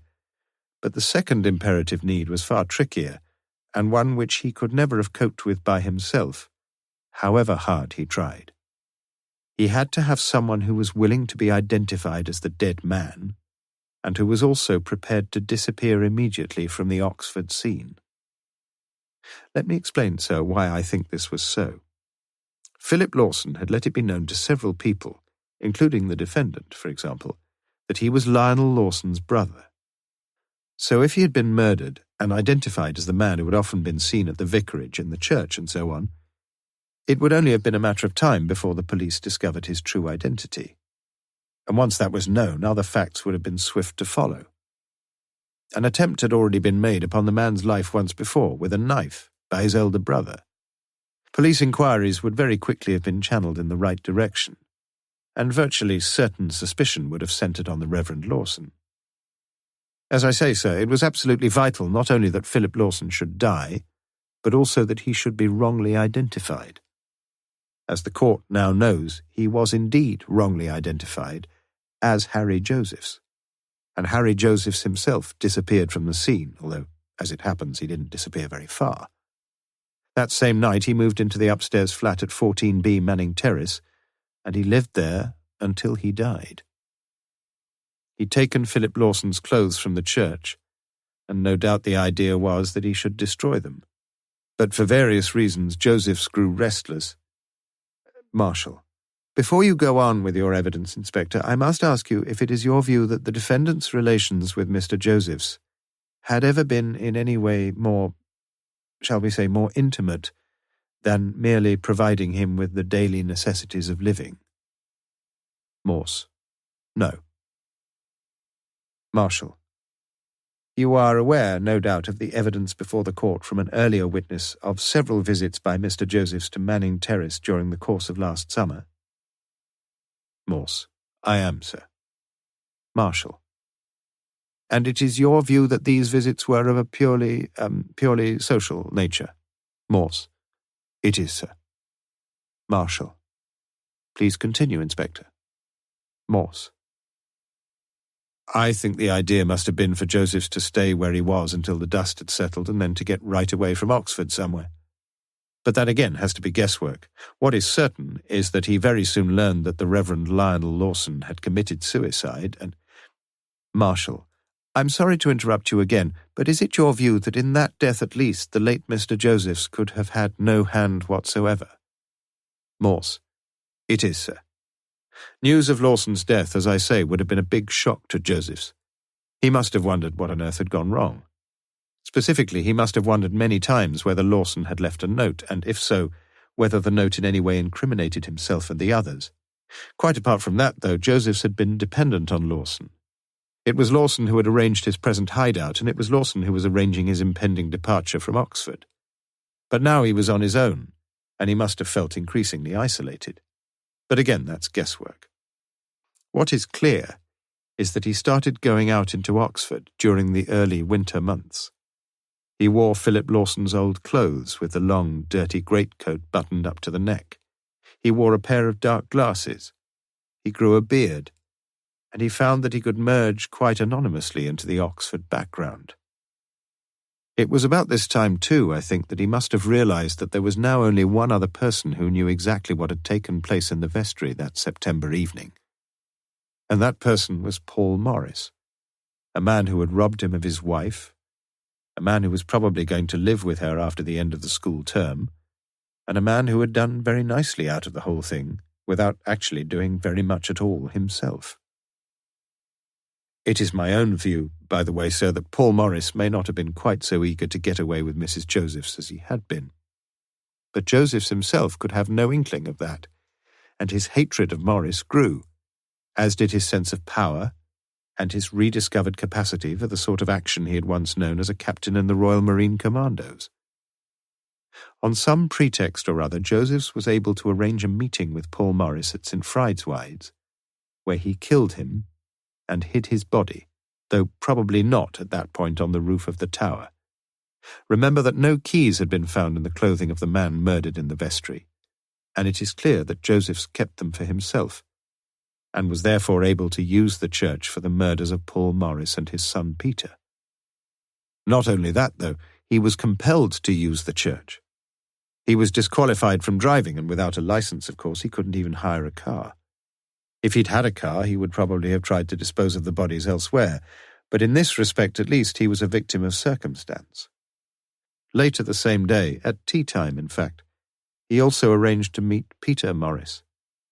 And there can be little doubt that the young boy was also murdered in St. Frideswide.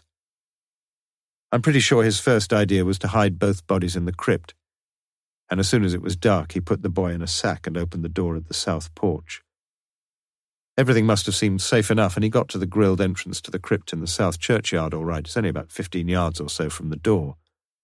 But then something happened. As he was carrying the body down, the ladder snapped and Josephs must have had an awkward fall. He decided that he couldn't or daren't repeat the process with a much bigger and heavier body. So he changed his plans and carried Paul Morris's body up to the tower roof. Marshal. And then he decided to murder his wife. Morse. Yes, sir. Whether at this point he knew exactly where she was, whether he had actually been in touch with her, whether he was able to find out anything from Paul Morris, I just don't know.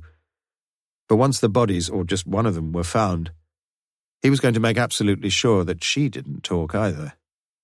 And in any case, with Paul Morris now out of the way, his jealous hatred was directing itself ever more insanely against his wife.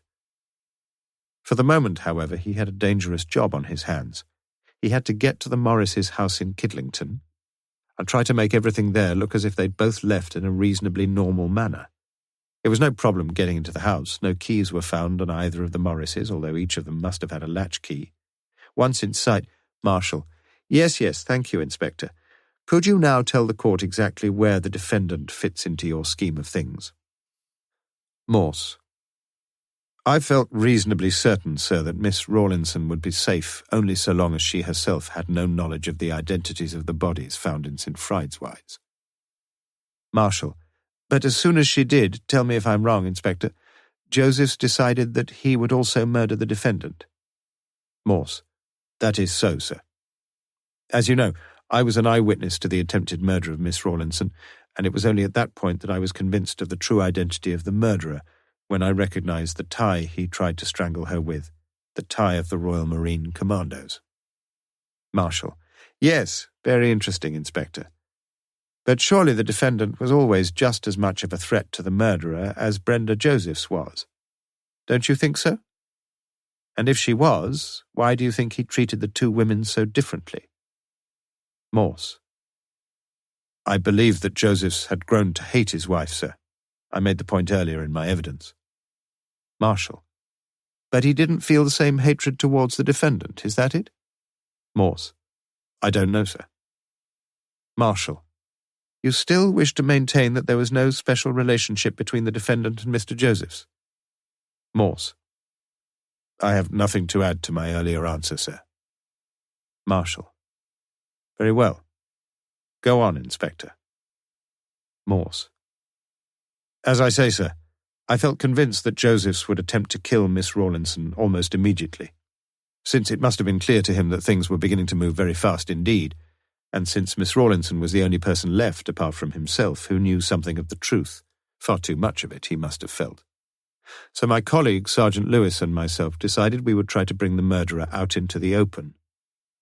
We allowed a slightly inaccurate report on the case to appear prominently in the Oxford Mail, with the sole purpose of making him suspect that the net was already beginning to close on him. I thought that wherever he was, and remember that I had no idea whatsoever that he was living in the same house as Miss Rawlinson, he was almost certain to use the church once more. He would know exactly the times when Miss Rawlinson would be cleaning there, and he had his plans all ready. In fact, he got to church very early that morning and managed to ruin the precautions which we had so carefully taken. Marshall. But fortunately things worked out all right, Inspector. Morse. I suppose you could say that, thanks to Sergeant Lewis. Marshall. I have no more questions. Johns. I understand, Inspector, that you heard the conversation between my client and Mr. Josephs before the attempt to strangle her was made. Morse. I did. Johns. In that conversation, did you hear anything which might be considered by the court to be mitigating evidence in the case against my client? Morse. Yes, I heard Miss Rawlinson say that she... Judge. Will the witness please speak up for the court? Morse. I heard Miss Rawlinson say that she had decided to go to the police and make a full statement of all she knew. Johns. Thank you. No further questions. Judge. You may stand down, Inspector. Chapter 43. What beats me, said Bell, is how many crooks there are around. In a church, too, I always thought those sort of people walked straight down the middle of the paths of righteousness. Perhaps most of them do, said Lewis quietly. They were sitting in Bell's office just after the verdict and sentence had been passed on Miss Ruth Rawlinson. Guilty, 18 months imprisonment.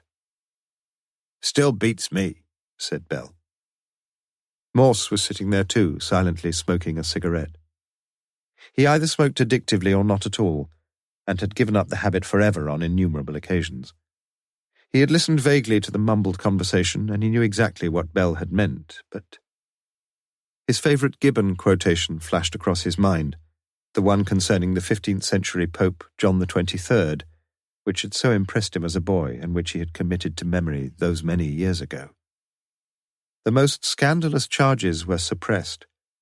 The Vicar of Christ was only accused of piracy, murder, rape, sodomy, and incest. It was no new thing to realize that the Christian Church had a great deal to answer for, with so much blood on the hands of its temporal administrators, and so much hatred and bitterness in the hearts of its spiritual lords. But behind it all, as Morse knew, and transcending it all, stood the simple, historical, unpalatable figure of its founder, an enigma with which Morse's mind had wrestled so earnestly as a youth, and which even now troubled his pervasive skepticism. He remembered his first visit to a service at St. Frideswide's, and the woman singing next to him, "Wash me, and I shall be whiter than snow." Wonderful possibility. The Almighty, as it were, wiping the slate clean, and not just forgiving, but forgetting too. And it was forgetting that was the really hard thing. Morse could find it even in his own cynical soul to forgive, but not to forget. How could he forget? For a few blissful moments on that day in St. Frideswide's, he had felt such a precious affinity with a woman as he had felt only once before. But their orbits, his and hers, had crossed too late in the day, and she, like all other lost souls like the Lawsons and Josephs and Morris, had erred and strayed from the ways of acceptable human behaviour. But how could his mind not be haunted by the revelations she had made? Should he go to see her now, as she had asked? If he was to see her, it would have to be very soon. Dimly and uninterestedly, his mind caught up with the conversation once more. "Doesn't reflect very well on me, does it, Sergeant? I'm in charge of the case for months, and then Morse here comes along and solves it in a fortnight. Made me look a proper Charlie, if you ask me." He shook his head slowly. Clever bugger. Lewis tried to say something, but he couldn't find the right words. Morse, he knew, had the maddeningly brilliant facility for seeing his way through the dark labyrinths of human motive and human behaviour, and he was proud to be associated with him. Proud when Morse had mentioned his name in court that day. But such matters weren't Lewis's forte. He knew that too. And it was almost a relief after Morse to get back to his usual pedestrian and perfunctory duties. Morse heard his own name mentioned again and realized that Bell was talking to him. "You know, I still don't understand." "Nor do I," interrupted Morse. Throughout the case he had made so many guesses that he could find no mental reserve to fabricate more. The words of St. Paul to the Corinthians were writ large in his brain. There is a manifestation and there is a mystery. And he felt sure that whatever might be puzzling Bell was not likely to be one of the greater mysteries of life.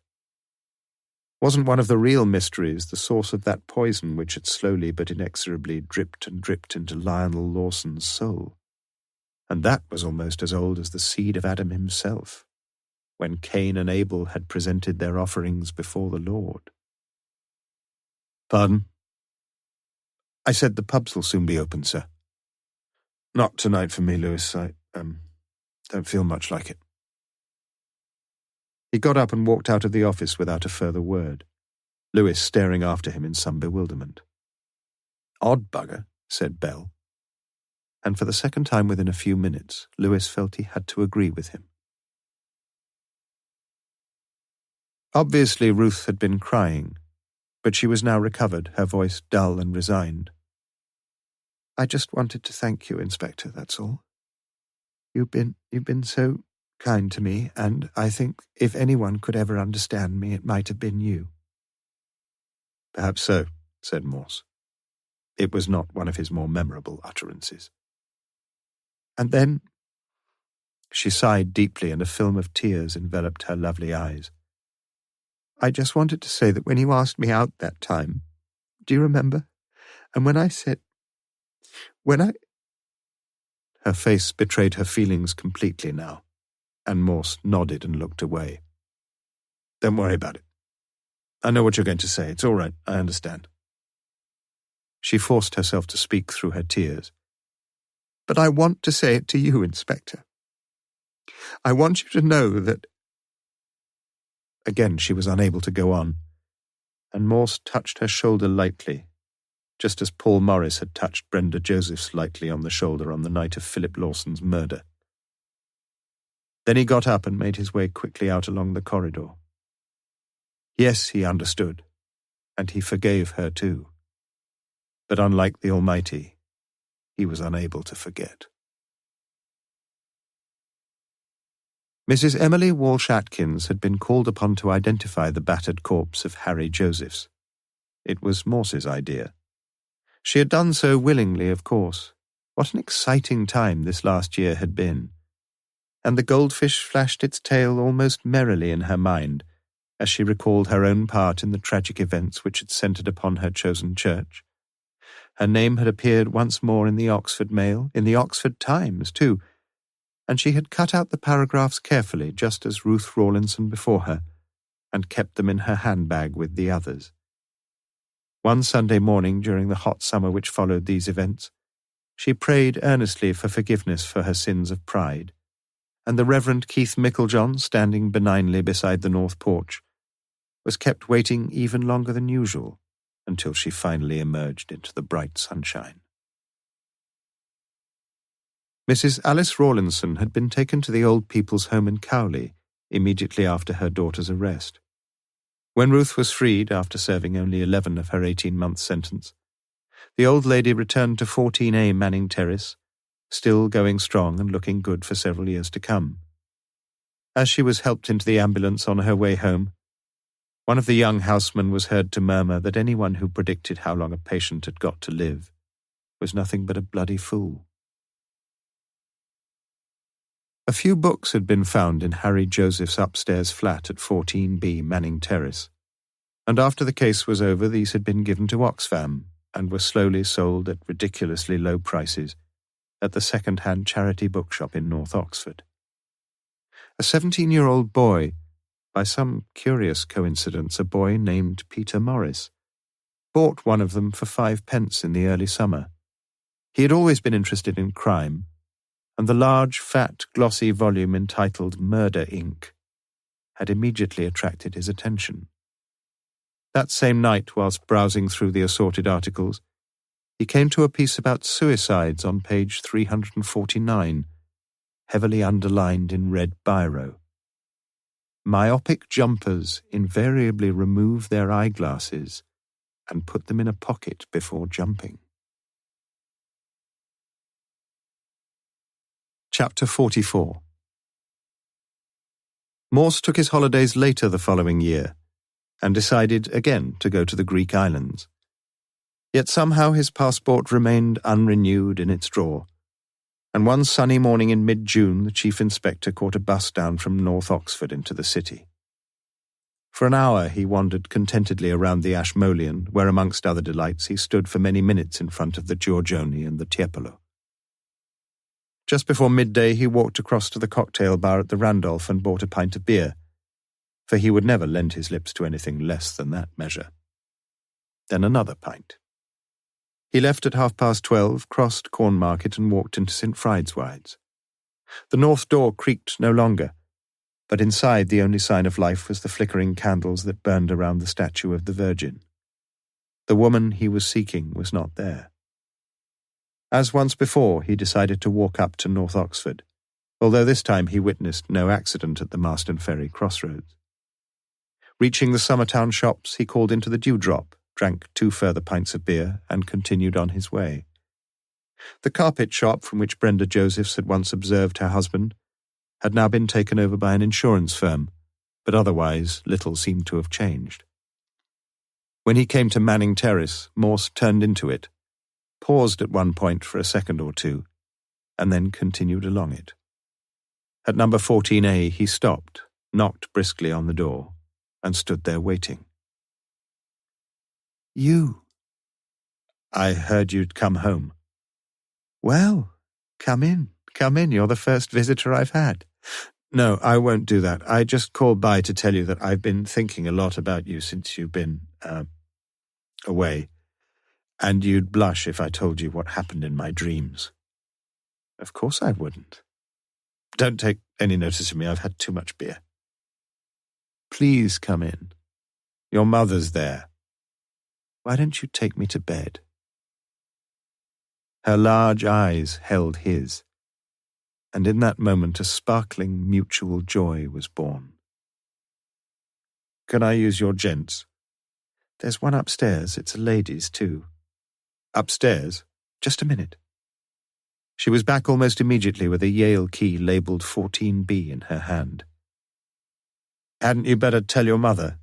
"I don't think so," she said, and a slow smile spread across her lips as she closed the door of 14A quietly behind her and inserted the key into 14B. Morse's eyes followed her slim ankles as she climbed the carpeted stairs ahead of him.